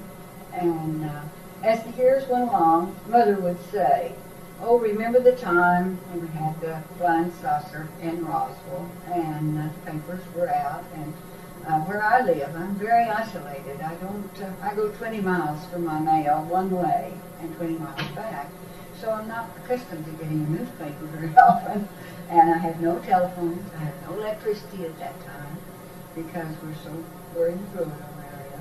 So it was another week, see, then before I probably went back to town and knew anything too particular about it, because I didn't stay all night. I went in, turned around, and came back, because we had milk cows that you have to get home to at night. So I really was not as familiar with it as Phyllis, because she was staying all night there, because she was going to school up in Las Vegas. And but as the years went along, Mother would always say, and I also know of an article that she wrote that said, we do not, as to this day, know that whether it was a flying saucer or what, because they told her, my husband, Mr. Wilcox, which she would say, "Don't you say a word." So he didn't, and he was very calm about it. He just didn't say anything. Who told him not to say a word? The Air Force did. When they came and picked up the piece or whatever they did, she said they reprimanded him. That's what the words were in the little article she wrote. And I had it because she wrote a great deal, and she wrote an article on their 4 years at the county jail. They were not in the county jail, but that's what she said, 4 years in the county jail, but they were there as working people in the jail. And so on the very back page of her article, she wrote the day the flying saucer was in Roswell, New Mexico. Do you remember what that date, what she said that date was? Now, the date was not on the paper. That's the reason I don't. And she said in on the outside of this article, said, I sent this article to the Reader's Digest in 1980. See, she had typed it over. She had a whole bunch of typewritten things, and but they did not accept it. That was written on the outside. She also said that she, I don't know whether she took the article or she spoke to the Historical Society in Roswell. It said, Roswell Historical Society in Roswell, New Mexico in 1980. So she might have taken the article over to the Historical Society. I do not know. Did your father describe to either of you what this material that Mac Brazell brought in looked like? Did not to me. He said he brought some material with him, some junk. Like, I don't know what it is. That's the best I can do about what his words were. Right. Just about briefly. And about the Air Force warning, there also, my mother had written on there, this is a real and true story. And she had spoken about it some after, that, and I think, she had talked to different members of the family that there was a crash and there were bodies in, but that they could not say anything about it. She told my daughter. She had told people, and I think maybe I had one conversation with her about it, but I could not recall it well enough to. But she talked about bodies? Yes. That she had heard that there were bodies recovered? Yeah.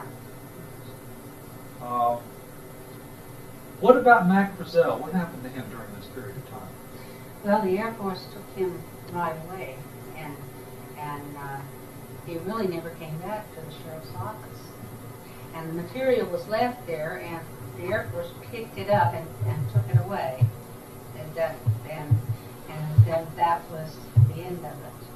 And my father said, I said, well, what are you telling the people on the telephone? He said, I don't have any information. I have to tell them. I don't know that it is a guy. I don't really know. I haven't seen it. I can't get in there. And the Air Force is handling it. And I'm referring calls to the Air Force. Oh, that's right. He So said just they didn't even answer, I don't think, out there, according to some of the witnesses here. He said that he had had calls from all over, from England, Germany, I believe. I can't imagine. She wrote it in this article, the names of place where they had the calls from that morning when we got to town. And it was quite exciting, rushing around there a little bit, but we just didn't go in. I just didn't go in the office. I just stayed back in the kitchen with Mother, and then she told us what my father had said, but she said that he was not to say one word, and she didn't say anything either for years and years. I'm not talking about Years. Now, I see this 4 years in the county jail, so she had to write this article after 1951. So, since she usually wrote things down sometimes fairly soon after they happened, I'm guessing it's in the 50s, 55 that she wrote it. But we don't have any. We don't have any date. We don't have any proof. I would guess it was late 50s too myself. That's just what we had talked about guessing it to be. Late 50s or late 40s? No, well, see, this happened in 47. Okay. And then they were still in the sheriff's office until, I believe it was 49. It may have been. Okay, so we're just adding some years onto that and saying that the title of the article is 4 years in the county jail, so they had to be out of there. So the only question really is, when did your mother write the article, Well, not when this incident happened? Well, I know that, and we're trying to say we think that it was in the 50s. We think it was in the 50s. My father became very ill right after he came out of the sheriff's office. And she was traveling around trying to find the best doctors and everything in the world to help him. And she was very, very busy. And she had not started a business or had anything, because she had just come out of this job. And he didn't have a job. So then she became a real estate agent in Roswell. And she did the work, and my father then passed on. And he died in 64 or something like that, or 60. I can't remember what year. Oh, 58. No, it was in 60. We decided. I think the other day was 62. We think. Yeah, we're pretty close to that. What did you all hear about Mac Brazell's being detained by the Army Air Force? I didn't hear. Phyllis, did you? Well, I don't know when I heard it. I know he was detained by the Army Air Force, and I know he was out there. But after all, you know, we had just been through all this business here, plus we had been interviewed before, plus I had read the Roswell incident, the MJ-12, listened to Stan Friedman talk. Okay, So you learned a lot of so I have, the last 2 years. Yeah, what I heard so you say, I- you're not absolutely sure what you knew when you knew it. This is true. I don't know what I knew about Roswell until after I read the book and after. That's why I'm When not I saying when I anything talked to because my I don't father, know he what said, I don't know why Roswell would have brought that stuff in, and some way he indicated that he trusted Roswell, and it's probably because he was New Mexico ranch, came all the way trying to tell somebody, you know, I found something unusual and want someone to help me. And so I think I did get that impression then. I know I did, but what else I know about Brazil's internment, I know nothing. Would your father have known a weather balloon if that's what it was? I mean, recognized what it Oh, was? I think so. Yes, we I have think them all all of on our ranch. They're little square boxes, and you can, the balloon just deflates, it's just, and you pick them up. There's been a number of them. They have a place that you can send them back to the Air Force, and But they his father do said- that now. As far as he was concerned, from what you know, that this was not a weather balloon? Oh, no, I don't think it was. They said it was No, I don't think not a piece of the saucer, a piece of metal or whatever it was. They I had the have no metal idea. in that office, in the small office over there, with the door shut. Nobody went in there. It was locked. And the Air Force picked it up and From took your it. father's office? Yes, and took it and said, "Don't you say another word about this." They had a little meeting in there when they picked it up, and they had all the jeeps, and they said there was probably 3 people in there. But see, I didn't see them. I don't know who they were either. I wouldn't know them. Did you see them, Elizabeth? No, I didn't. I just saw the military Jeep. You know how a Jeep drives up in front if you have something. There were open Jeeps, and it was hot weather, and there were 2 that got out and And came in the office, and that's all I know. The And I was besides curious. that, I did not go in there unless he wasn't busy. You know, I didn't go in there and stand and listen to anything that was not my business. You know. My husband went in there and visited all the time because he was a man. Yeah. Women wouldn't go in there. and mine did too, I'm sure. But I just, you know, I went only when he was by himself or when I really needed to go something. Did your father ever name any of the military people who were involved with taking this material out of his office? No, not to me either. What happened after the Air Force said this was a weather balloon, as far as the calls? Well, then they just went down because the Air Force says it's a weather balloon, and it becomes a weather balloon. Right. Everybody just accepted that. That's right. They Exactly. they may have known, and I remember distinctly thinking, this isn't right. I don't believe this. You know, you're busy in your own life, and what I didn't dream. I never had an idea about investigating anything like these guys. Doesn't sound like your mother was convinced.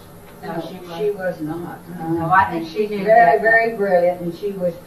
She didn't have all of the responsibility my father had with all the prisoners and all the deputies and all of the jail and all of the thing, and so she began to be real curious. But she said he told her the story, and then she kept it as long as she possibly could, and then she thought, well, she could tell our children because it would be her grandchildren, and so she had to talk to them and you know, kind of come forth. But you can't. If they say don't say anything, and you live right there in a military town, and it was very important to Roswell to have that base there. Really, it was important, and they were in the public eye. Like, you conform to things. It's not that you're put in prison or you're that, but it's just a part of nature that you do it. Someone asks you not to do something, and you say yes, We I do will. what we can for our country, and you just do that because we thought it seemed important. And a lot of people felt that the Air Force was doing experiments, and that this was some new experiment that they were doing, and that it would be harmful to their new experiments if you told what they were. Some other country might get the plans, you know, or some kind of thing like that. So if they were doing experiments with things, then I think that I thought that was a We possibility. were all so patriotic. Everybody was doing their job, and they would not tell anything because a war is a war, you know. And you believe that you should be very patriotic. Both our husbands were in the service, and we knew what that was. It's not funny to have them be in combat. Now, you both live around Roswell today. Yes. What would you say is the sense of the community there about now, 43 years later? Entirely different. A lot of people ask me about it, and a couple of my friends bought me the Roswell, and I have several people that have stopped me and asked me questions about it, and I have a couple, one woman's two grown sons that live in California, and they're very interested in this, and I see them every once in a while when they come to see their mother, and they told me that, one of them told me that he thought they were building some material that was similar to the material that they found out on Roswell's ranch, and he said, I think that they have almost duplicated that, and it's going to go on the market. And we talk about things like that. I talk about it with several people in that area, and they believe it. And the mother worked at the base at the time, and she just says, I believe it. Believe what? That there was a flying saucer. Yes. And that Mother did too, because she called it a flying saucer and wrote about it. So that's what this lady does. She's a little older woman, but she said, I believe she worked at the base at the time, and retired, and she lives in a rest home in Roswell that she's got her dreams. Now, if we were to take an opinion poll in Roswell, that community, what do you think? And then the question was, do you believe a flying saucer crashed here in 1947? What would be the results of that poll, do you think? I think that would be at least, I think at least half of them. But now, see, that's the old timers too, and we have a lot of new influx of newer people there. Because when we're talking about Roswell in 1947, we think, Elizabeth and I think about 15,000 is probably what it was, and now it's 40, 50. And they came back from the Air Force and retired there. They liked it so well. I had friends that were had gone to Germany and lieutenant colonels and came back to Roswell and retired. These lots of people retired. They're not natives like we are. So now we have to take those into consideration if you're talking about the majority of them that live there right now. But the people who lived there then, okay, let's say that. You think most of them? I think that it's 60%. I have, when I got here, I arrived, and there was a friend of mine who had a daughter who's just moved up here, so I gave her a call. And I said, Alice, I'm here. She said, oh, what are you doing up here? And I said, well, I came to kind of a convention for UFOs or flying saucers, just in that conversation. It was something at Roswell. And she said, oh, yes, I remember all about that one. And I haven't seen her. She's been in Saudi Arabia, she's been in Sweden, she's been all over, and she was in the oil business, and they had moved up here, and I said, well, I'll give her a call. So the minute I said it to her, she had heard of it because her mother probably told her, because she probably is in her 40s. So see, she would be someone that her mother would have to tell that, about the flying saucer over Roswell, and they lived about 20 miles from me, but that's neighbors. That's as close as mine gets. Well, I know you ladies have a vote like to take, so I'm not going to keep you Thank informed. you. Oh, we appreciate it. I'd just like to ask you as a big picture, if you would mind reading over and signing this one.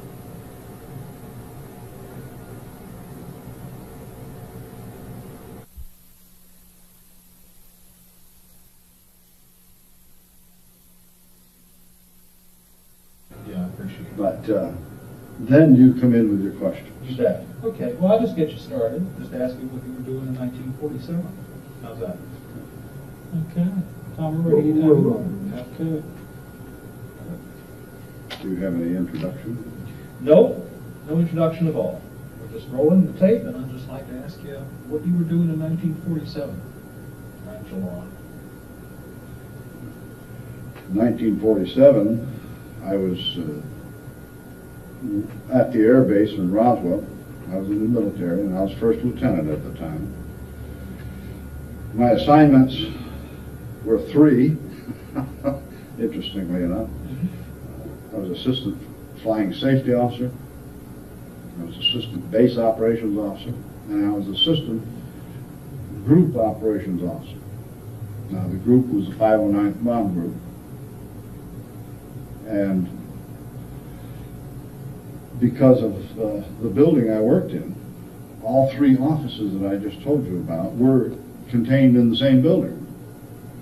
And for a time, it seems I was running back and forth. At that time, I was primarily in group operations. And the call came in one day to arrange to have B-29 ready to go as soon as possible. And of course someone asked where to. I said, just get a crew on board and have the airplane stand by, and we're going to go to Fort Worth.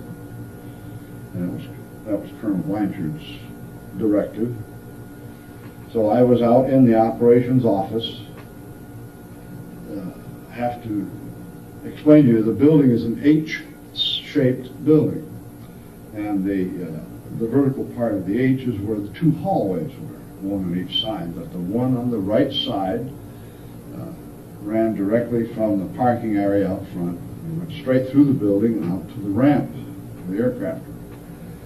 The cross of the H, half of it was the base operations office, where the base pilots came in, filled out their flight plan, and stepped to one side and obtained their weather briefing and read notices to airmen and got all the material ready to go.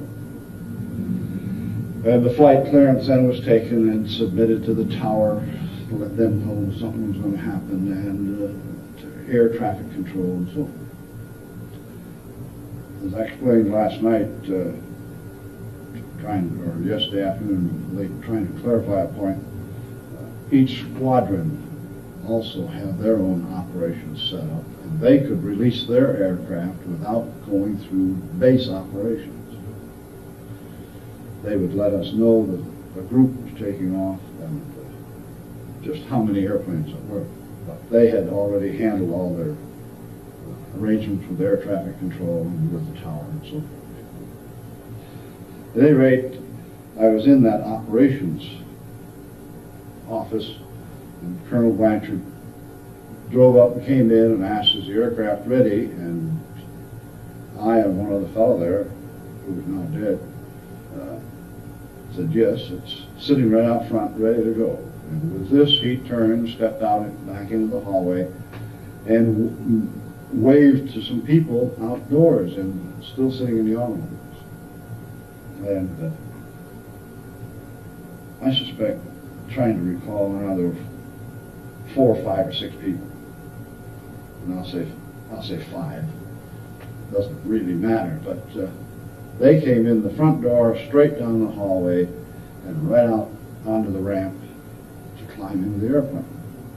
And these were the people that were carrying parts of the crashed flying saucer at that time, UFO today, that I got to see. And that was the only thing I got to see. And it was very short, very quick. Colonel Blanchard, in order to get out of their way, had backed into the doorway of the ops office. And I stepped up to him and I said, Colonel, turn sideways, I want to see too. Maybe if I hadn't said that to him, made it obvious that I was there, I would not have been shipped out 2 weeks later.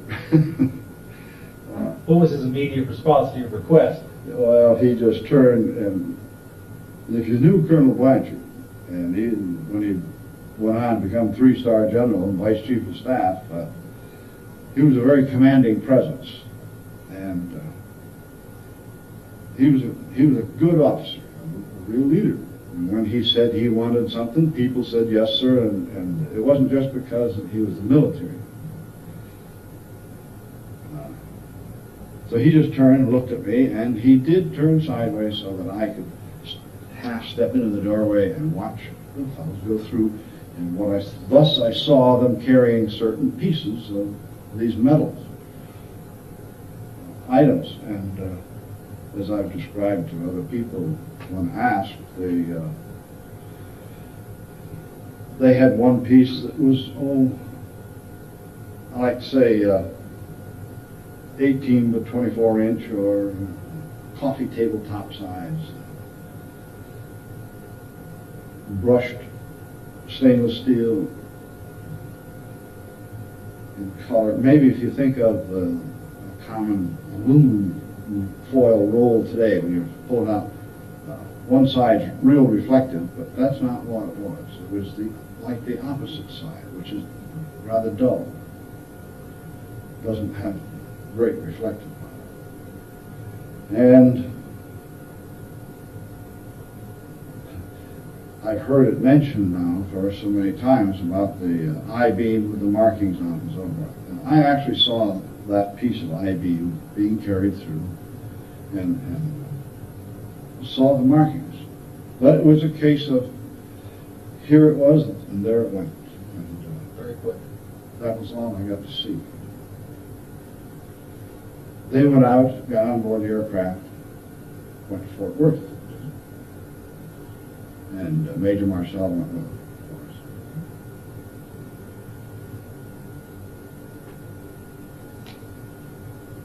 I mentioned the operational setup. This had become clear in discussion that there's some confusion about what airplane went where. One of the first interviews I did, they asked me about a B-29. I said, oh, there was a B-25 also.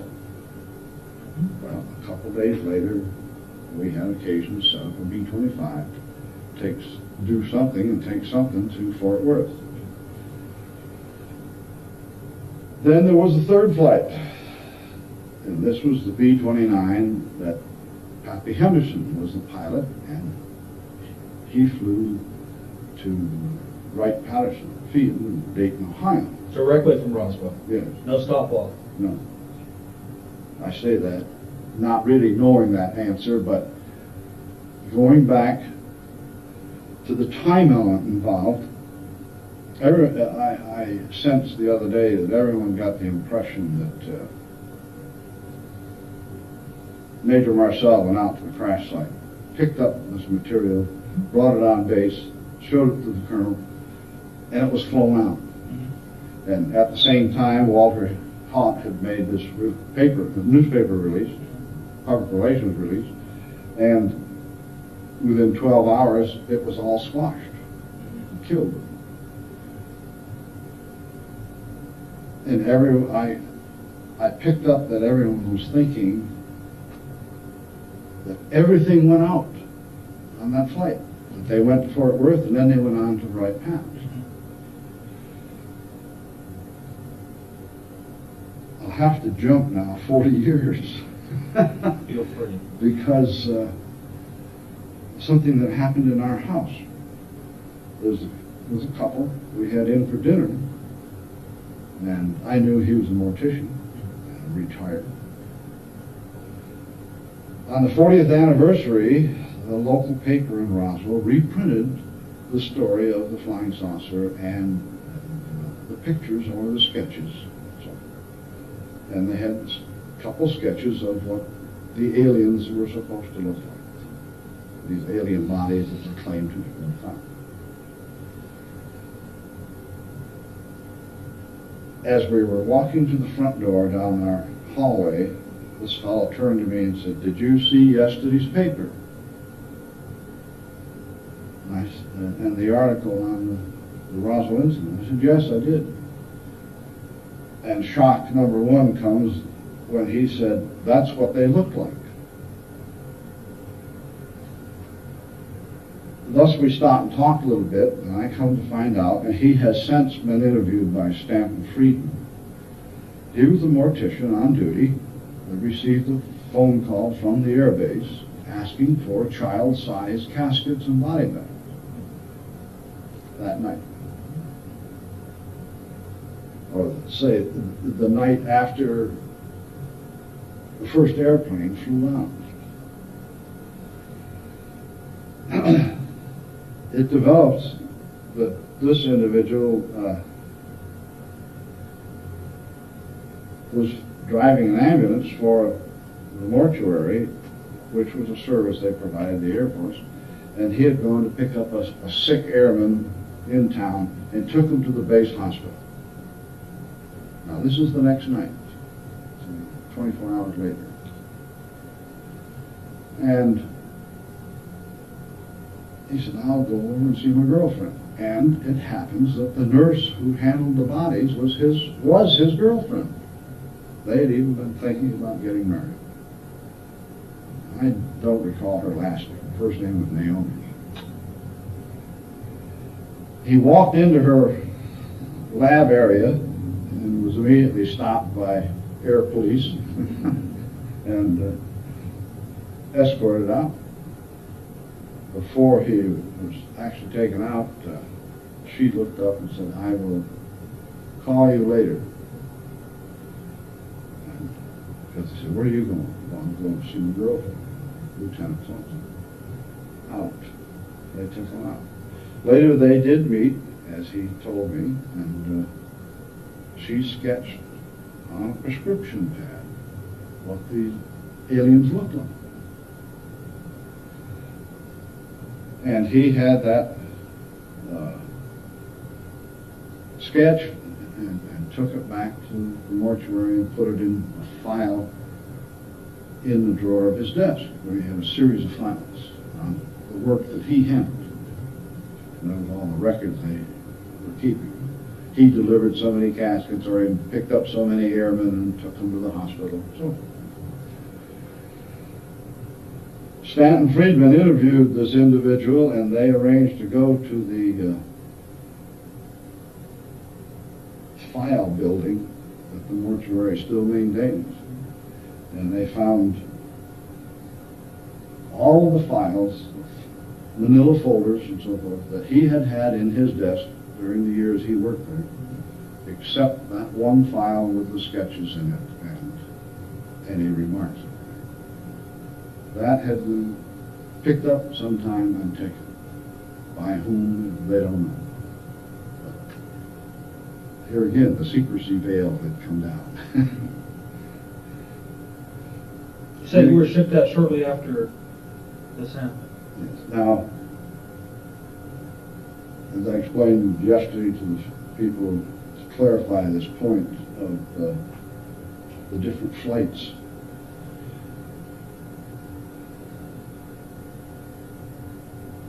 I had learned, of course, that the sergeant of the guard with a series of airmen went out and they surrounded the site, and then they swept the area and picked up everything they could, and the bodies were brought in, and everything was laid out in Hangar 84.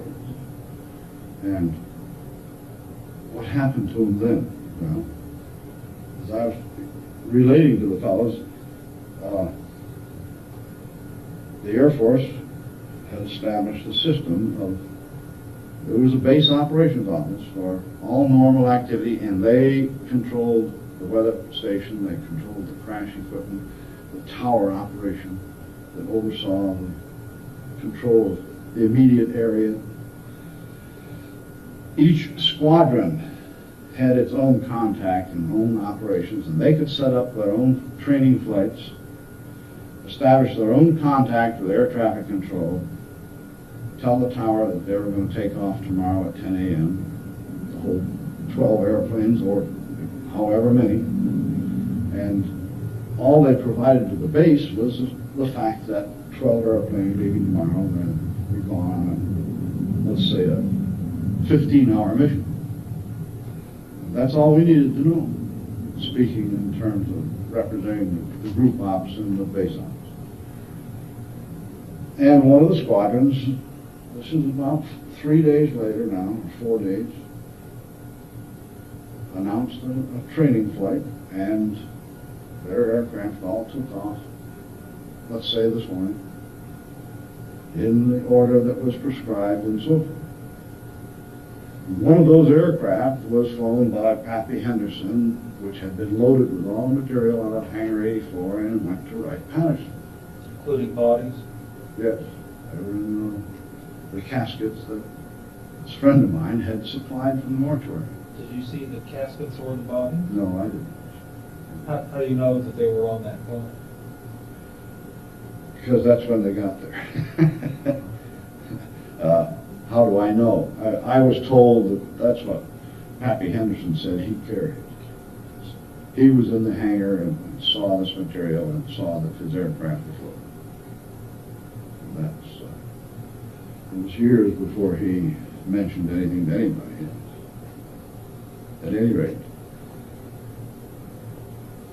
In other words, what I'm trying to convey is everything did not go out with that first airplane. And when the next flights went, we can't find out today.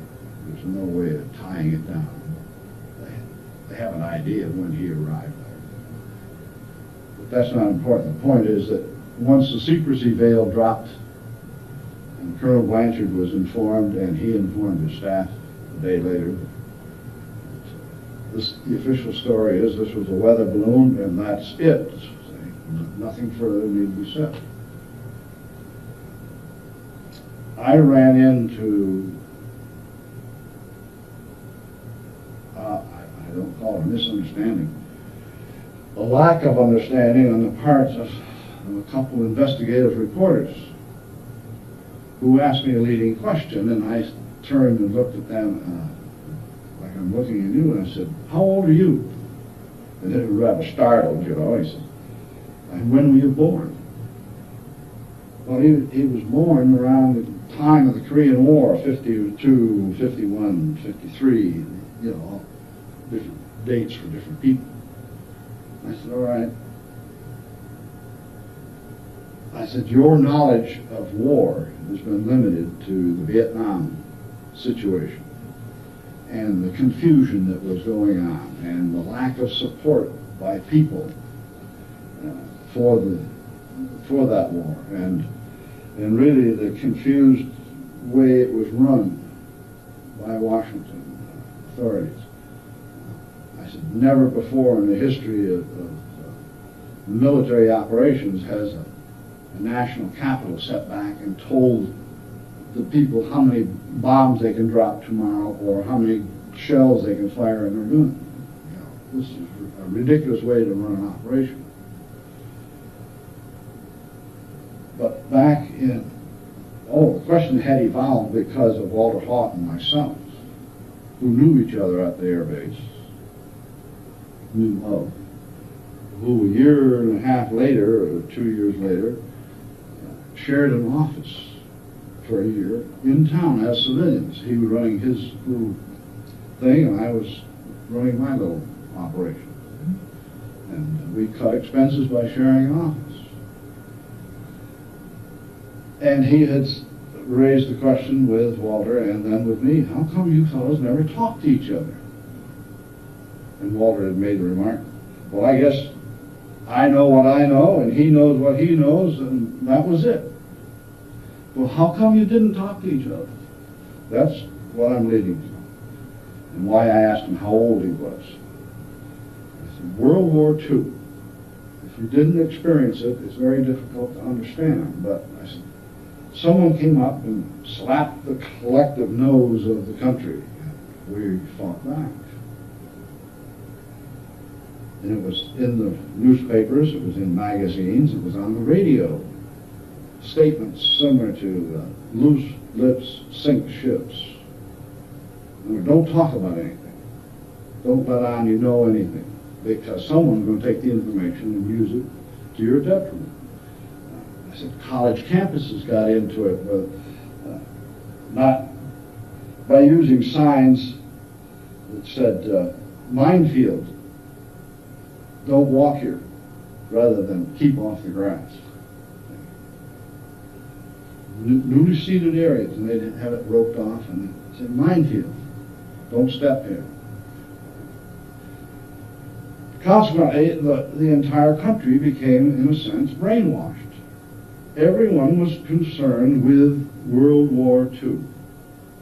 And I asked the question, did you ever know that everyone on the coastline had blackout curtains on their windows and on their doors? When someone rang the doorbell, they turned out the lights before they opened the door. And they said, no.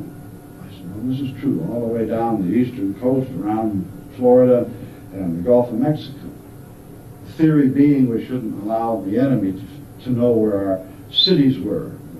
Of course, now they could sit out there during the day and watch, and people in New Jersey could look out on the ocean and see tankers being blown up by torpedoes. This was taking place right out there.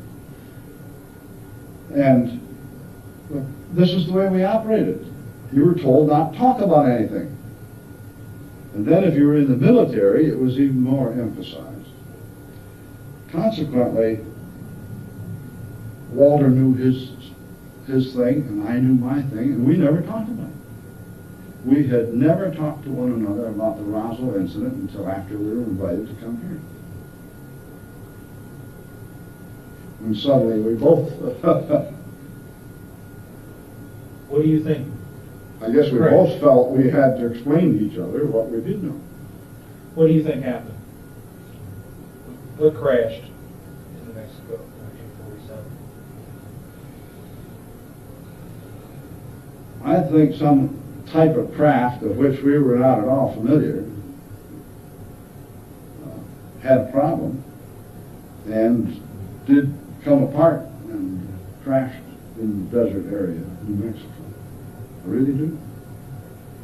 As the properties of the material that was found was unknown to all our scientists.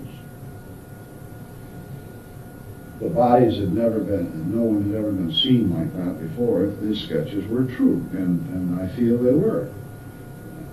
You knew this mortician pretty well, didn't you? Yes, it developed that he and my wife went to school together, and his wife and I knew each other through some friends from the moment I first went to Roswell in 1945 to learn to fly B-29s. And we were very close friends and came close to marrying one another. And she as much as told that to my wife. She says, but you got there first, to my wife Joanne. And we've been close friends ever since. All this time. Ever since the event took place, we knew each other. And we never talked about it. What happened to her? The nurse, I heard conflicting stories. I'll jump back to the time of just after the incident occurred. The airplanes have taken the parts and the body, excuse me. I was shipped out to the Philippines. How soon after? 2 weeks, you said? Within 2 weeks. Was that unexpected? Well, it developed, it was unexpected. These things occurred off and on to people. But there was a telegram, TWX called number, it came in from 8th Air Force that said, urgent need for one each flying safety officer, MOS number such and such, to report to Clark Field in the Philippines. And they turned around and looked. Well, I'm not even sure, but what it might have had my name on it, because I was the only weights and balance officer on that base. And so I was shipped out, going to Clark Field in the Philippines because of being weights and balance officer. I understand the nurse was shipped out the same week, the sergeant of the guard and the guards, all of them who surrounded the site, swept the area and picked the pieces up. They were all shipped out. And every one of us went to a different base someplace around the world, so that no two of us were together.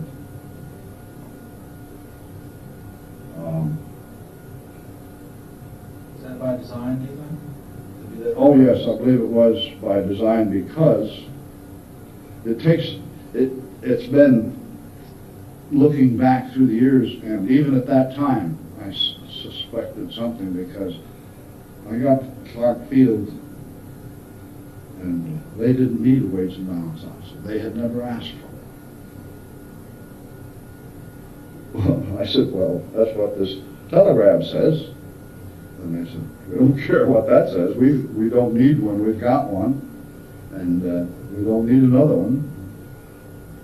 And they said, what else do you do? And I said, well, operations office. I said, all right, I'll assign you to squadron so-and-so as the operations officer. And that's where I went. And we were involved in high-altitude photo recon. That's what I spent the time we were doing, taking pictures from high altitude. Where was the nurse shipped out to? I understand she was shipped to Germany, and I understand I was told that there was an airplane crash, and she and a group of her nurses were all killed. The sergeant of the guards that surrounded the territory and picked up the material, he lives in New Mexico, and I understand just recently spoke to one of the reporters for the first time, but his information has not been released in any of the stories. I say that because the investigative reporter said, Bob, you just saw him, and he has spoken to us for the first time since the event. Now that was, where are we? Well, that was nearly 43 years. Almost exactly 43 years. Yeah. And he said, since we're the first ones he's talked with, he said, we're not going to use any of his material at this point, because we have to dovetail and collaborate and make sure. But he said, I am finding that what you said, speaking to me, he says, what you have told us this evening just emphasizes and proves the point what everyone else has said.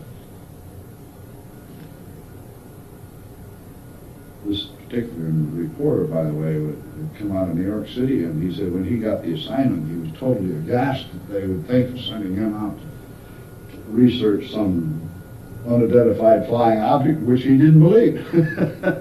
But he said, I have become convinced of being here.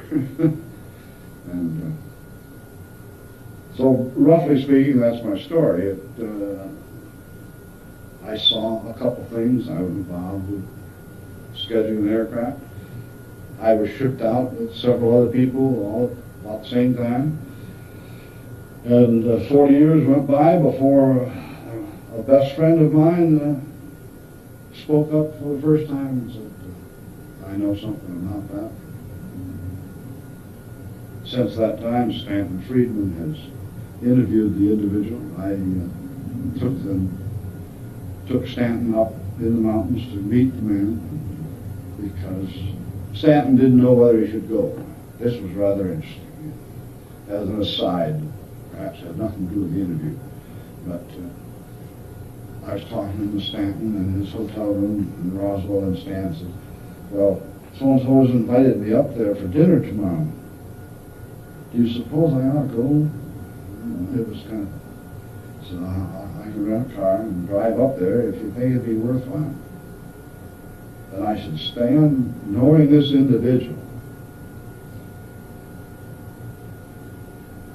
He's one of the good old boys. He speaks his piece. If he invited you to come up and have dinner with him, that means he wants you to come up and have dinner with him. And it wasn't a polite thing he was doing. I said, it's an exceptional thing he's doing. I went home and cleared the decks with my wife and called Stan back and said, I'll take you up there tomorrow. This will help you and I'll introduce you. So we did. They had a great interview, and then we all went in to have dinner together. We continued the interview, clarifying some points for Stanton. Since you and the mortician, Brian, both had an interest in the relationship with Naomi, the nurse, I have to ask what you think about what you were told about her having been killed in a plane accident. Well, do you accept that? My thought was, I had two thoughts about it. One is, gosh, what a waste, because when I was working in group operations, the colonel who sat in front of me, or I should say the colonel operations officer, behind whom I sat with my desk, and to my left was Major Woody Swankett, who flew the bikini drop. And the colonel got an assignment to go overseas. And his airplane was reportedly blown up over the ocean. He had nothing to do with the Roswell incident because he was going overseas before the Roswell incident took place. And it was one of those things. The fellows are here today, and gosh, Fred, you're going where tomorrow? Oh, is that right, you know? And your airplane goes down, you're lost. See? Well, there's another friend gone. And that's the way he thought of it. The second thing I thought of in regards to Naomi and the nurses was, of course, now I'm overseas. I learned this either while I was there or right after I got back that her airplane had been lost. So there's two possibilities. One was the normal, natural thing of some kind of airplane being lost, because it does occur. Or, boy, is the government taking that extreme to control what she knows? Because she was the one who actually worked on the bodies. And another thing was that they had called this mortician, asking him for information on taking care of the bodies, because he had just newly returned from the school, the latest methods known at that time on how to preserve the bodies. And so he had related to her what he knew, and she was trying to do that. And she had more first-hand information about the alien bodies than anyone else. What about yourself? Do you have any concern? You're a former military man. Are you drawing a pension? No. So there's not any direct hold the government has over you in terms of, did you sign any kind of secrecy oath? No, I was not told to keep quiet. Some people were, whom they felt had more information than they knew I did. Right, right. And it's just, as I learned, everyone was shipped out. Right. So that probably pretty much took care of it, I That suppose. was the first initial attempt. Now, this mortician, for example, because of his involvement, he was visited, his mother and father were visited by military people, whether they were in uniform or in civilian dress. Mm-hmm. And they were warned not to say anything to anybody about anything. Very direct. And once again, if I believe this man without fail. And so some people were directly told, others were just shipped out. I came back from overseas and learned that Walter Haupt had resigned his commission. Thus they left him alone. Walter, of course, as you probably know, never did see any. He personally never saw any of the parts or pieces or whatnot. He just happens to be the guy that wrote the release that stirred everything up. Yeah, and again, it was on. Thank you, Mr. Sherby. I appreciate your time. So that's all I know. Fascinating. Absolutely fascinating. Okay. I still get tongue-tied and forget things. Questions that I've answered 15, 20 times. Same question, but put just a little bit differently. You have to shake your head and back off and regroup. Yeah. Well, but I don't need to give you my standard lecture about I want you to be relaxed. It's just you and me talking. Just sort of ignore Tom, his camera. Just pretend they're not here. I just want you to be as comfortable as possible. I do have a bad habit, and you may think I'm looking over the camera. I'll do that occasionally. When I'm trying to think, I may lose eye contact with you, and that was just strictly, I want to break. I mean, just, that's a good excuse, and look away, and I can stop for a tenth of a second.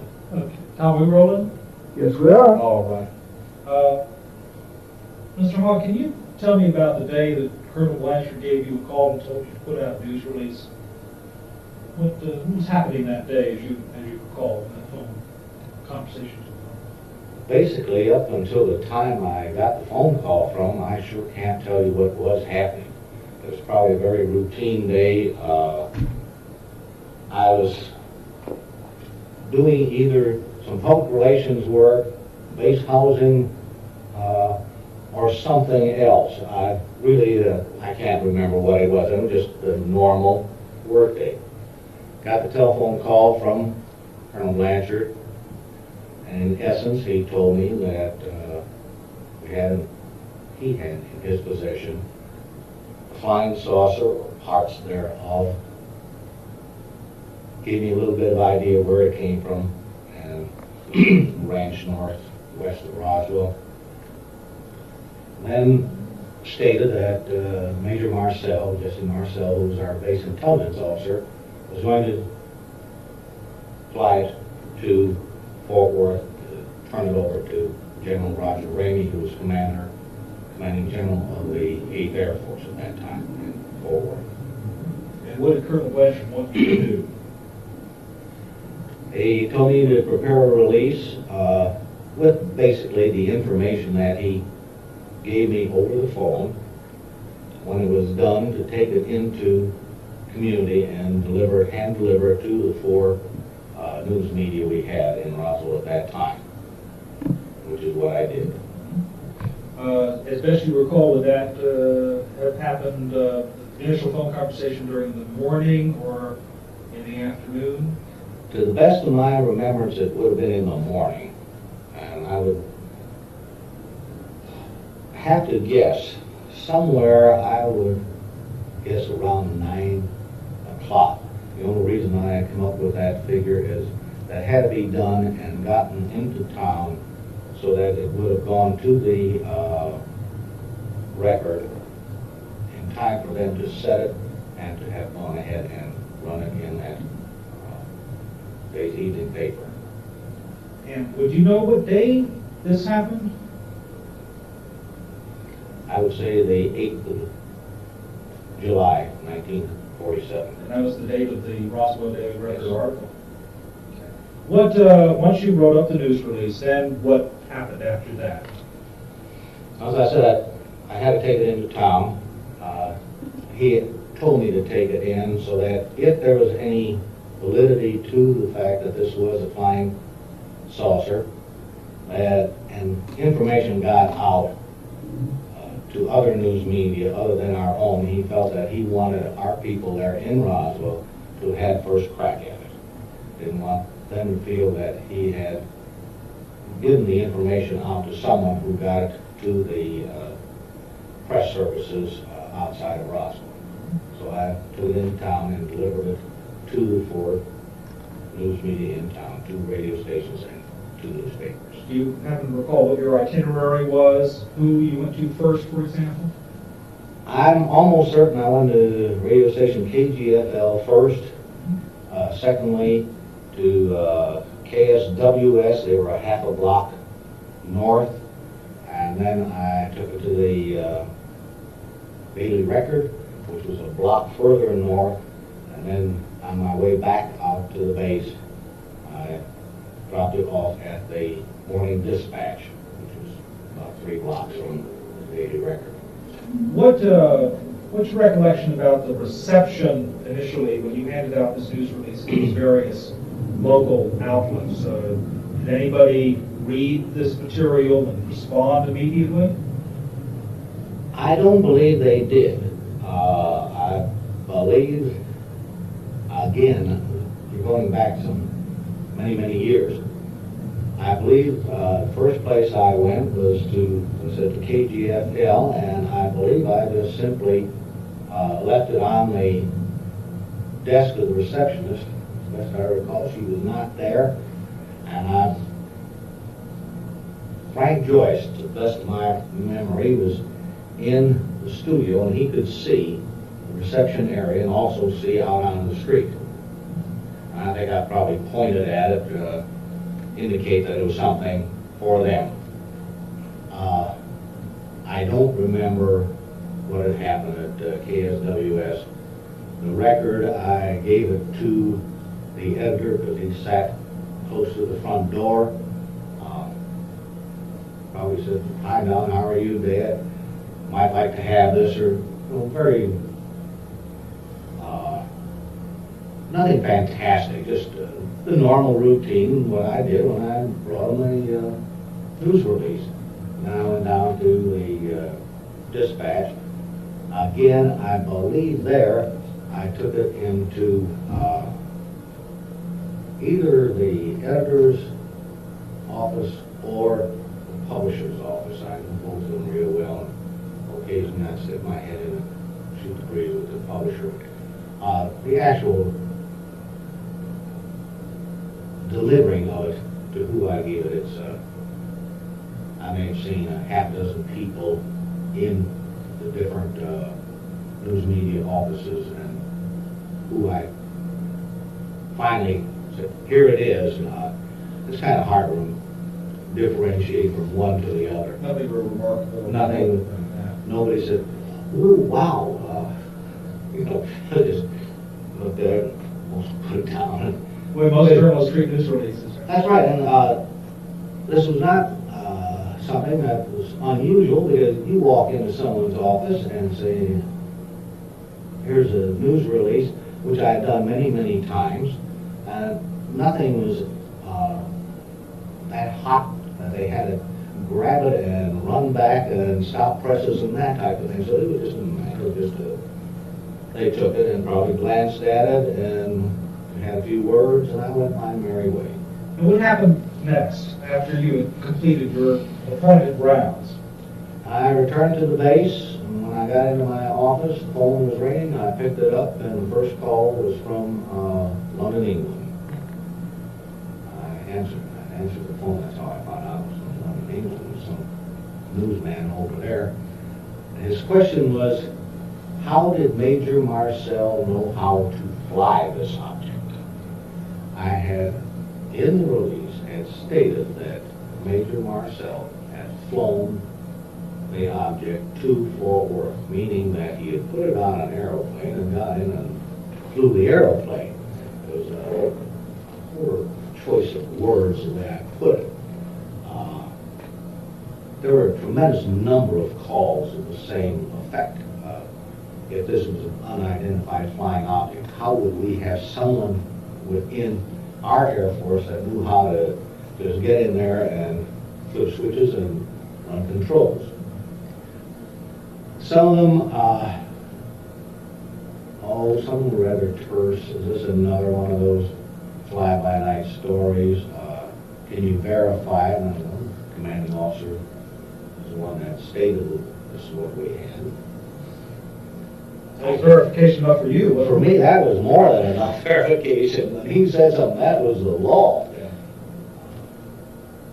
That went on continually. We had continual phone calls. My people that were working for me in the office left somewhere around 5 o'clock, maybe one stay till 6 o'clock or something.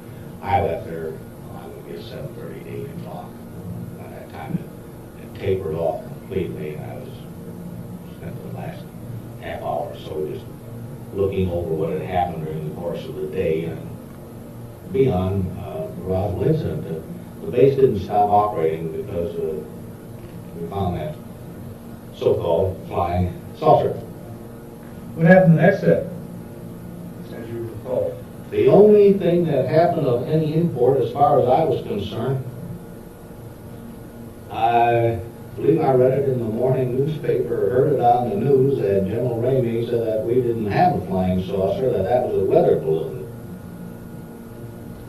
With which I just breathed this tremendous sigh of relief, and I think I turned to one of the people in the office and said, well, they sure made fools of us again. And again, we fit into the category of hundreds of others that had said they saw flying objects. It was not uncommon for people to think they had a flying object, and then lo and behold, it shot down. Beyond that, that was the end of it. Did you see any of this wreckage or any of the material? None whatsoever. Do you believe that Colonel Blanchard had seen it? Yes, I do. And why do you feel that way? I don't think he would have been so, I don't want to say gung-ho, but I don't think he would have been so confident in his comment. We have a flying saucer in our possession, or parts of a flying saucer. I don't know this many years, I don't remember the exact verbiage, but he wasn't overly excited, he wasn't flippant about it. It was just a normal, routine type of conversation that we'd have when he called me and said he wants this done. But he sounded pretty positive about it. He sounded positive, yes. About what he had. Would you have any reason to believe that Colonel Blanchard was mistaken this material for being any form of weather balloon or observation device? I don't think there's one chance in a billion that he would not have recognized a weather balloon. He was a West Point graduate, class of 37, as I recall. Had gone up through from second lieutenant up to colonel, not too many years. Very intelligent individual, not the type to just jump off on tangents. I think he knew a weather balloon if he had seen it, and that would have been the end of that. He wouldn't have gone anywhere with it. He would have told Major Marcel, this is a weather balloon. Then again, Major Marcel would have known that it wasn't a weather balloon. That was my next question. Is it possible that Major Marcel would have been misled? No. Is it possible that Colonel Blanchard might have been misinformed by somebody who told him about what this wreckage was without having seen it for himself? I would doubt that very much. I don't think he would have taken the actions he did by going down to operations with it. If he was there in the operations building, he certainly saw it. I'm sure that Major Marcel had talked to him and had given him some pretty sage advice as far as he was concerned. Never reviewed it. I don't know how much Jess Marcel knew about it, but he, again, was a very intelligent individual and not the type that will just jump at anything and try to carry it to an end. And between the two of them, I'm certain that one or the other would have called the other one's hand if it was a weather balloon. So what did you think when General Ramey said it was a weather balloon? Did you believe that? We're in 1947. When the general said it was a weather balloon, it was a weather balloon. And it was a load off of our line. As far as I was concerned, when I said our line, my office, the public relations office. Because you no longer be the focus of We world were attention. on it completely. You're just as happy that that was the case. Very much so. That was, as far as I was concerned, that was the end of the story. Surprisingly, I used to see General, that time, he had to come in General Blanchard. When he'd come into town, he'd call me, and I'd go out and have breakfast with him, or lunch. Never a word was mentioned at any time during any of our conversations. Was that deliberate on your part? No. I had very frankly completely forgotten about it. And whether he had forgotten, I would doubt it very much, but he just never brought it up.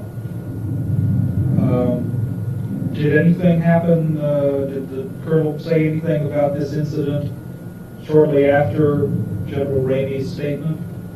Perhaps in a staff meeting? In the next staff meeting, which was about a week later, I think we held them at that time every Monday, he made some comments about our agenda and what we're going to talk about. And I believe after those comments, he made some statements to the effect, we sure messed up on that one last week. Matter of fact, he said, that outfit that was sending those weather balloons up were here on our station. They were from White Sands, and they were checking the upper atmosphere winds from east to west. He sort of helped buttress the weather balloon theory. With that comment, we all, see, we knew it all along. You know, we were all real smart all of a sudden.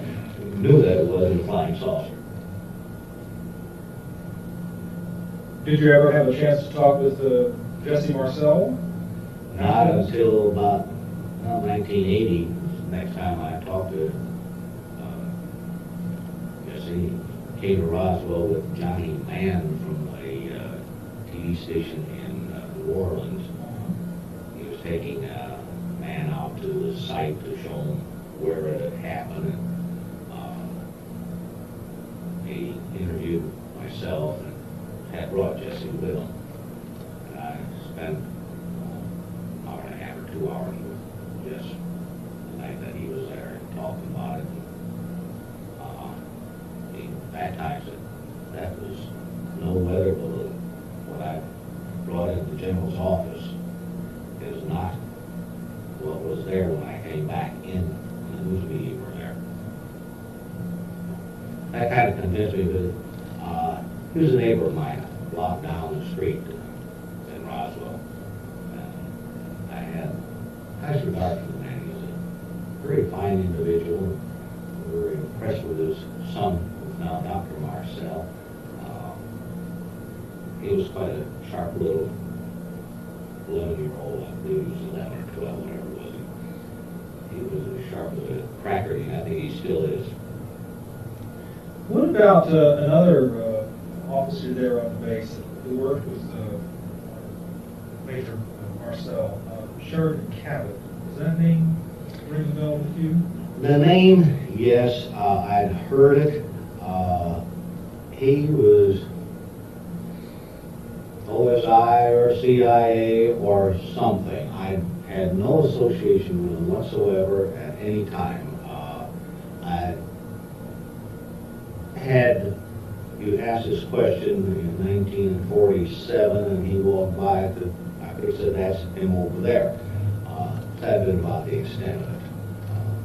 Had nothing to do with him in any way, manner, shape, or form. There been some talk about the circumstances under which you left the Air Force. The suggestion was that somehow you were pressured into leaving because of your involvement in the story and that sort of thing. Can you set it straight? You want a long story or a very short story? Yeah, let's try the short version, then I could ask questions. At the time of the incident, we had a 2-month-old daughter. We had built a house a couple months before. I was gone a lot of the time. I had about 4 different jobs. We were starting to wonder, well, I think my daughter at her age of 2.5 or 3 months wondered what this was that came in the house every once in a while. My wife and I talked about it and talked about it. Quite a decision for us to have made. Try to decide to stay in the service or get out. We kicked this thing back and forth and back and forth, and finally in February 1948 we decided that we'd stay in Roswell. I felt I knew enough people in business there that I could, if nothing else, I could get a job in Roswell.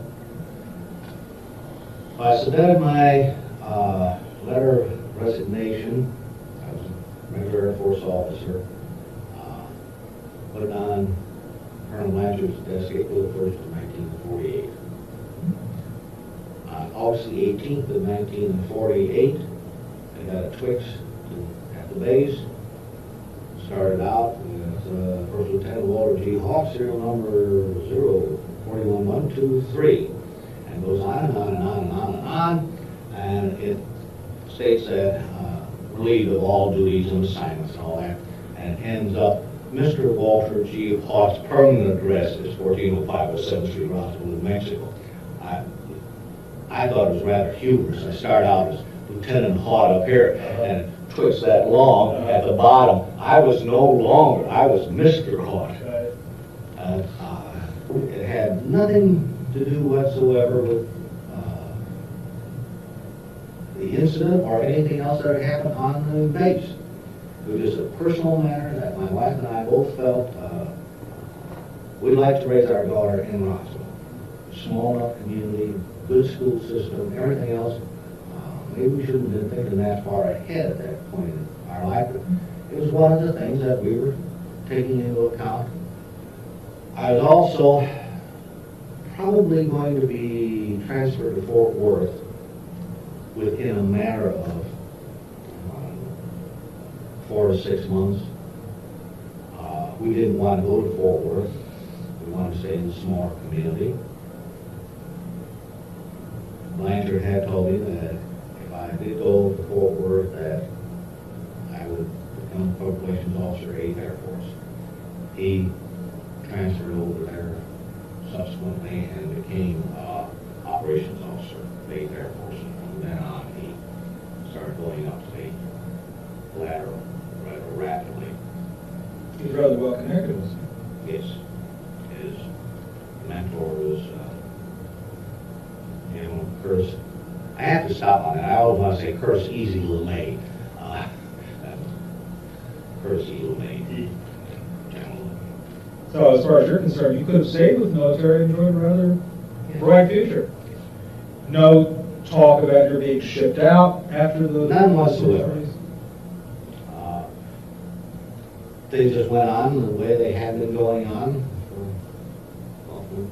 Not the day I arrived on the station, but after we came back from Bikini, where I became public relations officer for the 509 Air Attack Unit. And when I came back to Roswell, Blanchard made me the group public relations officer and also base public relations officer.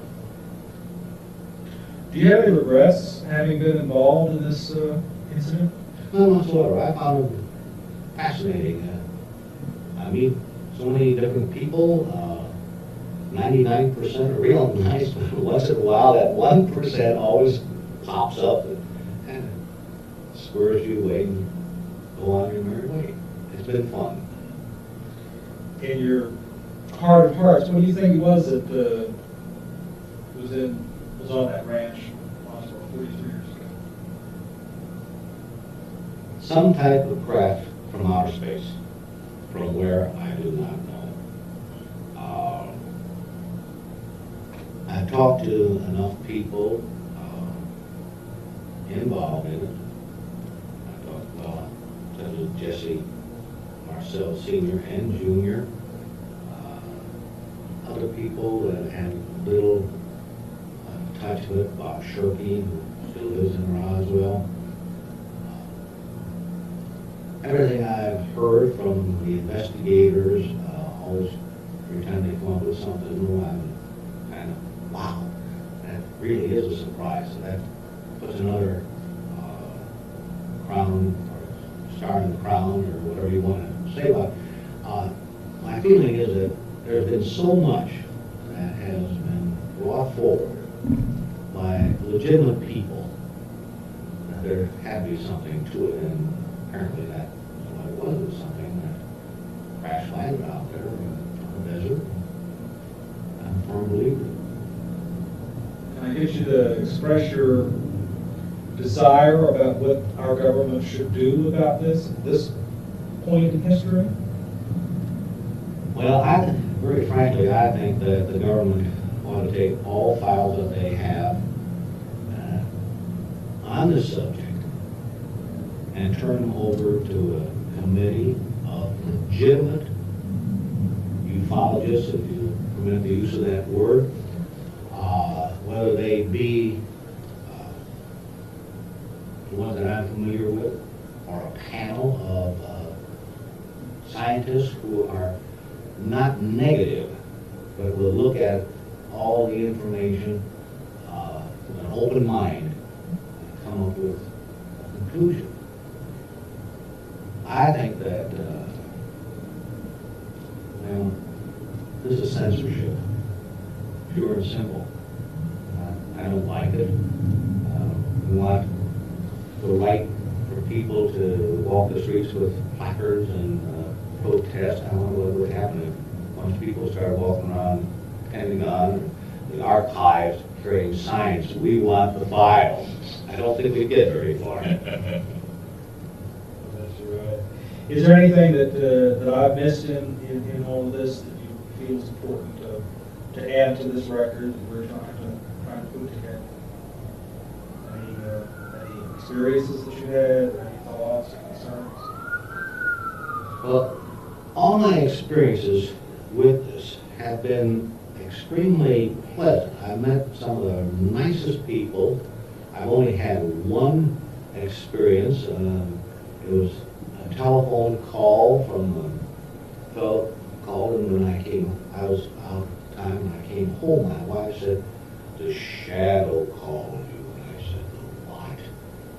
And she said, "You know, the shadow, the squeaking door." So I called me. He was a friend from my past.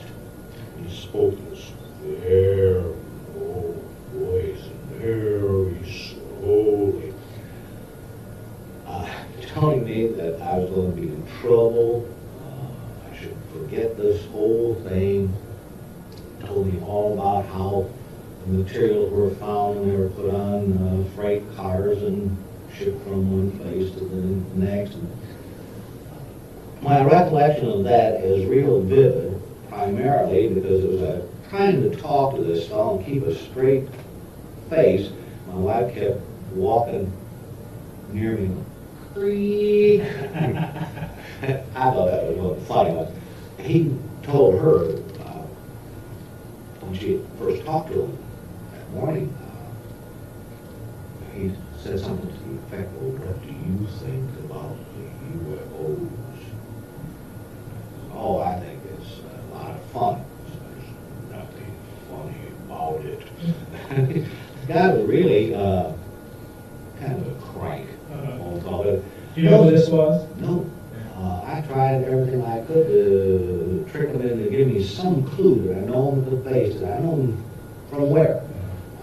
He just didn't stop, and he kept on not threatening me, warning me about the dire consequences if I kept on talking about these UFOs.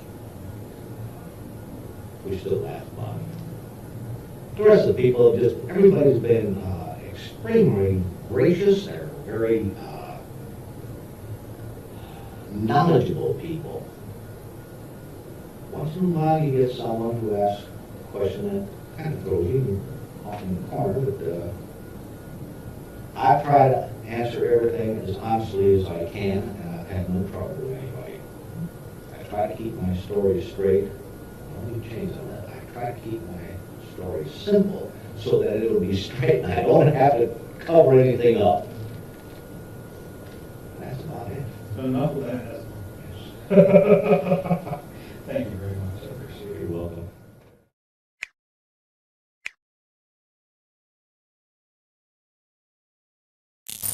You got over 50 years investigating this stuff, and a lot of people, my listeners might not be aware, but if you heard of Roswell, it's largely because of Mr. Friedman.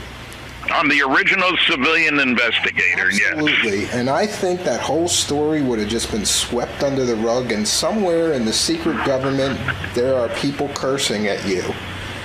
Well, probably more than one place. Yeah, because you really, I mean, that Roswell's always been my favorite UFO story because it's so many twists and turns. And you know, I was going to ask you, did you hear this new theory that these alien bodies were some kind of Japanese captured soldiers that were experimented on, that people... oh yeah, that's been around for years. And look, one of the fanciest one is that Stalin worked with Dr. Death, Joseph Mengele, and they had some physically distressed people put on board a craft, and it crashed, and they were trying to start a panic like War of the Worlds had started a panic. And I hate to say that's a ridiculous argument. For example, the War of the Worlds panic, that took place in New Jersey, right across the river from you. And New Jersey is the most densely populated state, more people per square mile than any other state. And where the saucer crashed in New Mexico, ain't no people, damn it. Yeah, I mean, that theory is just crazy. I heard somebody talk about it was Asian people from Japan with and one of the misconceptions about Roswell, though, I wanted to ask you about is that people think it was a UFO crash, but don't you believe it was two separate crash sites? Well, okay, there was a crash 75 miles roughly north of Roswell, out in the middle of nowhere, near the little town called Corona. You know, like the cigar, like the Toyota Corona. And when there was a 50th anniversary celebration of Roswell in '97, they had a sign on the old theater in Corona. Forget about Roswell, it all happened here. Yeah, so the debris field was near Roswell, but there was an almost intact craft where No. Something in Corona?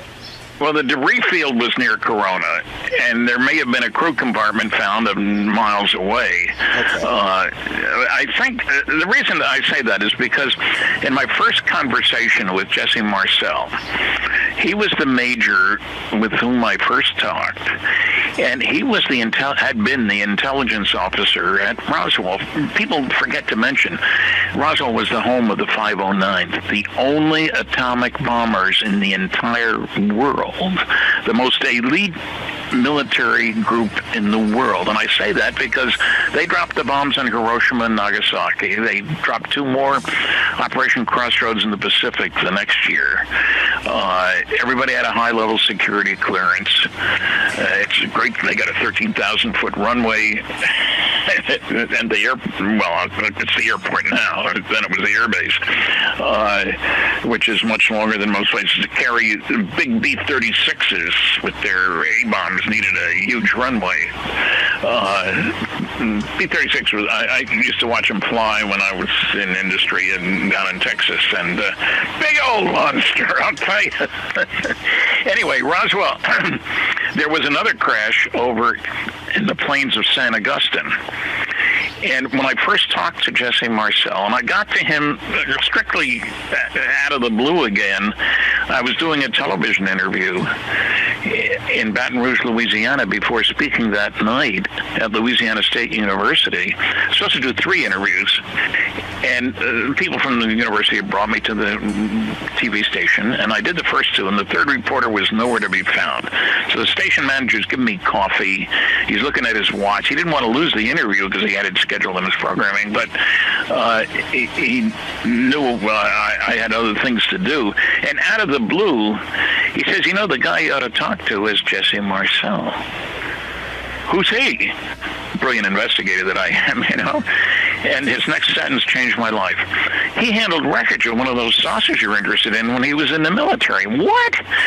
What do you know about him? Well, he lives in Homa. That didn't tell me anything because they didn't know where Homa was. I've been there since to talk to Jesse, as a matter of fact. Yeah, he's a great guy. We're old ham radio buddies.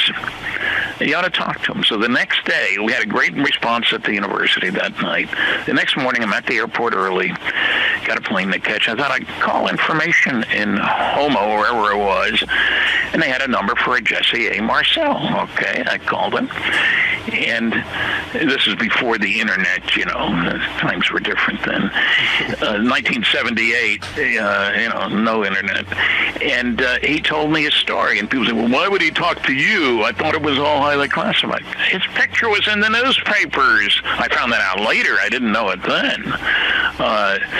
His picture was taken in the office of General Ramey, who was head of the 8th Air Force, of which the 5092 was a part.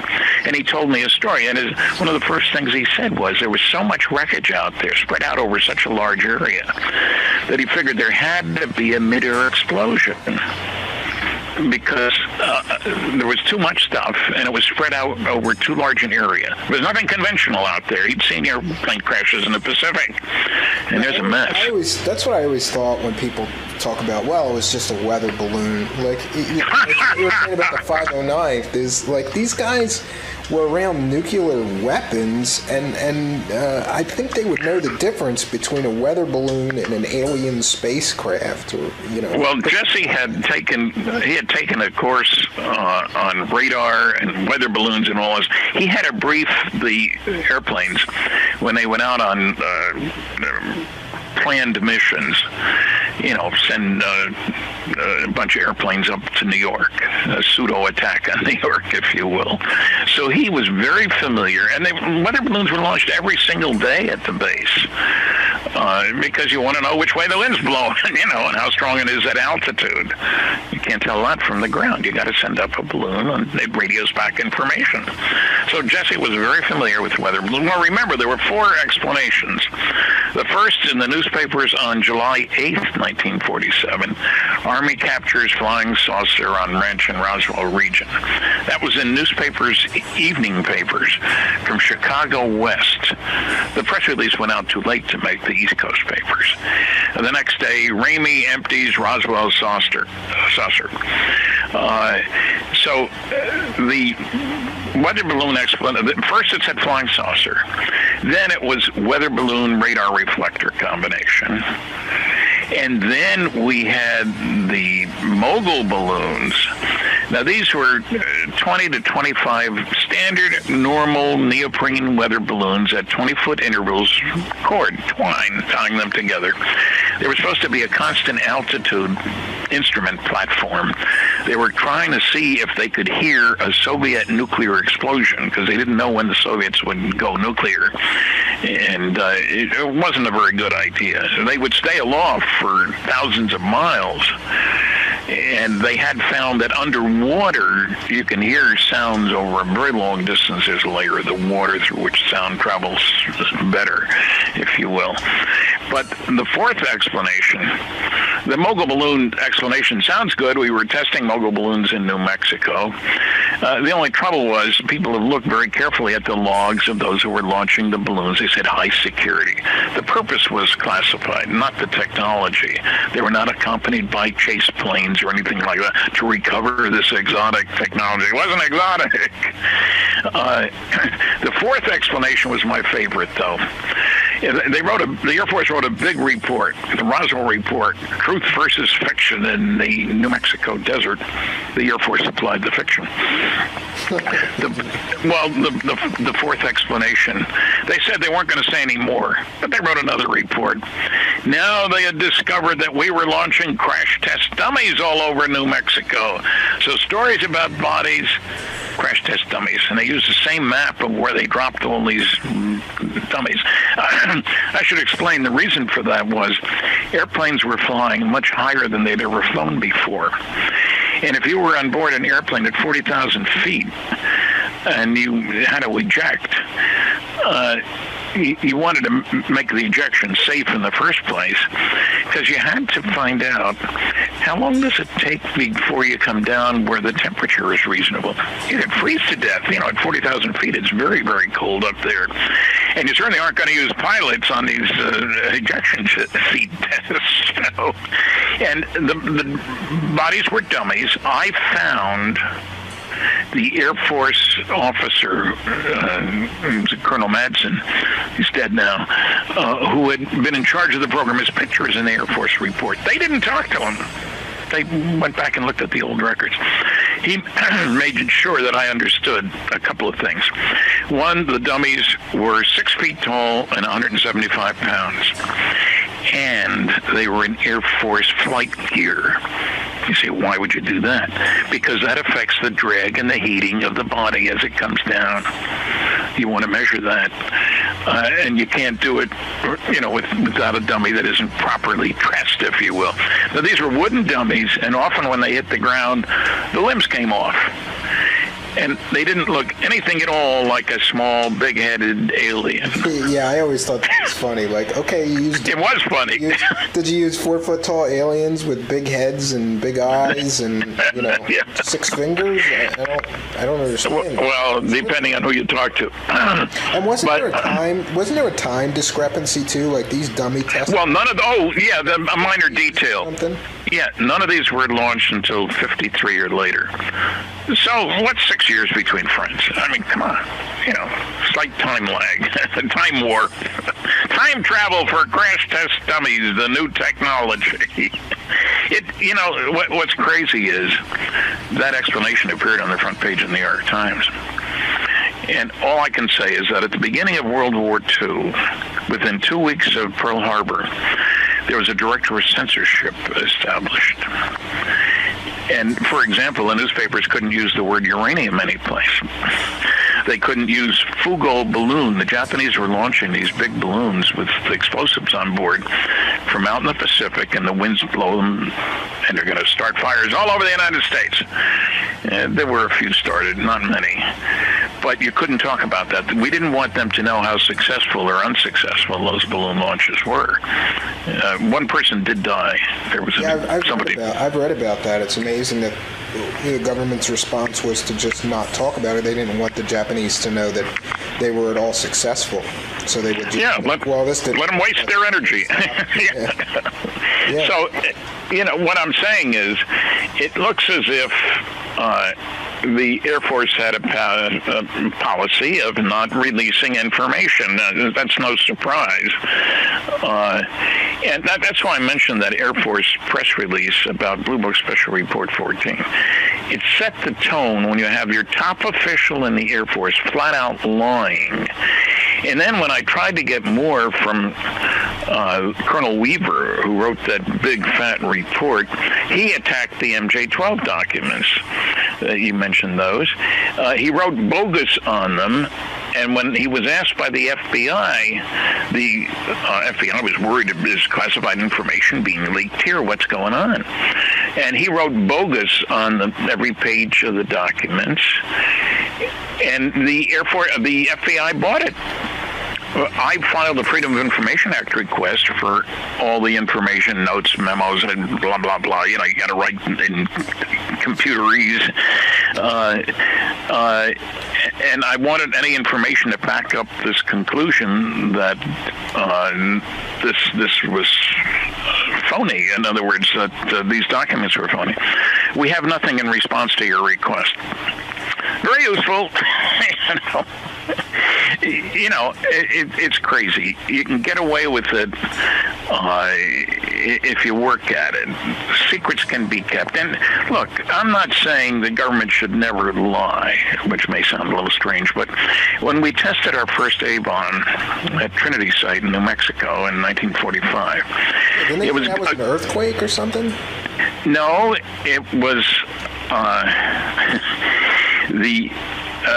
explained it away as an ammunition dump had blown up. That's right. Yeah, I've heard that. People had seen it from 100 miles away. The skies are clear in New Mexico, and that was one hell of a big firecracker, I'll tell you.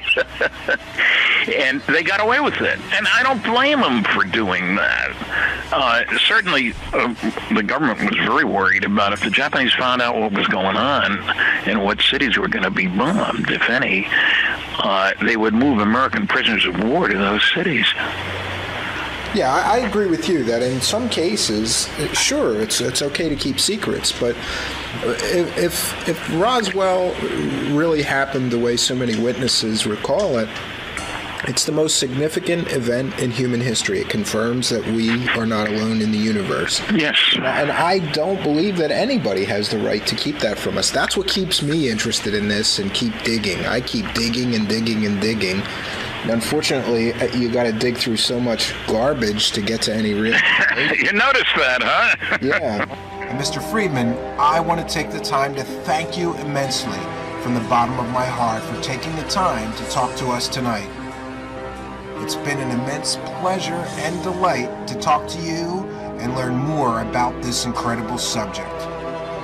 I want to wish you the best on your continued journey to find the truth. It's good to talk to somebody who knows something about the subject.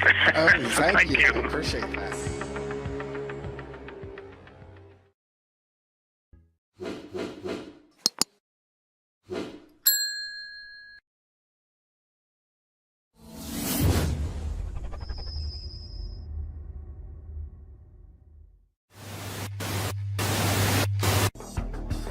Greetings and salutations, and thank you for being here for the 75th Roswell Anniversary Truth Seekers Special Deep Dive. If you're new to the channel, please be sure to subscribe and hit that notification bell so you too will know about future special events you can attend here.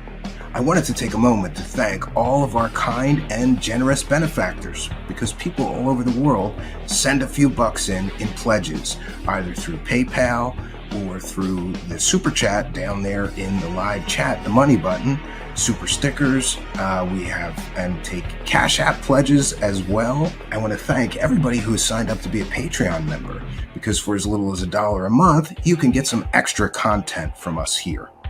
Additionally, I'd like to thank the channel members who get a bunch of YouTube benefits as well as all the Patreon benefits for as little as $5 a month.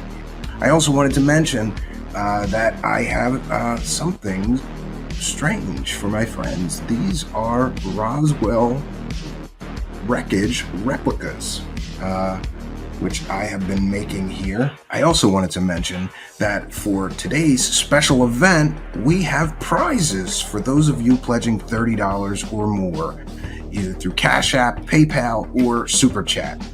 And this is a gift that we will be sending everybody who pledges $30 or more. This is a Roswell debris replica, and it's designed to look exactly as Jesse Marcel and his son had described.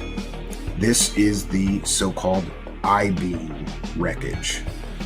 This is a replica, of course, and I'm happy that I'll be able to offer these to anybody pledging $30 or more to our show today. This is just a special free gift that we're going to be giving you kind and generous people for supporting our show. Well, friends, let's get back into it.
Greetings and salutations, friends, and welcome back. We tonight are going to finish a long-standing research project of mine. For those unaware, some time ago, I began to gather the world's leading experts, authors, and researchers into what I believe is one of the greatest mysteries on planet Earth, and that is the Roswell mystery. We are coming up right now on the 75th anniversary in July of the Roswell event.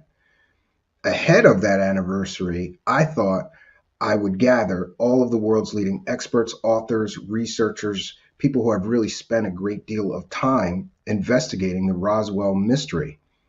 That mystery began 75 years ago, and it is one of the greatest mysteries on Earth. There is so much information to digest before you make up your mind, and I thought I would bring together all of the world's leading experts, authors, and researchers. And then on the 75th anniversary, for those unaware, we are going to broadcast the entire series in its entirety. Every author, researcher that I have interviewed, every bit of Roswell information that I can pack into that deep dive will be broadcast on the 75th anniversary of Roswell.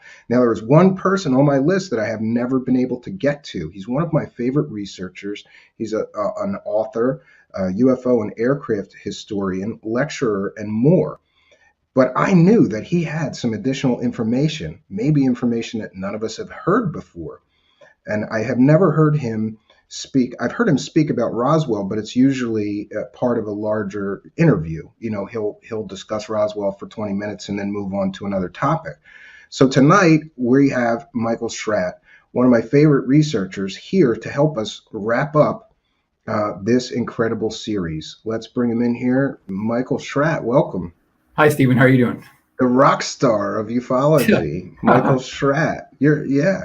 Good to have you here. And I want to thank you personally. I reached out to Michael and I said, in good conscience, I can't finish this series without including Michael's thoughts on Roswell and really digging, I want to dig into his brain on this thing and see what he thinks. So, Michael, what do you think? Let's start there. Well, Stephen, thank you very much. I really like the work you do. I really do. You put some humor into it. You put education into it, and I really get a lot out of your videos. I really do. Well, thanks. Ditto to you. You're one of my favorite researchers. People ask me all the time, what researchers do I trust? I can count them on one hand. This one's Michael. This one's Michael Schratt of my one hand that I can count on researchers that I trust and think are providing accurate information. Mm-hmm. So I thought what we would do today is I want to try to present the Roswell case the best way I know how, as presented by the researchers, by the reference works. We're just going to run through the case and we're going to present it kind of word for word as is. And then later on, when we're done, I kind of want to provide a counterpoint.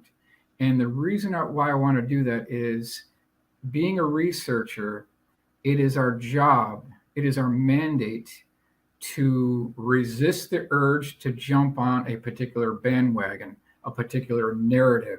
So we have to be non-biased and neutral. That's our job. And in some cases, if the truth is unpopular or it's inconvenient, we still have to go down that road, regardless. That's the goal here. I absolutely agree with you, and I've tried to keep an open mind. We've invited people who are true believers that it was an extraterrestrial event, who are convinced of it. We've invited Cal Korff, who's a huge skeptic, who says it's nothing but a weather balloon and hype. I've tried to keep an open mind, and I'm going to make up my mind after I have digested what everyone has to say. Mm-hmm, mm-hmm. Okay, so why don't we go ahead and get started, and we'll share the screen now. Let's go ahead and share screen now, and let's see if I can figure out how to do this here. It's the center button there says share. Okay, let me see. I don't see that on here. Okay, all right, share screen. Share screen. Okay, all right. And what if I go to this? Can you see this? No, you have to go to the bottom. It'll say share. Okay. The bottom right in the middle, you'll see a bar there. It says mute, stop cam, settings, share, invite, leave studio. Entire screen. Share. How about now? There we go. Does Now, that now work? we got. Yeah, and I can Okay, add it good. here to our stream here. There you see. There. This is why I invite Michael, because I'm too lazy to do all these slides, and Oh no. Michael is. Oh no. That's fine. He's got them. He's We got gotta have slides and visual. We gotta have visual aids a here. All right. presentation and everything. Yeah. So let's do kind of a Roswell road trip report here, and I want to take you through the town, show you some of the landmarks, and trace the historical legacy of the event, and then take you down Main Street, which you can follow today. You can follow the path of Main Street all the way to Hangar P3 Building 84 if you choose to do so. So that's what we're going to do here. And the first thing that we need to look at is this map here. And if you look at the bottom of the map, you'll see Roswell, and we'll just kind of go through this slowly here. On the upper left hand, you've got Corona, and then you've got something called the debris field. So in point of fact, we're talking about multiple events going on at the same time. It's not just one crash here. We've got multiple things we need to look at. So the first thing is, if you look north of this large circle with the arrow that I have pointed to it, the debris field, 5 miles north, approximately 5 miles north of the debris field, which is 65 miles northwest of Roswell, is something called the touchdown site, which almost no one ever talks about. It's called the touchdown site. And this is the location where Lincoln LaPaz and Louis Rickett found two interesting things. They found fused glass, fused sand, which is indicative of high heat. And they also found, Stephen, a seamless black box that is almost never talked about. We believe it to be about the size of a bread box. It's seamless. And to this day, I don't think anyone knows if we've ever been able to open it. We just don't know. So those are the two things that were found 5 miles north of debris field at a place called the touchdown site. Now, going south, we've got the main debris field, 65 miles north of Roswell, where we have Mac Brazel and 7-year-old Timothy D. Proctor on the morning of July 3rd, 1947. They discovered 3 types of debris, which we're going to look at in the next few slides here. Now, as the craft is traversing from the northwest to the southeast, you can see the track that I've drawn here. That's the flight path. We have the main impact site. Now, there were 5 bodies recovered and 1 was still alive. And we've got the impact site, which was an egg-shaped craft the size of a Volkswagen. Now, west of the impact site, I have a small dot here. Now that dot should be moved further northwest. I've already corrected it, but I need to put that map into this PowerPoint. So take that smaller dot where I say second body site. That needs to be moved further to the west. And that's also known as the D. Proctor site, where in the mid-1990s, Timothy D. Proctor brought his mom to this site and told her, "This is where I found something else." He did see the body. At least one body he did see. So this is east of the debris field. Now, we go to the crash site. We already talked about it. 5 bodies recovered. 1 was still alive. And this is kind of the technical layout of where we'll be kind of going through here. Now, let's go to this one. This was taken by Don Schmidt. This is the vicinity of the impact site. This is July 2nd, 1947, approximately 11:59 p.m. And if we go forward here, so you can see there's no trees. There's these low rolling hills. It's remote by car, but it's not remote by aircraft at all. You can see whatever would crash here would be visible by someone flying over. So this is now the morning of July 3rd, 1947. We've got Mac Brazel and we've got 7-year-old Timothy D. Proctor. They come across this strange debris, and they mention 3 types of debris. Number 1, They had debris that was basically, you could call it debris that could not be cut, could not be burned, could not be dented with a 16-pound sledgehammer. That was the first type of debris. The second type of debris is known as the Holy Grail or the memory metal. This is the kind of debris where if you were standing by a table and you pick this debris off the table and you crinkle it up in your hand and let go of it, it would spread out like liquid mercury and then slowly drop down to the table. That's number two. Number three is these strange I-beams that had this very interesting hieroglyphic writing written on the inside wall. So those are the three types of debris that were found. This is the morning of July 3rd, 1947. Okay, so let's move on here. And this is interesting because whatever this was laying out in the New Mexican desert area for the night of the 2nd, the 3rd, the 4th, the 5th, the 6th, and the 7th. So we've got we're looking at 5 to 6 days that the debris, the craft, the bodies were already sitting out there before the military got involved. So you can see we've got erosion, we've got weather, we've got critters. A lot can happen in 5 days. Yeah. A lot can happen in 5 days. That's right. That's right. So, and see, now that's consistent because if you have a body that's decomposing over 5-6 days and you've got animals nibbling on these things, it's going to start reeking really bad. And that's precisely the report that we got from the members who on the retrieval team. They said that the stench of the bodies permeated their uniforms and their fabric on their clothes so bad that their wives had to burn their clothes. Now, someone tell me how a weather balloon is going to do that.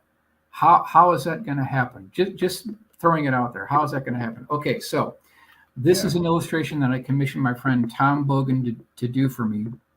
He's no longer with us, so I'm preserving his legacy. He gets the credit for this. Now, this was done under the strict guidance of Don Schmidt.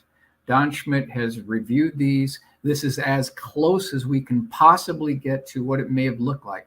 Now, let's go on. We'll go on to the left here. We've got the ambulance truck. We've got the survivor there. Above the ambulance truck, we've got the 18-wheeler tractor trailer lowboy.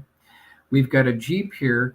Don Schmidt also stated that where this craft came down was within very close proximity of a windmill and a small water tank. So we've got that. We've got the troop transport on the right-hand side. And then in the foreground to the right, we've got this egg-shaped craft the size of a Volkswagen with a hull breach and then a couple of other bodies. So there's one thing in here that we did not add, which almost no one knows about, which Don Schmidt told me.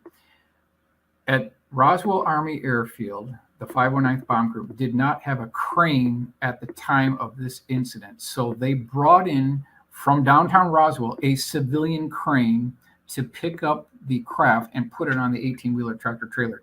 We just didn't have enough real estate in this illustration to put that in, but there should be a crane in this illustration to make it completely complete.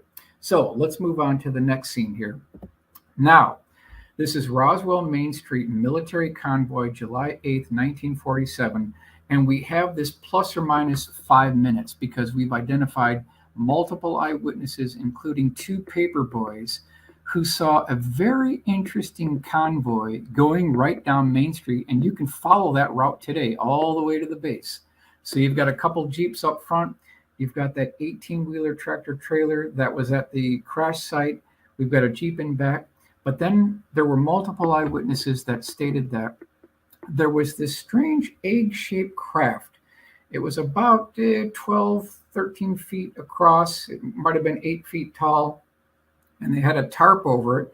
They had ropes covering it. And you could not see what was down here. But it did resemble this egg-shaped craft, and that's consistent with what we know about the actual crash site. So these things seem to check out okay. So we're tracking pretty good here. So let's move on. I want to take you inside the hangar now. So this is Roswell Army Airfield, hangar P3, Building 84. This is approximately 15 minutes to 20 minutes after the 2 paper boys saw the convoy going down Main Street, which you can follow today. Now, in the foreground, we've got a few bodies here.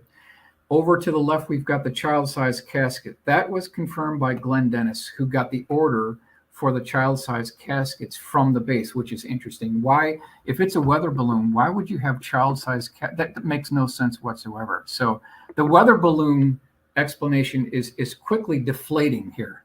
It's quickly bursting. Off to the left, we've got that troop transport with debris. And here's the other thing. If this was a weather balloon, why would you have two teams of military police from other sections as well, crisscrossing the debris field for at least 2 days on their hands and knees? If this is just a weather balloon, that doesn't make any sense. Now, in the back, I agree. You've got the wooden crate that they're building, and they're going to put the bodies in the caskets, and the caskets go in the wooden crate. Off to the right, you've got the 18-wheeler tractor trailer with the craft on there on the low boy. Now, it's interesting to keep in mind that by the time we had the retrieval operation, the civilians got to, I'm going to back up a couple here. Civilians got here before the military. And so what that means is, to this day, Stephen, I'd be willing to bet that there are still some people out here, relatives of people who got to the debris field before the military got involved and the crash site. They picked up a souvenir and they still have it today. I'm sure. I would agree with you that somebody's got to have. Stephen? What do you think? I think that somebody's got this material hidden away, and after all these years, I don't believe that they were able to get it all. And just to clear up a little bit of confusion, because people are always confused by this, there's two separate debris sites, right? There's the one where everything was destroyed and it was literal little pieces that they had to pick up, and then there was the second site with what some people believe was some sort of escape pod or crew pod that you're describing here. But yeah, I would think that all those people involved, somebody would have put some of that in their pocket. Some of them would spirit it away, put it away, because this was a huge event. Like, this could be alien spacecraft parts. Yeah. I would grab some. Someone's got physical evidence right now as we speak, probably in the Roswell area, or they might have handed it to a relative or a cousin and then they moved away. But you can bet your bottom dollar that somebody has something. Now, they probably won't come forward. It might be a death wish, because now you're playing with the big boys. That's how you can get in trouble, when you have physical evidence, because the way this game is played is they don't care what you know, they care what you can prove. That's how this game is played. And if you have a piece of actual physical hardware, now you're in a completely different category. So that's something to keep in mind. And so we know why people haven't come forward, because it's a very dangerous thing to do. Now, let's keep in mind, when this is all going on, it was kind of a chaotic situation. You had multiple things converging at the same time. And by this time, the first body flight had already departed Roswell. This was in a C-54 by Pappy Henderson. The other body flight that we're going to talk about later is the straight flush B-29. So by this time, we're preparing the bodies for getting out of here. First body flight is already gone, went directly to Wright Field, Dayton, Ohio. Okay, so what they did next is they put the bodies in the caskets, the small statured child-sized caskets. Those caskets were put into the wooden crate, and the wooden crate was lowered into atomic bomb pit number 1. And then this is interesting, they put 2 perimeter screens around atomic bomb pit number 1 with MPs stationed both inside and out of both rings. And these MPs were told to shoot to kill anyone who tried to breach these perimeter screens. Now, I argue, why in the world would you shoot to kill someone over a weather that's balloon, standing guard with a wooden crate that reeks of decomposing bodies if it's a weather balloon? This doesn't make any sense. Even if it's a Project Mogul balloon, it still doesn't make any sense. Yeah, not shoot to kill. It would have to be something a little more important and exotic than weather balloon parts or radar reflectors. Precisely. That's exactly correct. All right, so now we're moving on. This is B-29 straight flush, taxis over atomic bomb pit number 1, Roswell Army Airfield. wooden crate loaded into cargo bay. This is July 9th, 1947, flown to 8th Air Force Headquarters, Fort Worth, Texas. So you can see they're now bringing the crate up into the bomb bay of the B-29. This is straight flush. And what's interesting about straight flush is, if this story is true, if we really did recover extraterrestrial bodies, why did they scrap this aircraft? It's the most significant, historically significant aircraft in the world, and they got rid of it. This, I don't get it. I don't understand the logic. This should be preserved for history. If the story I would agree. Yeah, absolutely. It would be one of the biggest. It would be one of the most important aircraft in aircraft history, because it would have flown these biological bodies of otherworldly beings to Wright-Patterson.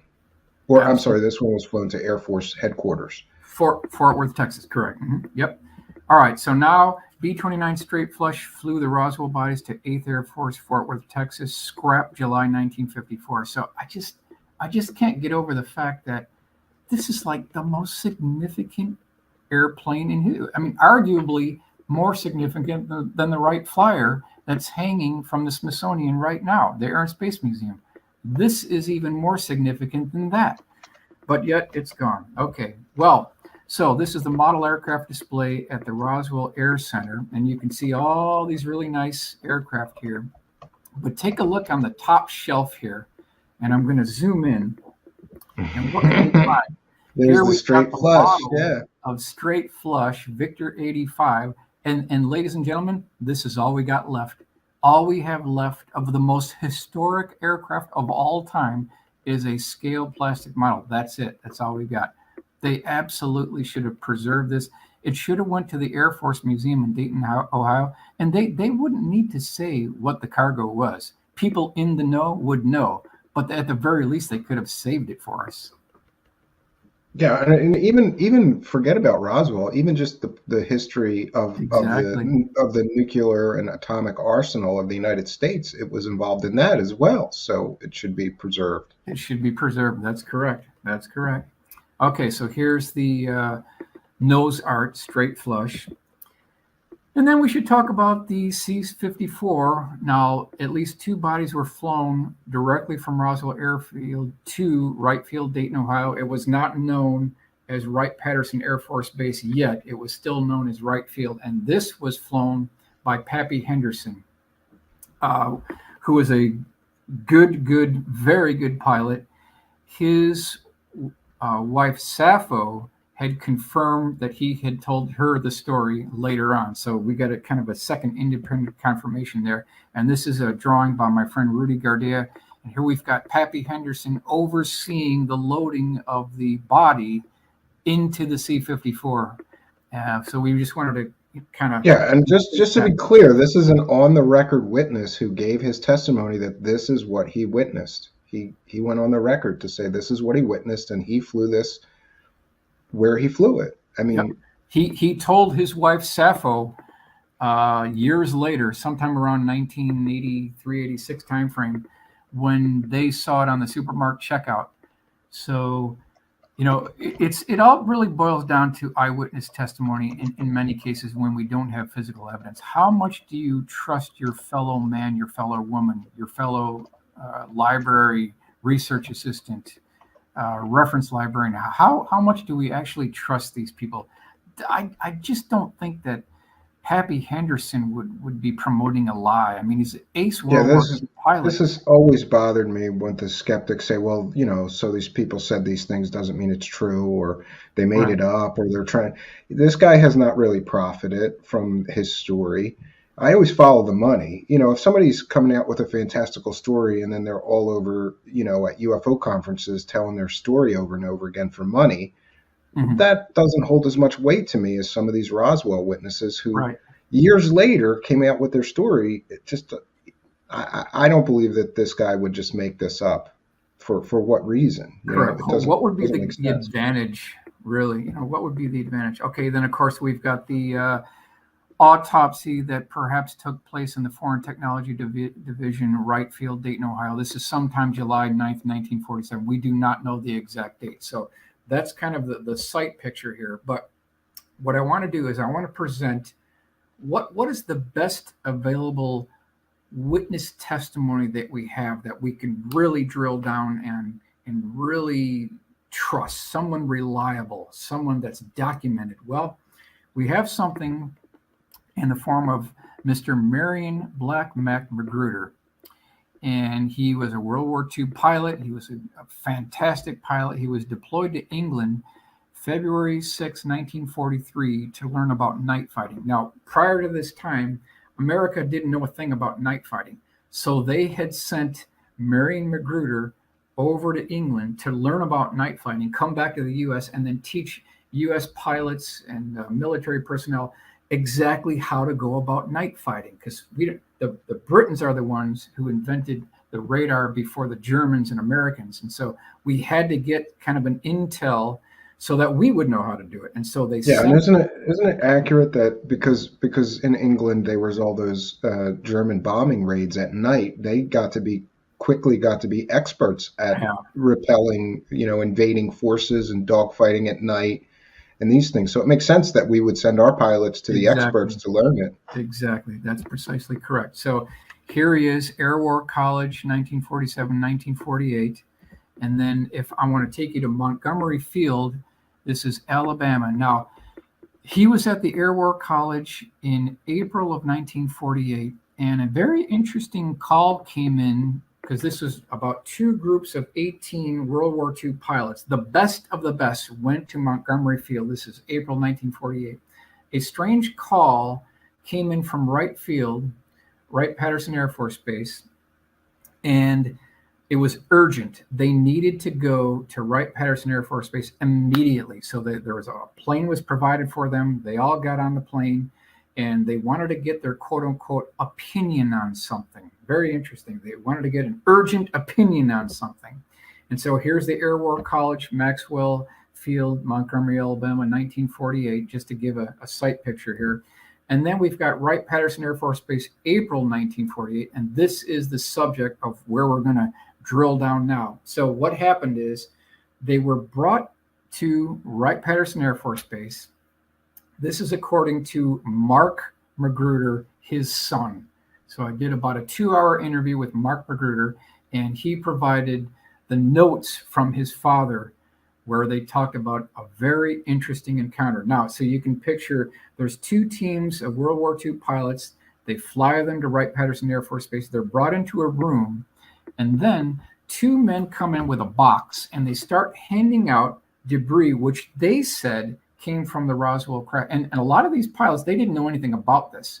They weren't even involved, but they start handing out this debris, and these pilots, they're holding this debris in their hands, and they're looking at it, they're feeling it, they're wondering where actually it came from, what its properties were. Now, when all that was done, the debris was gathered, put back into the boxes, and then this team of two teams of 18 World War II pilots, they are led down this corridor at Wright-Patterson Air Force Base.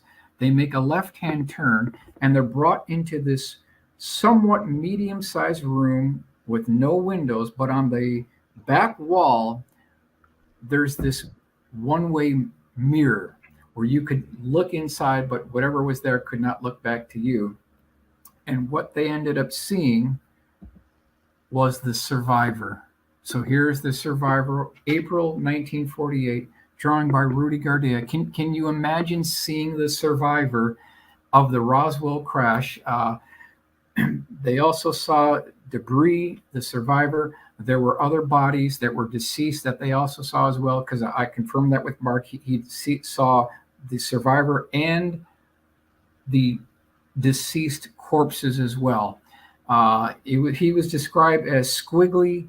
He kind of had this Casper the Ghost look, oversized eyes, kind of a 2 little dimples for a nose, a slit for a mouth, hairless, 3.5 to 4 feet tall, and really having this squiggly, long arms, almost, you could say muscle tone was very weak, but that's what he described back in April 1948. Now, is there any evidence to back this up at all? Is there any paperwork? Well, Mark actually sent me his father's documentation for the Air War College, 1947, 1948, and it turns out, yes, he was there. He was there. Here's the actual Air University College, Montgomery, Maxwell Air Force Base, Montgomery, Alabama. We've got the date here. They talk about the seminars that they were. Yeah, we've got a seminar looking at aliens, but it's awesome that he has the paperwork back Yeah, up. we've got the To paperwork prove that he back was it up. actually there. It tells you what room it was in at Wright Field, at Wright-Patterson Air Force Base, what the subject was.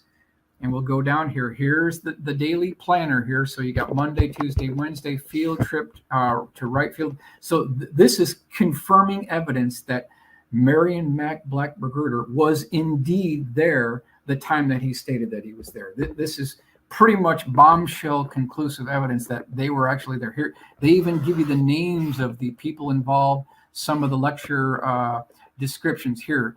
This is Wednesday at 10:10. Lecture room number 1, current tactics of air operations. And we can go through all these. We won't read them all, but it's very good evidence. Now, here's Mark Magruder, son of World War II pilot Marion Magruder. Did a 2-hour interview with him. And here's the Kentucky Hall of Fame, Marion Milton Magruder, 1911 to 1997. So just to prove that I did interview the gentleman. He's a real person. Here's some of the medals that he received as well.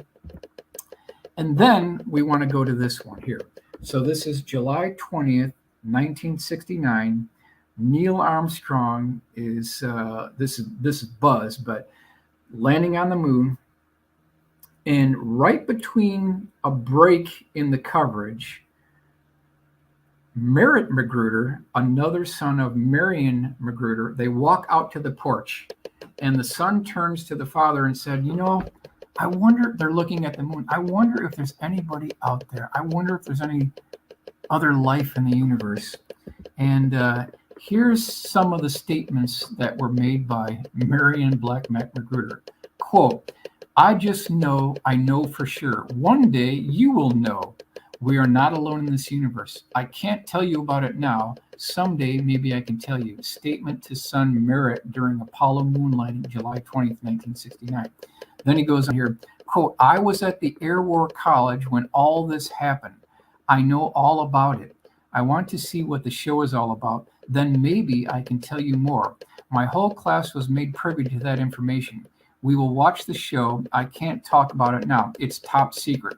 We will talk about it once I see what they reveal on the show. So this is statement in 81 or 82 during a commercial break for Dallas, highlighting a promo regarding a break documentary on a possible UFO crash in Roswell during 1947. So here he's talking about being there and being privy to the information. Let's go on here. Quote, it was not like the aliens depicted on TV, except for a large head. Instead of gray in color, this being was more flesh tone, wearing a flight suit, human-like, but not like any human being I have ever seen. Squiggly, clearly not from this planet. He goes on here, quote, they were all small in stature. So there you go right there. He used the word they, so it's more than one. Humanoid, somewhat Asian looking. Clearly they were not of this world. We all knew they were not of this world. They had extra long digits with suction cups at the end of their fingers. Their arms were this and long, out of proportion, longer than human. Their elbows were a lot further down. They were like little children without any hair, about 4 feet tall. They had almond-shaped eyes, a little larger than human. The mouth was just a small slit, not much of a nose, no ears like some of the drawings. And then I thought this was very interesting. Quote, they all think the bodies are at Wright-Patterson Air Force Base, but they are at Eglin Air Force Base in vast underground cold storage vaults there. Statement after watching a documentary about Roswell. So he was privy to the fact that that's interesting. There was definitely something at Wright Field, but that's not the only location. There was something going on at Eglin Air Force Base with bodies. And then we've got pretty much confirming evidence indicating that other repositories for UFO crash retrievals and bodies are at the very least MacDill Air Force Base, Tampa, Florida, Langley Air Force Base, Virginia, and Homestead Air Force Base, Florida as well. So you can see that they spread these assets out so they don't have single point failure. Well, it would make sense, wouldn't it, that they would first, when this event happened, they would first take it to a very secure location first before they figure out where the final destination is going to be.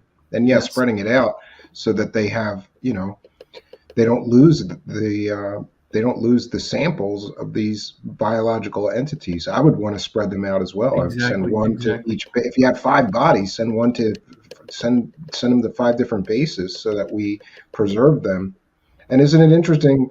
Some of them may have went to Florida because there's that famous story of Jackie Yeah, that's Gleason claiming Homestead Air Force Base. We've got Homestead Air other. Force Base. Yeah, Yep. he Yep. claimed We've that got Jackie Gleason. Jackie Gleason claimed to have seen an alien in an Air Force base, and he was so upset he couldn't eat for weeks. He was a change man. He was a change man. That's correct. That's correct. All right. So then let's go to this Southwest Soaring Museum. So if you go to Roswell, there's a couple ways you can get there. You can fly into Albuquerque and drive 200 miles, or you can fly directly into the maintenance center, the air center at Roswell, and then drive 6 miles and get there. So it's a lot easier to go the shorter route. But I took the longer route. And maybe it's good I did, because I got to this soaring museum, and I just hit you with a couple photographs here. They've got We got some kind of tapping going on. Just to be aware of that. Okay. Somebody in the live chat mentioned. No problem. So they've got conventional designs, they've got home-built designs, they've got foreign designs, and I was there for about half an hour before they closed. The guy let me in, and I just wanted to take a couple of pictures here just to document it. But interesting that there's a very interesting antique auto and toy museum literally 1,000 feet away from this sailplane museum. And they were closing in 10 minutes. And I just said, can I look through this really quickly? I'll be very quick. And they let me go through. I'll take you through a couple of the pictures here. Here's some of the toys they had on the wall. Nothing was for sale. They had some old vintage cars on the interior. And then they had dozens and dozens and dozens of these old rusty Hulks, Model Ts, Model As. They had trucks. Some of them probably could be restored. And so, of course, since I was going to Roswell, I asked this gentleman who was kind of the curator here. His name is Archie Lewis. I said, well, are the rumors true? And he said, what rumors? And I said, well, the rumors about Roswell. What was a craft recovered? Were bodies recovered? And I got this guy on videotape. And what he told me is he said in 1947, like on the literal same day that this event occurred, which was the night of July 2nd, 1947, his sister, now deceased, was riding horseback with 2 other friends, and they were in Vaughn, New Mexico, which is about 100 miles north of Roswell, riding horseback, and all of a sudden this strange craft came by them, did one complete orbit around, and then departed. And he said that they were shooken to their core. They were absolutely terrified of whatever this thing was. Now, technically, I can't prove it was the same craft, but it's going in the same direction. It's the same day. They didn't describe it in great detail, but there's a very high likelihood that this was the same craft. So we've got independent confirmation of another UFO, which could be the exact same craft that crashed 100 miles north of Roswell on its way to the crash site. So it's just an interesting data point that I don't think most people have really heard about. And again, if this is a weather balloon, how does a weather balloon make a controlled descent in orbit around 3 girls on horseback? Doesn't make any sense. So just a little piece of the puzzle here. Here is the map of Vaughn, and then you can see it's about 100 miles north of Roswell. So that just gives you a location. It was definitely heading in the right direction. Okay, this is kind of a quick flyer that I put together, and because I was heading to Roswell, and I thought, well, why don't I front load this thing? Why don't I try to put together a flyer, and I'm going to send this out to all the Experimental Aircraft Association chapters in the entire state of New Mexico. So I actually did that. I created this flyer. We'll go over it real quickly here, and it was in PDF format, and I asked them to please circulate this to your EAA chapter members. I wanted Yeah, to so you're trying to find some additional witnesses, right? Exactly. I'm trying to, we got to take the bull by the horns here, because if we don't, another 75 years is going to go by and we'll all be gone and we'll still not know what actually happened here. So I'm going to rip through this really quickly here. Attention. After more than 75 years, the truth can finally be revealed regarding what was commonly been referred to as the Roswell incident. On the night of July 2nd, 1947, an egg-shaped object of unknown origin crashed on the Foster Ranch, approximately 35 miles northwest of Roswell, of New Mexico. The craft measured approximately 13 feet across and had a brushed aluminum exterior surface. On the morning of July 3rd, local rancher Mac Brazel discovered mysterious debris scattered over the ranch. The debris consisted of hundreds of tinfoil-looking shreds of material that spread out like liquid mercury after being folded up by hand and released. Other debris included extremely thin material that could not be cut, could not be burned, or dented with a 16-pound sledgehammer. Finally, multiple small I-beam shaped debris was recovered, which included strange hieroglyphic writing or symbols on the inside wall.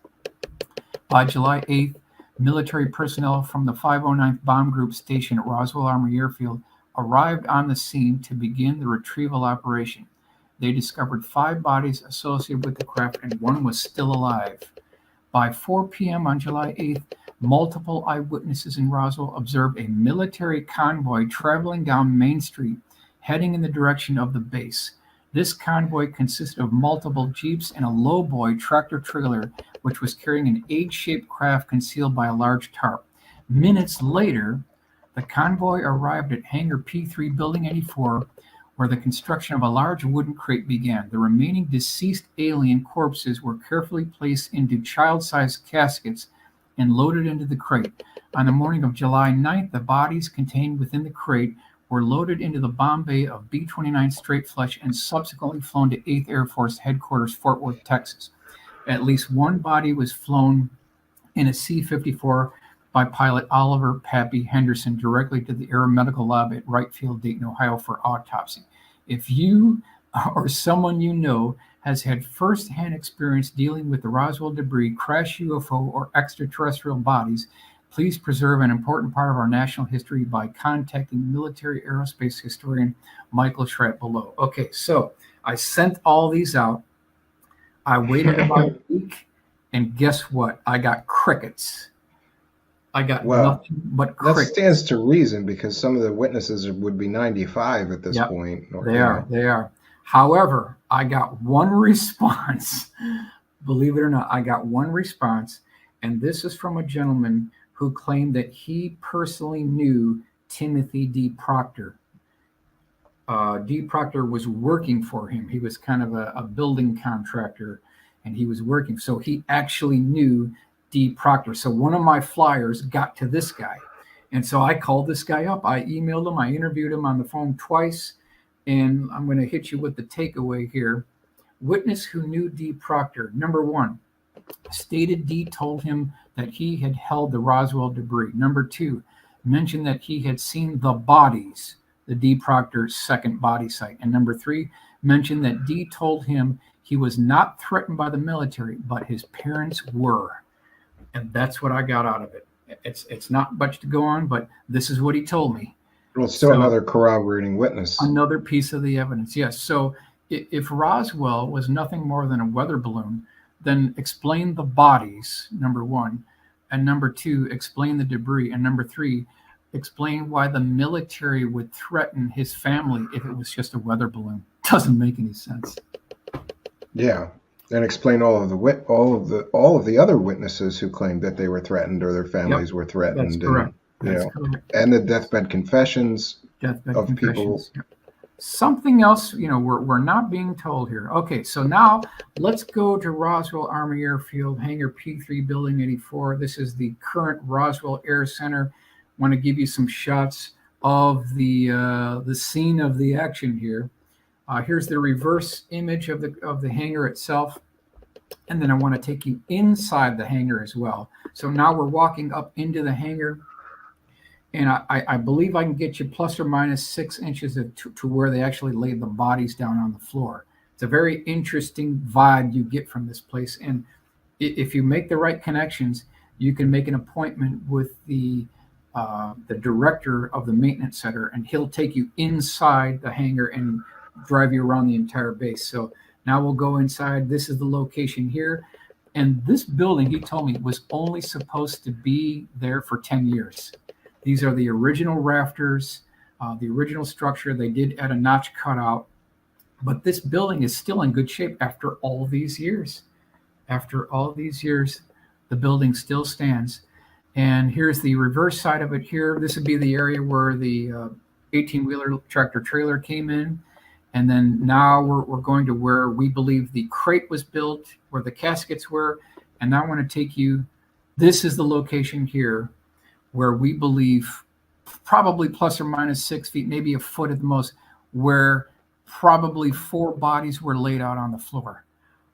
The survivor was kept somewhere else, but this is the location right here. And it's a strange vibe. It kind of gives you a sense of history, but if all things are created and we believe that this is the location, this is the actual position of where the bodies were laid down on the floor. Now, take you through kind of the center here. We could not find the atomic bomb pits where they lowered the crate in. That was paved over, so we couldn't find that location. And well, it would stand to reason that they would pave over it. They don't need those pits anymore. They don't need those to pits load anymore. bombs. Nope. No. So we could not find those. But they've got various 747s. They've got L-1011s. They've got DC-10s in various stages of being scrapped and saving some of the components. Here you can see United Airlines. Now, that takes us to Elvis Presley. What in the world does Elvis Presley have to do with Roswell? I mean, is this a joke here? What in the world does he have to do with anything? Well, turns out that Elvis's jet is still there since I saw this. I saw several articles on this. It's sad because what a beautiful airplane, right? It's still there today. I went up and touched it. It was cold, but the paint is faded. It's kind of got opaque windshields. So the tires are flat. It's got weeds growing up through the cracks. It's kind of got this ghostly appeal. It does, yeah. With 20, 30 years of sun, drenched damage and raining on it will probably do that to any airplane. It's sad that they didn't preserve this better. Yep. Now, I don't know if it could be salvaged to fly again. It would take millions, but maybe it's possible, depending on the structural integrity of the spars. But it's possible. And so I asked the guy, what do you think? Did Elvis know anything about it? And he told me that with Elvis's international connections and his very good friendship with Richard Nixon, it's possible that Elvis knew something about Roswell, but he never admitted to it. So I guess this question's still out there. He could know something about it. There might have been something there that he knew, but he certainly never told anybody that we know of anyway. Interesting. So there's a little bit of an Elvis connection here. Now, if you go to the Roswell UFO Museum and Library, this is kind of a view inside the library. And then these are the about 200 bank boxes of material. And they also have, these are kind of the shots there. They did a really good job at organizing. This is a first class operation here. And these carousels have some really nice 3-ring binders. And I only got through the top of the one on the left. There's still a lot more research to go here. So that's just kind of a highlight of the Roswell trip. Now, what I want to do now, Stephen, is I want to switch gears here. And I'm going to go through a couple of... Your desktop is worsely organized than mine. Yeah, there you go. There you go. All right, so let's go into this final revised, and I'm just going to run through a couple of points here. Now, this is kind of the questions I want to ask here. Okay, so I'm going to run through these really quick here. The Roswell why questions. This is what I've titled this here. Why were official government documents relating to Roswell Army Airfield in 1947 destroyed? That's interesting. You're Why would they right. destroy all these documents? Yeah, and I would think just the fact that they were the only military base with atomic weapons at the time, Right. everything should be preserved from that for the sake of Everything. history. I For the sake totally of agree. history, even if forget the alien stuff, forget the Roswell crash, just the fact that that bomb wing was the only game in town for atomic weapons, right? They Precisely. dropped the bombs on Japan and all of that stuff. I would think every single paper should have been preserved for history's sake.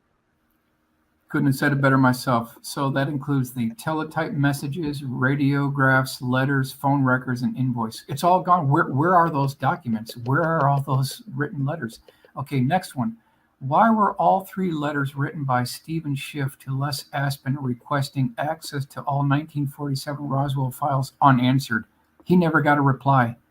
He did not even get a response. So that raises a red flag. Next one. Why would so many deathbed confessions by both military and civilian witnesses describe non-human bodies recovered rather than a weather balloon? Not one of them said that it was a weather balloon. So I think that's interesting.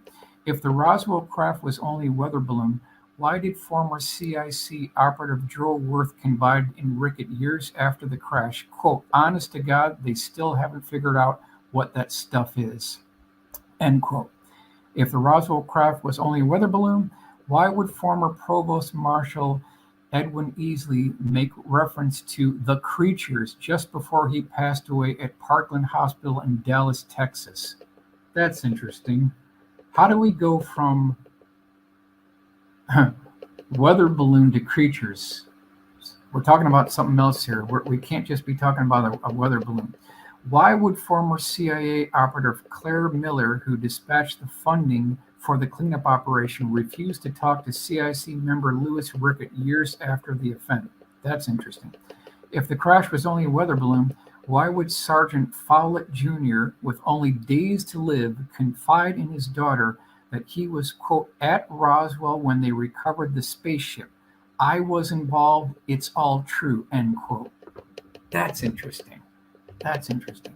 And I tend to one of my favorite books on Roswell is this Children of Roswell, because it tells a lot of these deathbed confession stories, and I just don't see people at the end of their life going, you know what I'm going to do? I'm going to make up a story about aliens, and these people verifiably were stationed there at the time. You can check, Right. It makes no sense that they would just start making up stories about aliens on their deathbed and tell their family. And in some cases, the conversation goes like, I just want you to know this is what happened and this is the truth, and we're not alone in the universe. There's other intelligent life out there, and I know because I've witnessed this event that was covered up. Why would you tell your children that on your deathbed? Exactly. It makes no sense to me. I agree. Next one here, Myers Wani. No, this is where we want to go here. Captain Darwin E. Rasmussen, 718th Bomb Group Operations Officer, on his deathbed, told family members that the Roswell incident was true and that 4 bodies were recovered.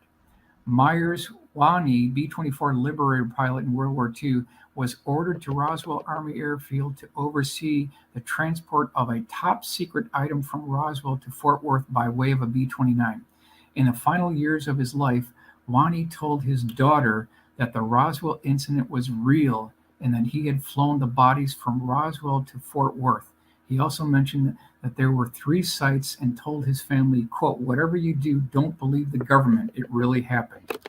So now we've got B-29 people talking. B-24 Liberator pilots. See, that's the caliber of witnesses that we want here. Next one. Why would CIC Captain Sheridan Cabot refuse to talk about the Roswell events to family members with only days to live if what was recovered was only a weather balloon? If the crash at Roswell was only a weather balloon, why would Sheridan Cabot's CIC Air Force OSI boss Doyle Reeves write him a letter stating the following? When you call the press conference to tell the world, let me know because I want to be there. That's interesting. If it was only a weather balloon or top secret American or German experimental aircraft, why could Werner von Braun, top German rocket scientist not identify the material when he arrived at the crash site?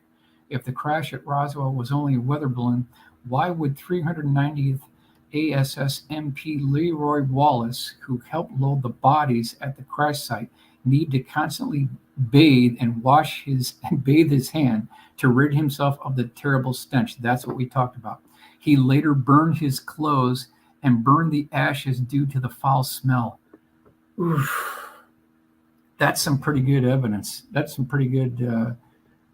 Yeah, I've heard that before, and weapons. I found that to be pretty convincing evidence. Like, what Yeah. if there wasn't this intense, crazy, stench, and who knows what aliens smell like? Maybe it's worse because they got some kind of different enzymes than us, or different, and they're laying Right. out there in the desert for 5 days. That's going to reek. Absolutely. Why would the U.S. military conduct a test flight of a top secret experimental aircraft at night during a thunderstorm/lightning storm? Classified aircraft are tested at Muroc Dry Lake Edwards Air Force Base, not near Roswell Army Airfield. Why did special unscheduled flights arrive from Washington, D.C., White Sands, Fort Bliss, and Kirtland Air Force Base immediately after the debris was recovered? That's another good one. Don Schmidt knows about that very well. You've got immediately after this happened, you've got flights coming in from Washington, White Sands, Fort Bliss, Kirtland Air Force Base. Over a weather balloon? Why did Senator Dennis Chavez phone Whitmore Sr. and advise him to do what he was instructed by the FCC to not broadcast a wire-recorded interview with Mac Brazel? That's an interesting point that we've heard of before. Why was Barry Goldwater denied access to the quote-unquote Blue Room at Wright-Patterson Air Force Base by General Curtis LeMay? That's never technically been answered. Let's continue here. Why did Mac Brazel later claim that he found the material on June 14th and that it consisted of rubber, tinfoil tape, and wooden sticks? Why was Mac Brazel's son Paul turned away by MPs 10 miles from the debris field when he attempted to water the horses on the ranch? If the crash was only a weather balloon, why would Louis Rickett ask Cabot if the material was hot, radioactive, when he traveled to the debris field? What do you think about that, Stephen? Would that be a Yeah, weather balloon? I don't understand why a weather balloon would have radioactive materials included with it, or even if it was a spy balloon or whatever, that makes no sense to me. So it had to be something more exotic than a weather balloon to me. Right. Why would Cabot invite Master Sergeant Louis Rickett to view the debris for an independent assessment opinion regarding the strange wreckage if it was only a weather balloon? Why would the military return to Mac's house looking for any remaining debris a full 2 years after the event? Oof, that's a good one. Why would Mac Brazel's storm out of the restaurant in 1959 after being asked about the 1947 events in Roswell by a former real estate salesman, Howard Scogan? If the Roswell craft was only a weather balloon, why was Sergeant Frederick Benthal ordered to review the background files on both Robert Oppenheimer and General Curtis LeMay during his flight to Roswell in a B-25 for the purpose of photographing the bodies? Why would a mortician meet the crew of Straight Flush on the tarmac once it landed in Fort Worth? That's it. Yeah, and speaking of photographing bodies or debris, isn't it true that they brought in outside photographers? And wouldn't they have their own? Why would they bring in outside photographers from outside of the base? That Yeah. doesn't make any sense. If it was just a weather balloon, you got people on the base, they're familiar with weather balloons, send them to take the pictures. But that's not what happened. They brought in photographers from other bases for some reason. That sort of checks out with a lot of the Leonard Stringfield cases as well, where we have pilots that saw a strange movie that was circulated around to multiple bases where two alien corpses were seen on a slab, and then the movie just cut off. So you're talking about motion picture film reel photographs. Absolutely. It appears that these things were taken. Okay, now, if the crash was only a weather balloon, why was Corporal William Quincy ordered to guard overnight a tarp-covered atomic bomb pit complete with 4x5x12 wooden crate, B-29, and double row of protective screens? See, that's it. that just does not add up to being a weather balloon. And we'll just kind of wrap it up here. If the Roswell crash was nothing more than a weather balloon, why would Marcel make reference to seeing white rubbery figures at the crash site? Why did T.J. Slowey, executive secretary of the FCC, warn George Roberts, minority owner of KGFL, that if they air any portion of Brazil's previously recorded interview, they would lose their broadcasting license? Why would William Blanchard, Roswell Army Air Force Base commander, leave his base responsibilities to examine a weather balloon? There is a good point. He wouldn't bother. Why was Mac Brazel abducted by MPs directly off the Roswell downtown streets? Why did Bill Brazel, Mac's son, state that his father was never the same after the event? Why did CIC Captain Sheridan Cabot prohibit Marcel from gaining access to his official report? If the crash at Roswell was just a weather balloon, why did Sheridan Cabot slam his fist down on the table and storm out of the room during Thanksgiving dinner decades after the event, when his son, Joseph Cabot, asked him what happened to the black box that was recovered near the debris field? So when you put this all together, it's clear we are not talking about a weather balloon here. There's something else going on. Yeah, I would tend to agree with you. Something else going on. Okay, now, couple things that we want to do to be neutral here, to be completely neutral. Let's look at a couple of other pieces of evidence here. And I've kind of termed this Roswell Part 10 in a long series that I did called Roswell Revelation. So in this installment of Roswell Revelation, we will closely examine the quote-unquote trickle-down technology list. The following breakthrough technologies were allegedly a direct result of the Roswell crash of 1947. So here's the list. Number 1, image intensifiers. Number 2, fiber optics. Number 3, super tenacity fibers. Number 4, lasers. Number 5, molecular alignment and metallic alloys. Number 6, integrated circuits. Number 7, HARP. Number 8, Project Horizon. Number 9, portable atomic generators. Number 10, irradiated food. Number 11, third brain guidance systems, EBE headbands. Number 12, particle beams, Star Wars anti-missile energy weapons. 13, electromagnetic propulsion systems. 14, depleted uranium projectiles. And number 15, Velcro. So, however, were these breakthroughs really the product of reverse engineering and alien spacecraft, or did they have a more earthly antecedent prior to? So, if we look at the breakdown here, let's look at the first one. Night vision. We've got Dr. V.K. Zworkin, father of night vision. Night visions and infrared systems were used on German Panther tanks prior to Roswell 1947. They were actually employed in 1943, 4 years before the Roswell incident. So we need to address that.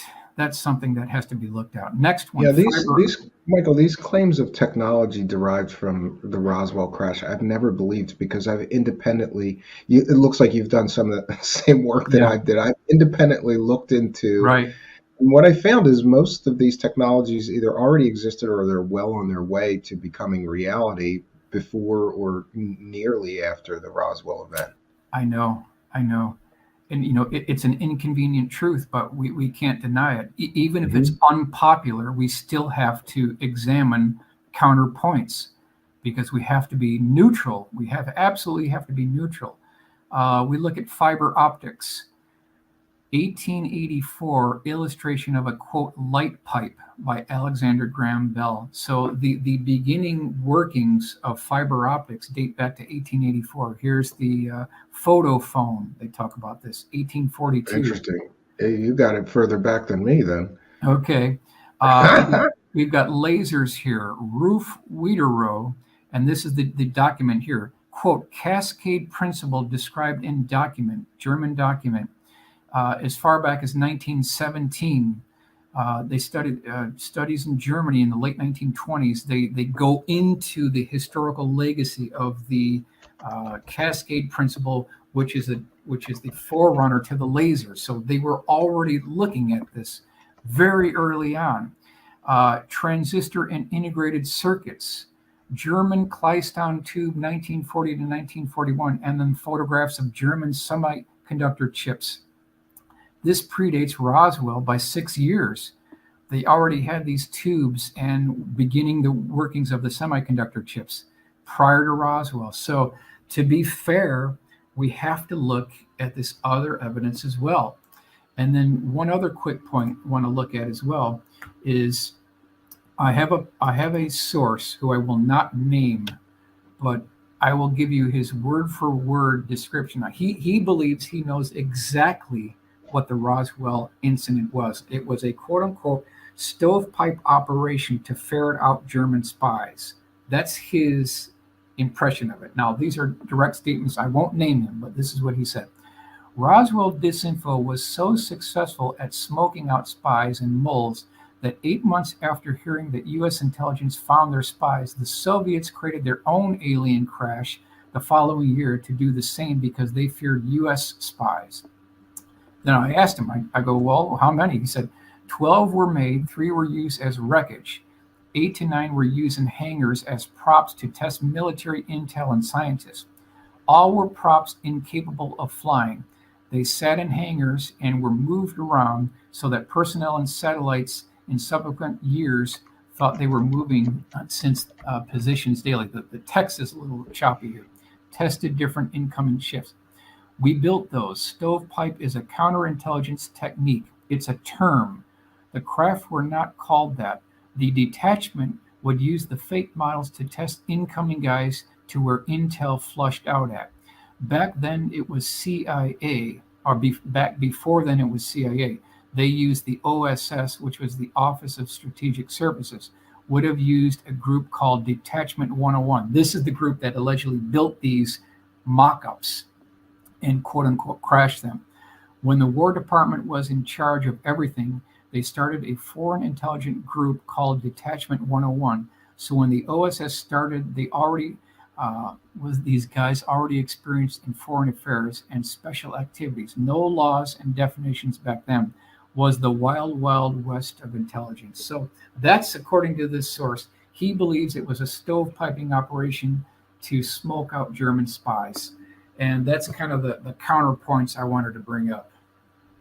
Interesting. I've never heard of this. I've heard the Annie Jacobson explanation, which I don't find credible at all, because her so-called witness told her one thing happened at Roswell with this, fake, they apparently, according to Annie Jacobson's witness, they, did some kind of surgery on already deformed children or something like that, and then crashed it on purpose to scare us or whatever. And he told George Knapp an entirely different explanation of what happened at Roswell. Let's see if I can get back to where we're at here. Let's see here. Can I get back to you here? Do you want me to stop the screen Yeah, share? you can stop sharing at this point. Yeah. See, now looking at his information, it doesn't technically jive with what we know about the bodies, the B-29 flights, the crates. See, how do we factor all that in? The stench of the bodies, the B-29 flights. So it's still kind of a mystery because even his counterpoints don't technically jive with what we know about Marion Blackmack Magruder. So again, we're back to this thing about these bodies again. How do we actually describe and account for the bodies? If they were making a mock-up, this is something that I'm sure would be bent by a 16-pound sledgehammer, but yet the witnesses said that the debris could not be dented with a 16-pound sledgehammer. So even the counterpoints seem to kind of fall apart, and we're back to this going back to the original witnesses again. Yeah, and the most popular narrative, which is the narrative that it was an alien spacecraft and bodies were recovered and that the debris was otherworldly, therefore couldn't be cut, smashed, whatever. And interesting, I did have a question from the live chat that I thought was interesting. And since you're an aircraft historian, I thought you're the perfect person to answer this. And I suppose they know that. That's why they're asking. So 1 second. Patrick Sheehan asks, please ask Michael about the possibility that the Roswell incident involved U.S. Navy top secret X-5U program. It was supposedly canceled in 1947, called the Flying Flapjack. Early scale prototype was flown by Lindbergh. Yes. Yeah, that's we're talking about some of the things that were done by Zimmerman, the Flying Flapjack. The other one, which had the Wright engines in them, that was never flown. So the chance fought XF5U-1, that aircraft was never flown. They scrapped it because the gearbox mechanism was too sophisticated, and so they never flew it. But Jack Pickett is of the belief that there were jet-powered U.S. Air Force jet flying wing aircraft, but since this is 47, that would have been very early on, very early. Yeah, I'm just going to show a picture for people. Very interesting airplane, and I like weird, airplanes like this. It's a nice aircraft, but that plane was never flown. It was not cool design, though. Yep, sure, mm-hmm. Definitely a cool design. So you don't think this had anything to do with Roswell? Nope, it was not. It was not this one. Mm-mm. And one of my other questions for you would be, what do you think of? Some people believe that the the German flying wing aircraft that was recovered may have had something to do with Roswell. Like maybe they reproduced it, they were doing tests, and that's what crashed. Yeah, I know that Don Schmidt had gone down that road, and he's absolutely convinced it has nothing to do with a Horton 229.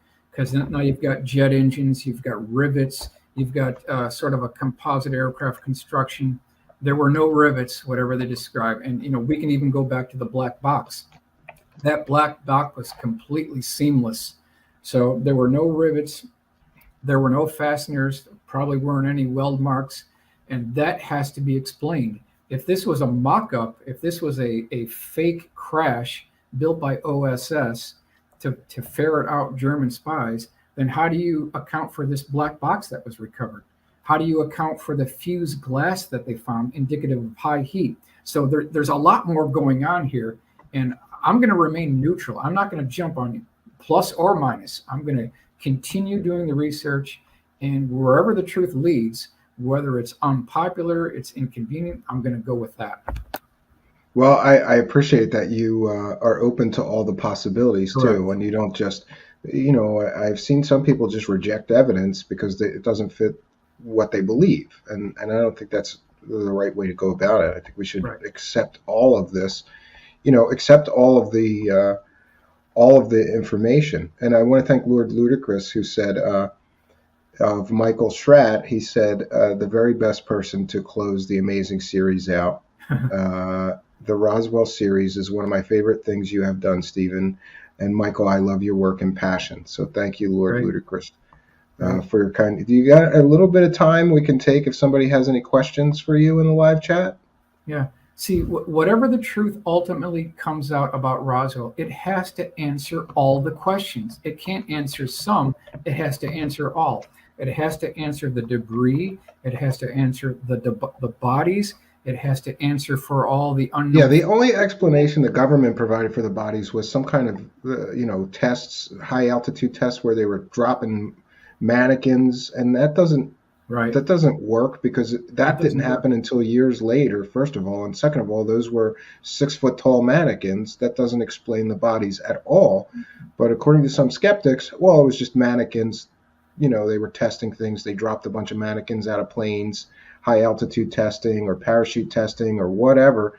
That explanation to me is about as credible as the swamp gas explanation for some UFOs. It just doesn't add up to me. A 5'10" to 6'2" wooden crash test dummy would not fit in a child-sized casket. Ain't gonna work. Yeah, that's another one as well. So now that the 75th anniversary is coming up, do you know they're doing some special events for that as well for the 75th anniversary? To me, it's just this is the 75th anniversary of a great mystery. Do you think that we'll ever get a definitive answer, or that this mystery will be ever solved? Very good question. Without the physical evidence, we are just going to be spinning our wheels. That's it. Without that physical evidence, it's just going to be another one of these legends. And that's why I think that the Leonard Stringfield crash retrieval witnesses are so important, because it does provide corroborating evidence for the Roswell incident, because he's got about 119 retrieval cases within his 7 status reports. That's about 2 inches thick.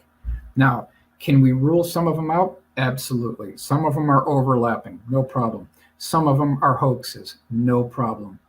So let's take 20 off the batch right there. Let's go from 119. Let's just go down to 100 conservatively. So it's like the odds are 100 to 1.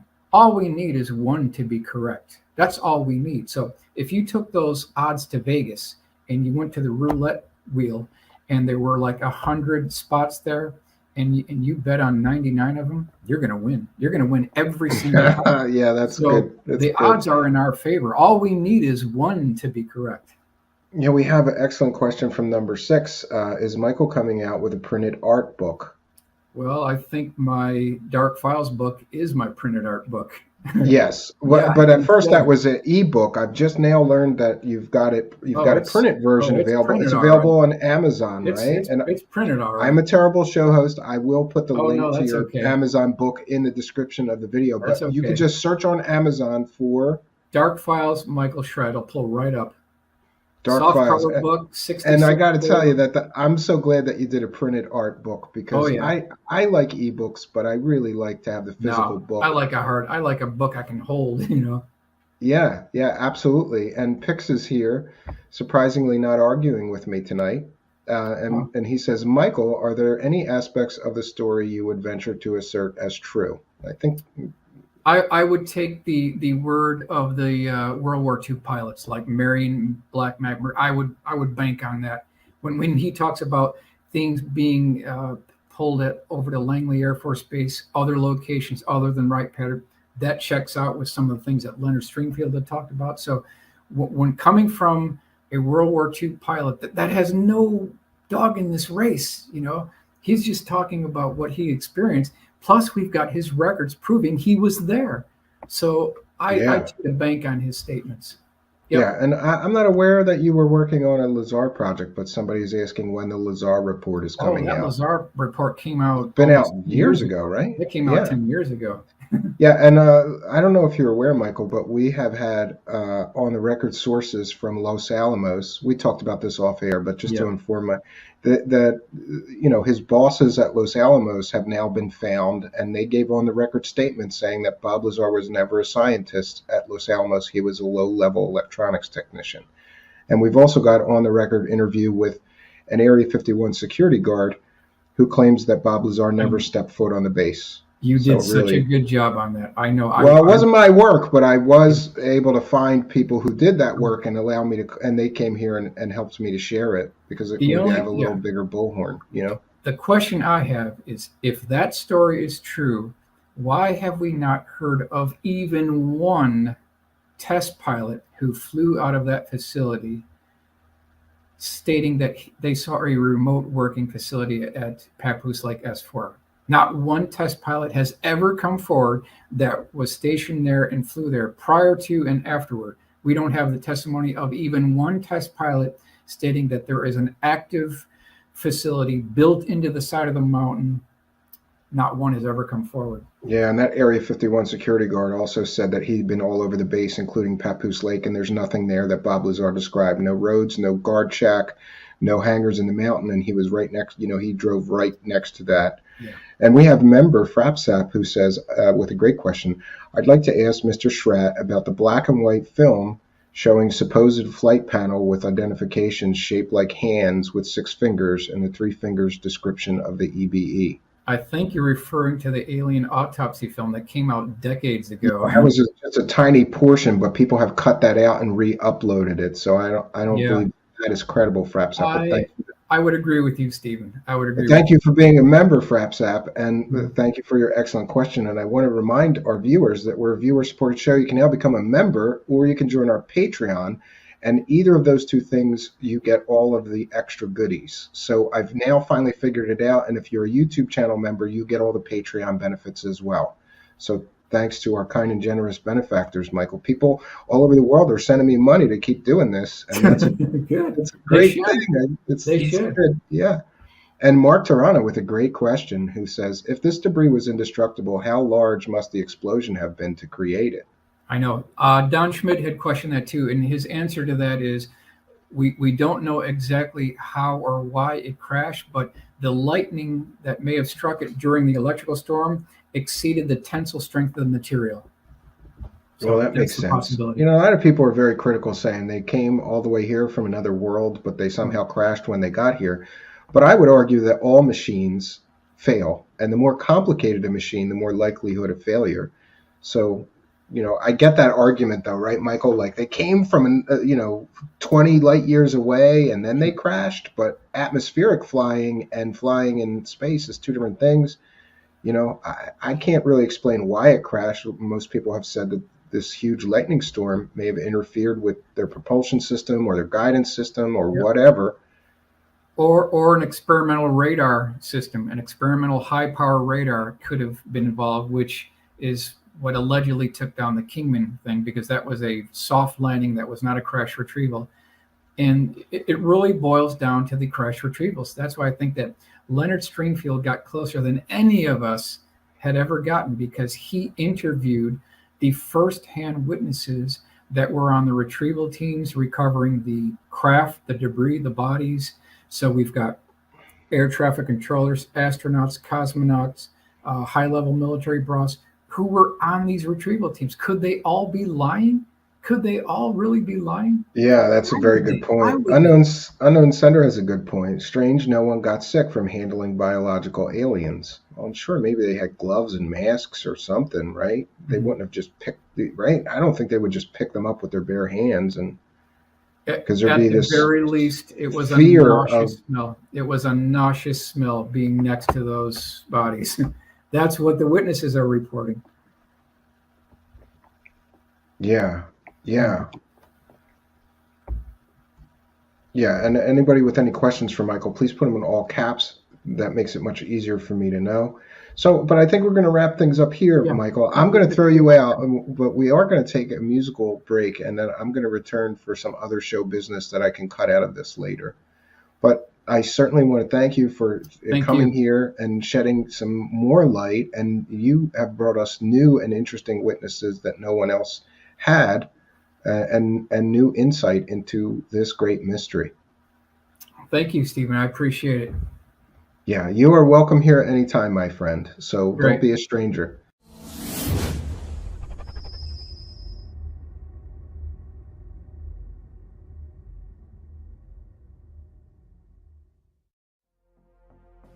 The government's explanation into what happened at Roswell, in my view, is laughable at best.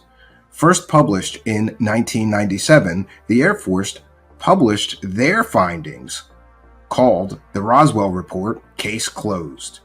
And in their report, a very skeptical report, I might add, they completely and totally dismissed almost all the witness testimony. They made wackadoo explanations for what really happened, conflating people seeing alien bodies with some kind of top secret high altitude tests where they were dropping dummies from high altitude balloons. And importantly, those tests didn't occur until 1953, some years after the event in 1947. The Air Force offers no explanation other than to say that people conflated times and dates and different events somehow. I'm not buying it. I believe that the Air Force largely tried to explain away all the evidence, ignored an incredible amount of eyewitness testimony, or simply tried to explain it away with no justification for explaining it away. This government explanation, Roswell Report, Case Closed, I believe is laughable in its attempt to explain away what happened in Roswell in 1947. I also found a laughable video explaining away the entire Roswell mystery that was put together by government sources in order to let the public know that Roswell was nothing special, just a weather balloon. I don't buy it, friends. But I'm presenting their explanation here in our Roswell Deep Dive for the purposes of education and history. You decide. Is the government being truthful here, or are they trying to continue a decades-long cover-up?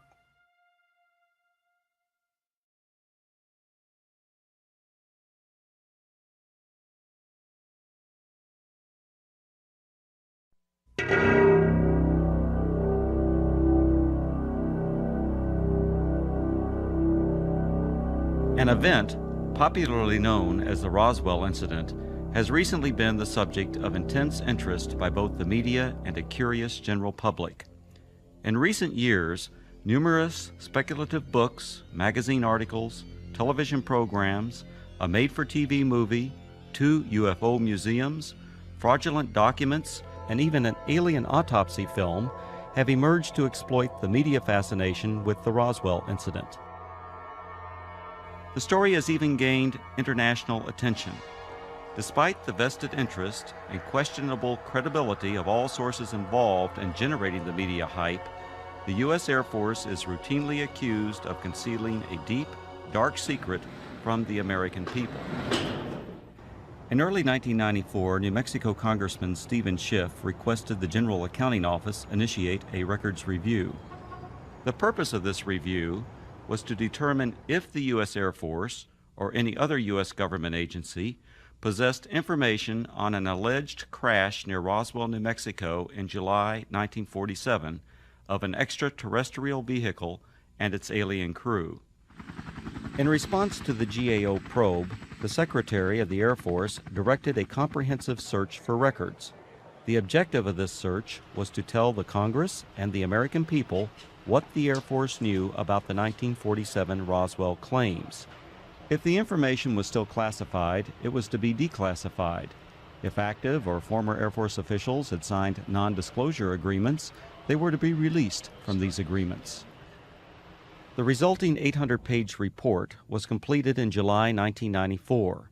The report concluded that the predecessor to the U.S. Air Force, the U.S. Army Air Forces, did recover material near Roswell in July 1947. What was recovered was not the remains of an extraterrestrial spacecraft and its alien crew, but debris from a then classified Army Air Forces research project codenamed Mogul. Begun in 1946, Project Mogul was a top-secret attempt to acoustically detect suspected Soviet nuclear explosions and ballistic missile launches. The project was accorded the highest priority because it addressed the most important post-war national defense concern, development of an early warning system to prevent a devastating surprise attack.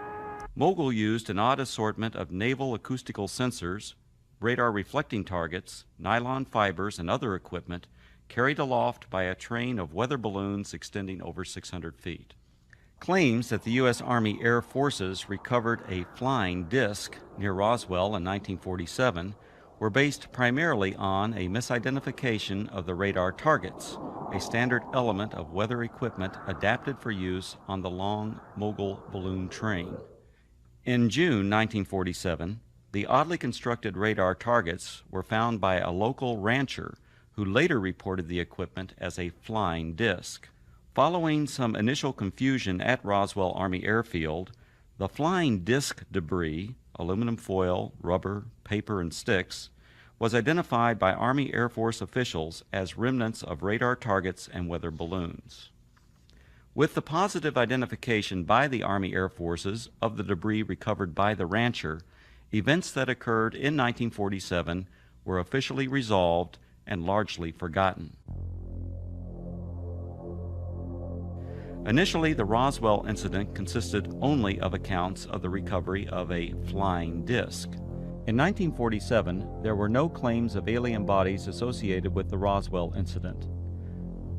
The recovery of alien bodies became part of the Roswell story during the late 1970s, with other claims being made in the 1980s and 1990s. These later-day revisions to the Roswell story were often based on anecdotal accounts from second- and third-hand witnesses collected by UFO enthusiasts 40 or more years after the actual event.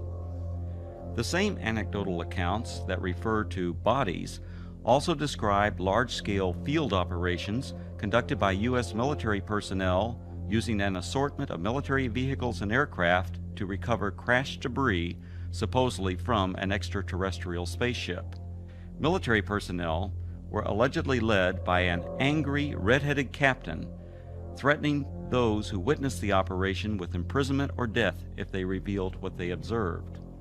The popular Roswell story contends that the bodies, once recovered, were allegedly transported under tight security to the base hospital at Roswell Army Airfield for autopsy.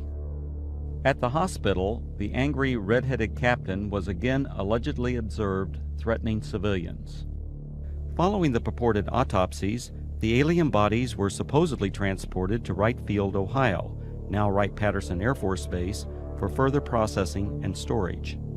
This summarizes the Roswell incident scenario as presented by UFO enthusiasts. On the surface, this explanation may appear plausible to some. However, things are not always as they appear.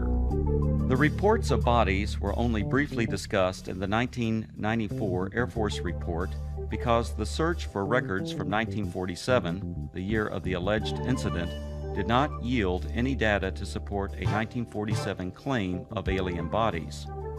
However, following the release of the 1994 report, additional research uncovered information which explains some of the claims of alien bodies associated with the Roswell incident. From the additional research, a second report was written which critically examined the anecdotal claims and descriptions of flying saucers, aliens, and reports of unusual Air Force activities in the New Mexico desert. This in-depth examination revealed that many of these claims were reasonably accurate descriptions of Air Force activities. Some of the claims that refer to bodies are most likely misperceptions by uninformed persons of unclassified and widely publicized Air Force scientific achievements of the 1950s. However, other descriptions of bodies appear to be exploitation of Air Force members killed or injured in the line of duty. The following are the 5 main conclusions contained in the second report. Research reveals that actual U.S. military operations, widely separated by time, geographical location, and purpose, have been misinterpreted or deliberately misrepresented. These misrepresentations collectively created what is known as the Roswell incident. UFO proponents failed to establish accurate dates of reported eyewitness accounts, in some instances by more than a decade. In addition, they erroneously linked all these accounts to the actual 1947 recovery of Project Mogul equipment. Eventually, these misrepresentations transformed a series of verifiable Air Force activities into what some have described as the extraterrestrial event of the millennium. Reports of aliens in the New Mexico desert were actually anthropomorphic test dummies that were carried aloft by Air Force high-altitude research balloons. Critical examination of alleged alien sightings consistently matched the physical characteristics of these dummies, as well as where and how they were used. Vince, that new dummy cam is great. Yeah, it'll sure give people a whole new outlook on what it's like when you don't wear a safety belt.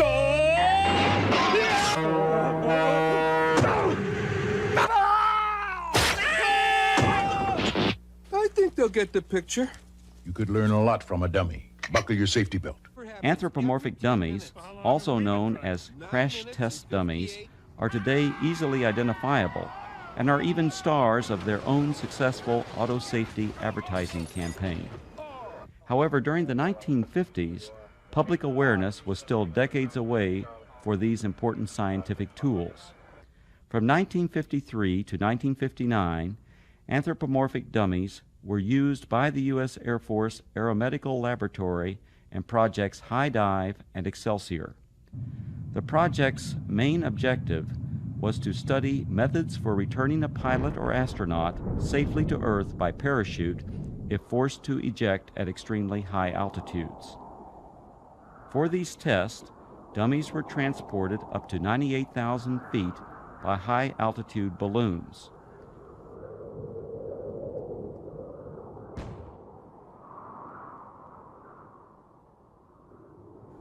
The dummies were released for a free-fall period, during which body movements and escape equipment performance were recorded by a variety of instruments.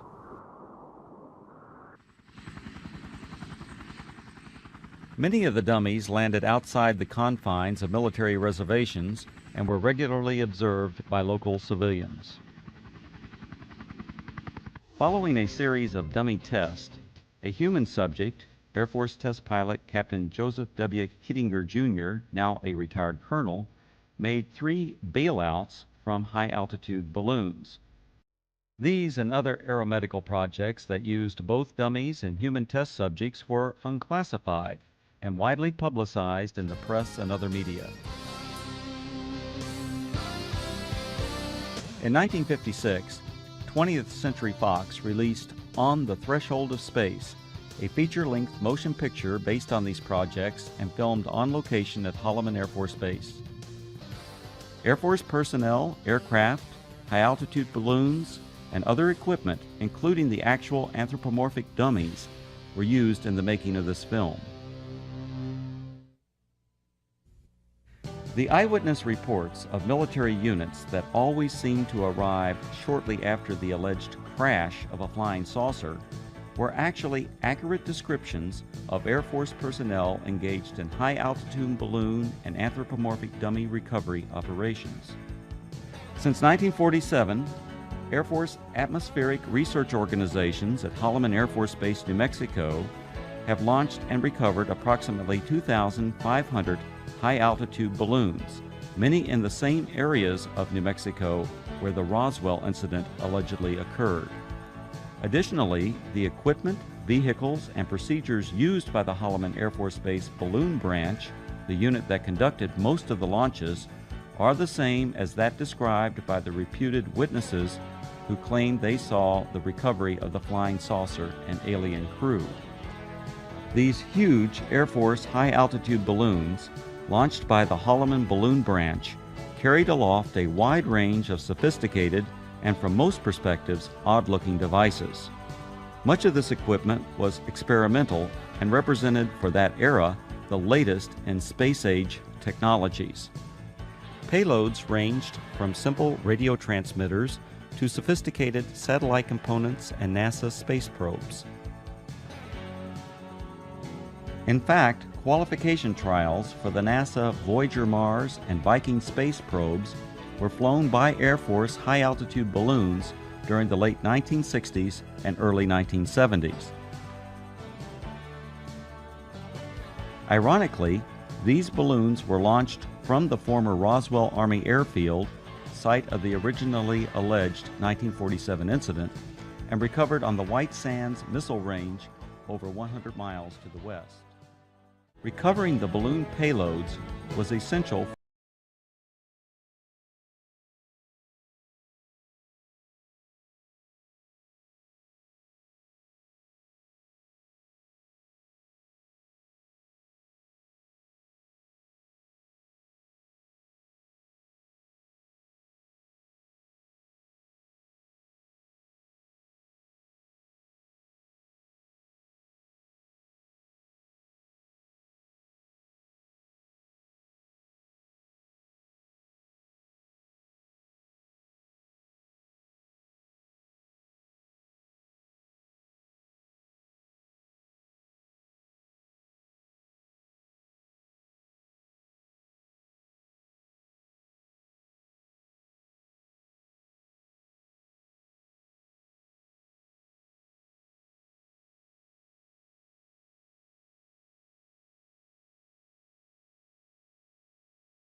crowds of curious onlookers from the local community. In fact, so many civilians are often present at balloon or payload landing sites, the scenes were once described by balloon branch personnel as being like the circus coming to town. Here's what it looked like this afternoon, floating from east to west over town. It was way up there, all right, some 25 miles over our heads, the Air Force later told me. The giant helium-filled balloon eventually collapsed, falling to Earth like 1,000 pounds of cellophane, landing on the Gila Indian Reservation southwest of Phoenix. A short while later, we spotted this, a large parachute, perhaps 100 feet across. Dangling beneath it was some sort of a silver box that made a rather hard landing. This is what had been attached to that balloon, we would later find out. There were no markings on it, no way at all of telling what it was. Then the Air Force pulled up. Excuse me, we don't mean to be too nosy, but about 1 million people in Phoenix are dying to know. What is it? What is it? Yeah. This is a scientific payload that was launched from Holloman Air Force Base in New Mexico. How far are we? About 400 miles? Okay, it went up to approximately 125,000 feet in the air, carried aloft by an 11 million cubic foot balloon. So there you have it, an Air Force experiment to gather information on gases in the upper atmosphere. Thank goodness it was one of ours. Len Clements, News Center 10. In addition to high-altitude balloons, the Holloman Balloon Branch also launched low-altitude tethered balloons. These tethered balloons may have inspired at least one account of an alien craft associated with the Roswell incident. In a popular book, the authors present a drawing of a crashed spaceship, allegedly given to them by an anonymous witness. When this drawing is compared to a photograph of an experimental tethered balloon flown at Holloman Air Force Base in March 1965, the similarities are undeniable.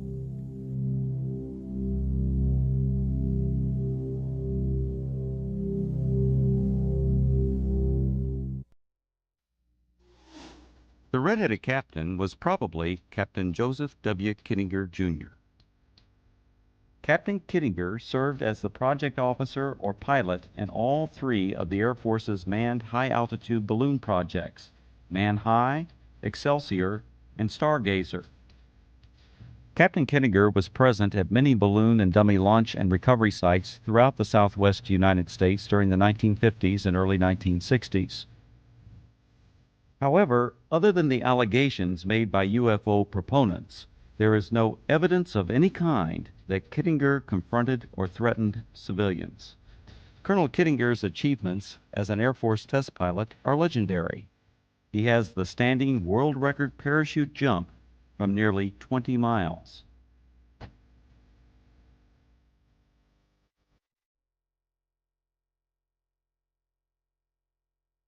Later he went on to serve 3 combat tours in Southeast Asia and is credited with an aerial victory while engaged in combat over North Vietnam.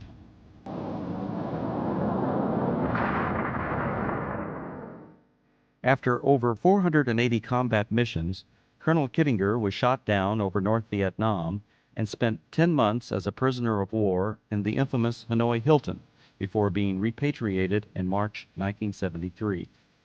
Colonel Kittinger made history again after retiring from the Air Force. In 1984, he accomplished the first solo crossing of the Atlantic by balloon. The final and most disturbing conclusion of the second Roswell report is the apparent exploitation of Air Force members killed or injured in the line of duty to perpetuate the alleged sightings of alien bodies.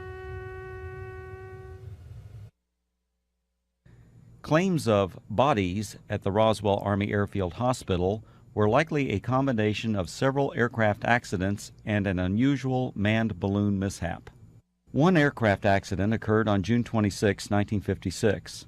11 Air Force members died when their fully loaded KC-97 tanker aircraft experienced a propeller failure 4.5 minutes after takeoff.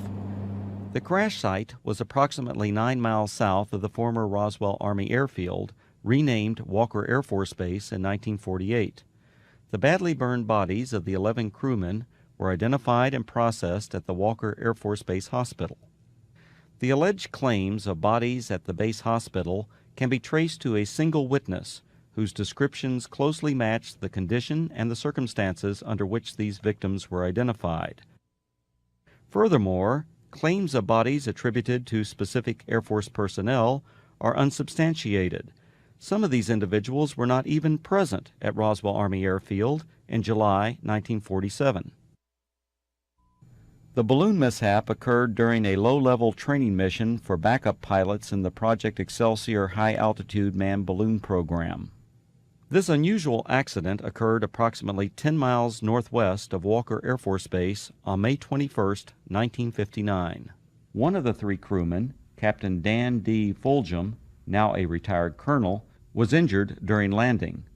Following the mishap, Captain Fulgham and the other balloon crew members were transported to the Walker Air Force Base Hospital via a chase helicopter that followed the training mission for emergency purposes. Upon arrival at the highly secure Strategic Air Command base, the balloon crew was met by armed Air Force security personnel who remained with the crew until their identities were confirmed. As the Excelsior project officer and instructor pilot for this mission, the red-headed Captain Kittinger accompanied the balloon crew to the hospital. At the Walker Air Force Base Hospital, Kittinger and Fulgham were apparently observed by individuals who later related this unusual incident. Elements of this actual event now appear to be part of the Roswell story. Captain Fulgham was treated for an injury that caused his head to swell beyond its normal size. The injury, described as a traumatic hematoma, was not serious. On a specially arranged flight several days after the accident, Fulgham returned to Wright-Patterson Air Force Base, Ohio, where he made a complete recovery. Fulgham went on to distinguish himself as a test parachutist and physiologist for the space program. He later flew F-4s in Southeast Asia, adding to his combat record as a fighter pilot during the Korean War. When critically examined, the Roswell incident is exposed as a conglomeration of many events, including aircraft accidents, that occurred over several decades. Misidentification of anthropomorphic dummies and experimental balloon-launched devices, combined with Air Force balloon operations portrayed as mysterious flying saucer and alien recovery teams, transformed verifiable events into what is now known as the Roswell incident. The U.S. Air Force and its predecessors have been the unsurpassed innovators in aerospace technology. Legendary Air Force leaders throughout this century have used technological advances to establish the U.S. Air Force as a premier military service.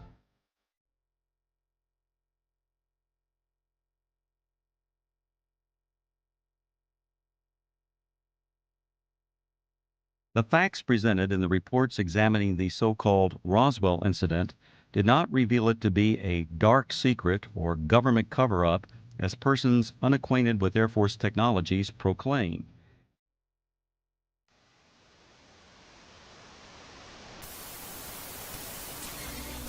Greetings, friends. Well, for today at least, we have made it down to the bottom of this Roswell rabbit hole. This is a mystery, an incredible mystery that I have been interested in all my life. I thought if I could gather all of the world's leading experts and interview them, that I would know for sure, for certain, what it is that happened on July 7th, 1947 in Roswell, New Mexico. But I've got to tell you, I'm still torn. I, for one, refuse to believe some of the skeptics who simply discount all of the eyewitness testimony or attempt to explain it away with no real justification for explaining it away. Those deathbed confessions that many people gave about seeing debris and even bodies weighs very heavily on my decision-making process. And the truth is, I'm still on the fence. I have my own theories and my own beliefs, but I didn't want to influence you. I wanted to bring you with me down this deep rabbit hole and go as deep as I could. I think we accomplished that today. But what I think happened in Roswell doesn't really matter. I think it's more important what you think happened in Roswell on July 7th, 1947. If you made it this far, all the way down the rabbit hole, please do leave a comment. Let us know what you think happened at Roswell. I've got to tell you, for once in my life, I did something right, and that is I had the forethought to start interviewing these experts, authors, and researchers before this anniversary date. It's been quite a journey, and I'm glad that I could bring you along with me. Until next time, friends, I'm Stephen Cambion, reminding you that a mystery is only a mystery for as long as we wish it to be. Good night, friends.